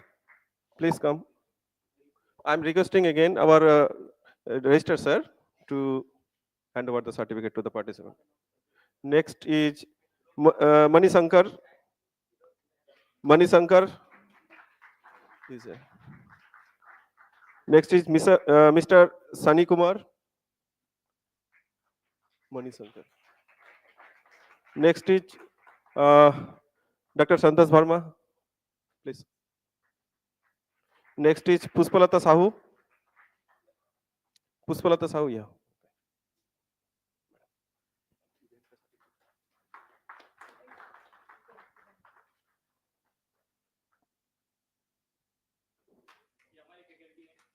He is a faculty of our department. Others participants, will provide the certificate. Let us complete this session. Okay, the list is long. Now we are.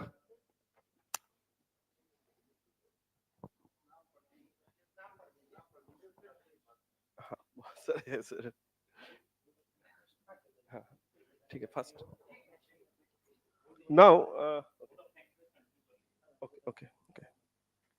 Now we are announcing the results of our activities, which we conducted to celebrate the National Mathematics Day. The paper poster presentation, first position, second position. Sorry, okay. First is Rishabh Barik, and second is Sumit Jadhav. Sumit Jadhav, competition.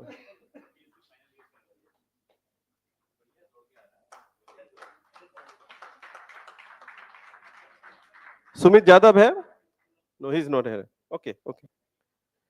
Next.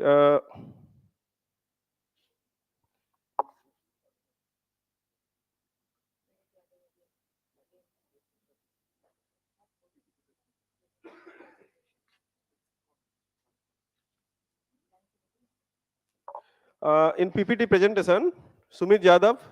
No, he's not. Moithili Tiwari, MSc third semester student.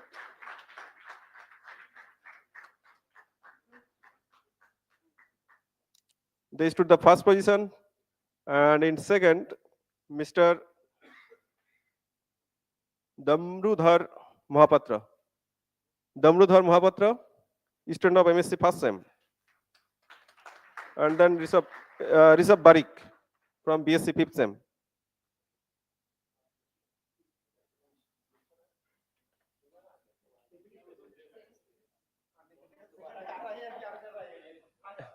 दूसरा event के लिए sir. Now Rangoli competition. Now next event is Rangoli third.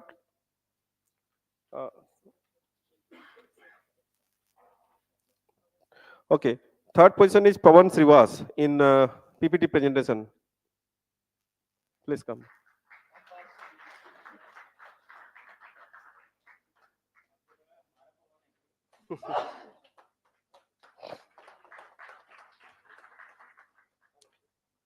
Now Rangoli competition, third prize won by Dhananjay Singh Sidar. Jointly, this is Bhumika Sahu and Sanika Gaidhani. Please come.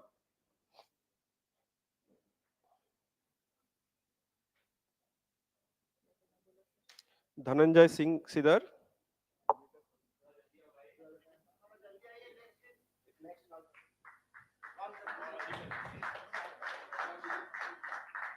Okay, so one more team got the third position. One more team got the third position. Maithili Tiwari, Ritika Kumar Devangan, Juhi Thawet, Nilam Sahu, Kavita Chandra, Ved Prakash Patel, Shubham Jaiswal, and Daimuni Dansena. Please come all together.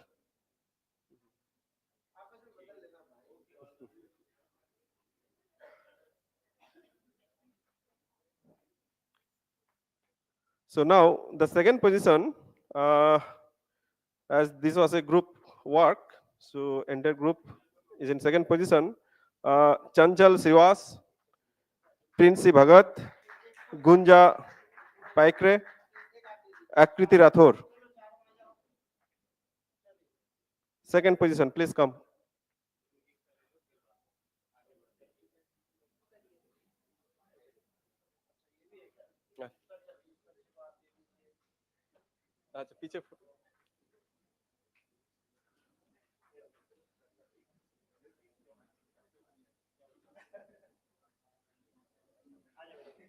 Now the first position in Rangoli competition, Rangoli number 5 by Kamal Jaswal, Devasmita Singh,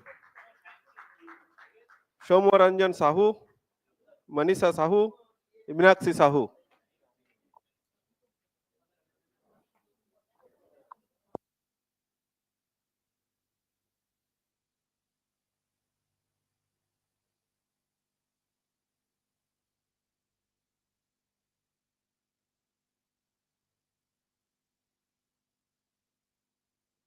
Now I am requesting to come forward other participant, Deepisa Pradhan, Sahil Kosle, Rishabh Barik.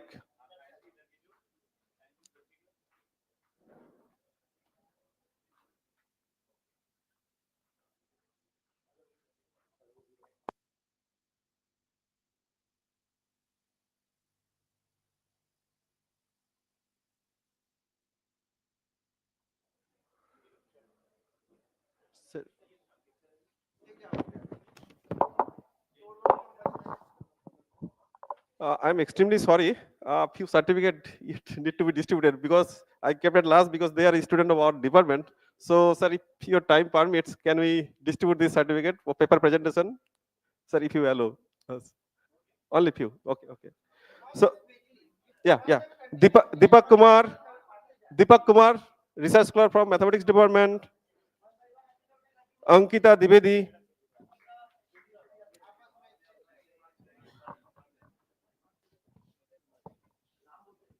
Then Deepak Kumar again. दो Deepak Kumar है. Madam, please. Certificate exchange. Exchange कर लीजिए बाद में कर लेंगे. Then Sankirtan Sardar, he is our teacher of the department. Sankirtan Sardar नहीं है. Then Ram Jiban, Nishant Kumar, Prabhavati Bhagat, Sayanti Datta, Chandra Prakash Dhuri sir, please come. Moithili Tiwari, Binita Chandra, Charmita Pradhan, Tosan Kumar Srivas, Hopka Surendra sir, Adarsh Tiwari, and Priyanka Sahu. Please come quickly.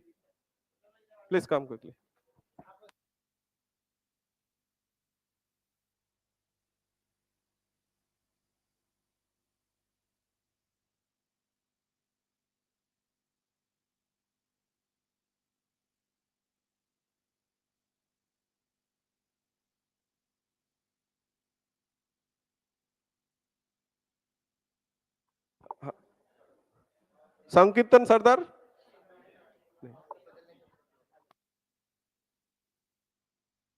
Others. Okay.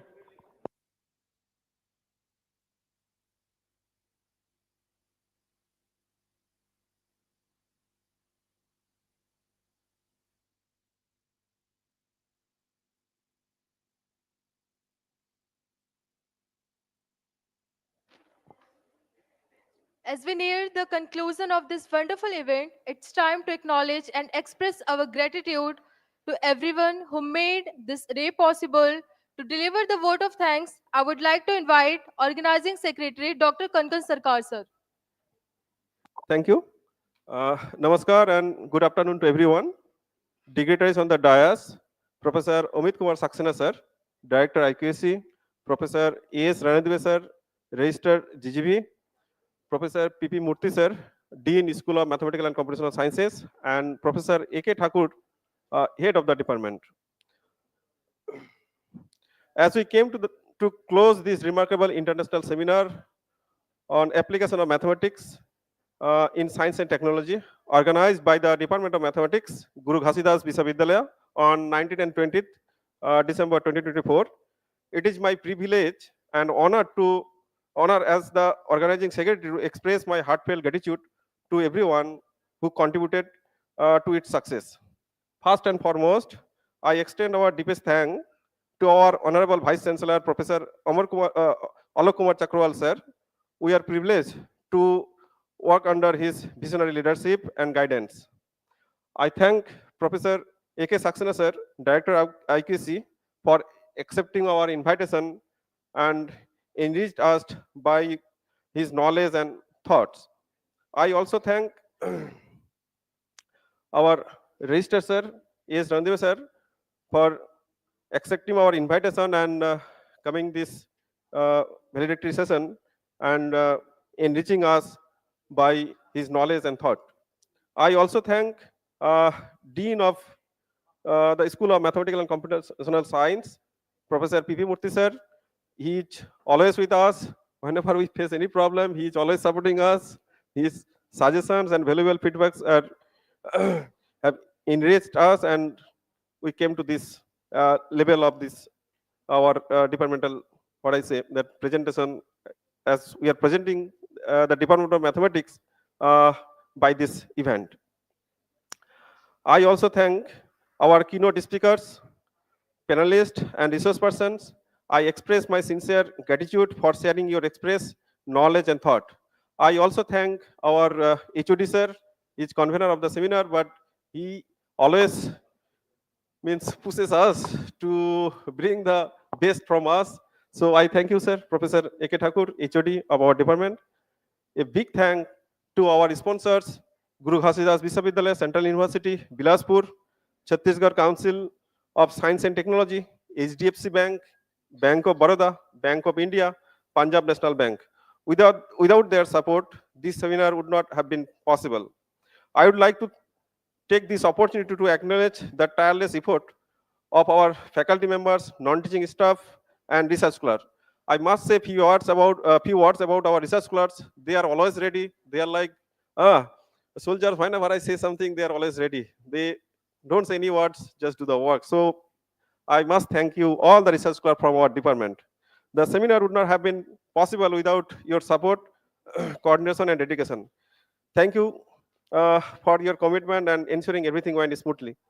I thank our IT cell for smooth webcasting of the seminar. I would also like to thank uh, Director R&D cell, our finance officer, and the persons who are directly or indirectly involved to organize this seminar. Thank you all for making this event successful. Now I request you all to we'll take a group photo session, then we'll go to the international guest house for today's lunch. Thank you very much.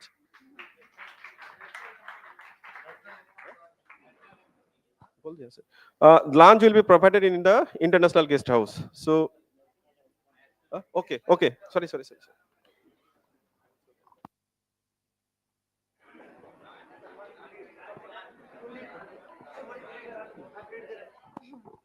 We are kindly requesting everyone to raise from their seat for national anthem.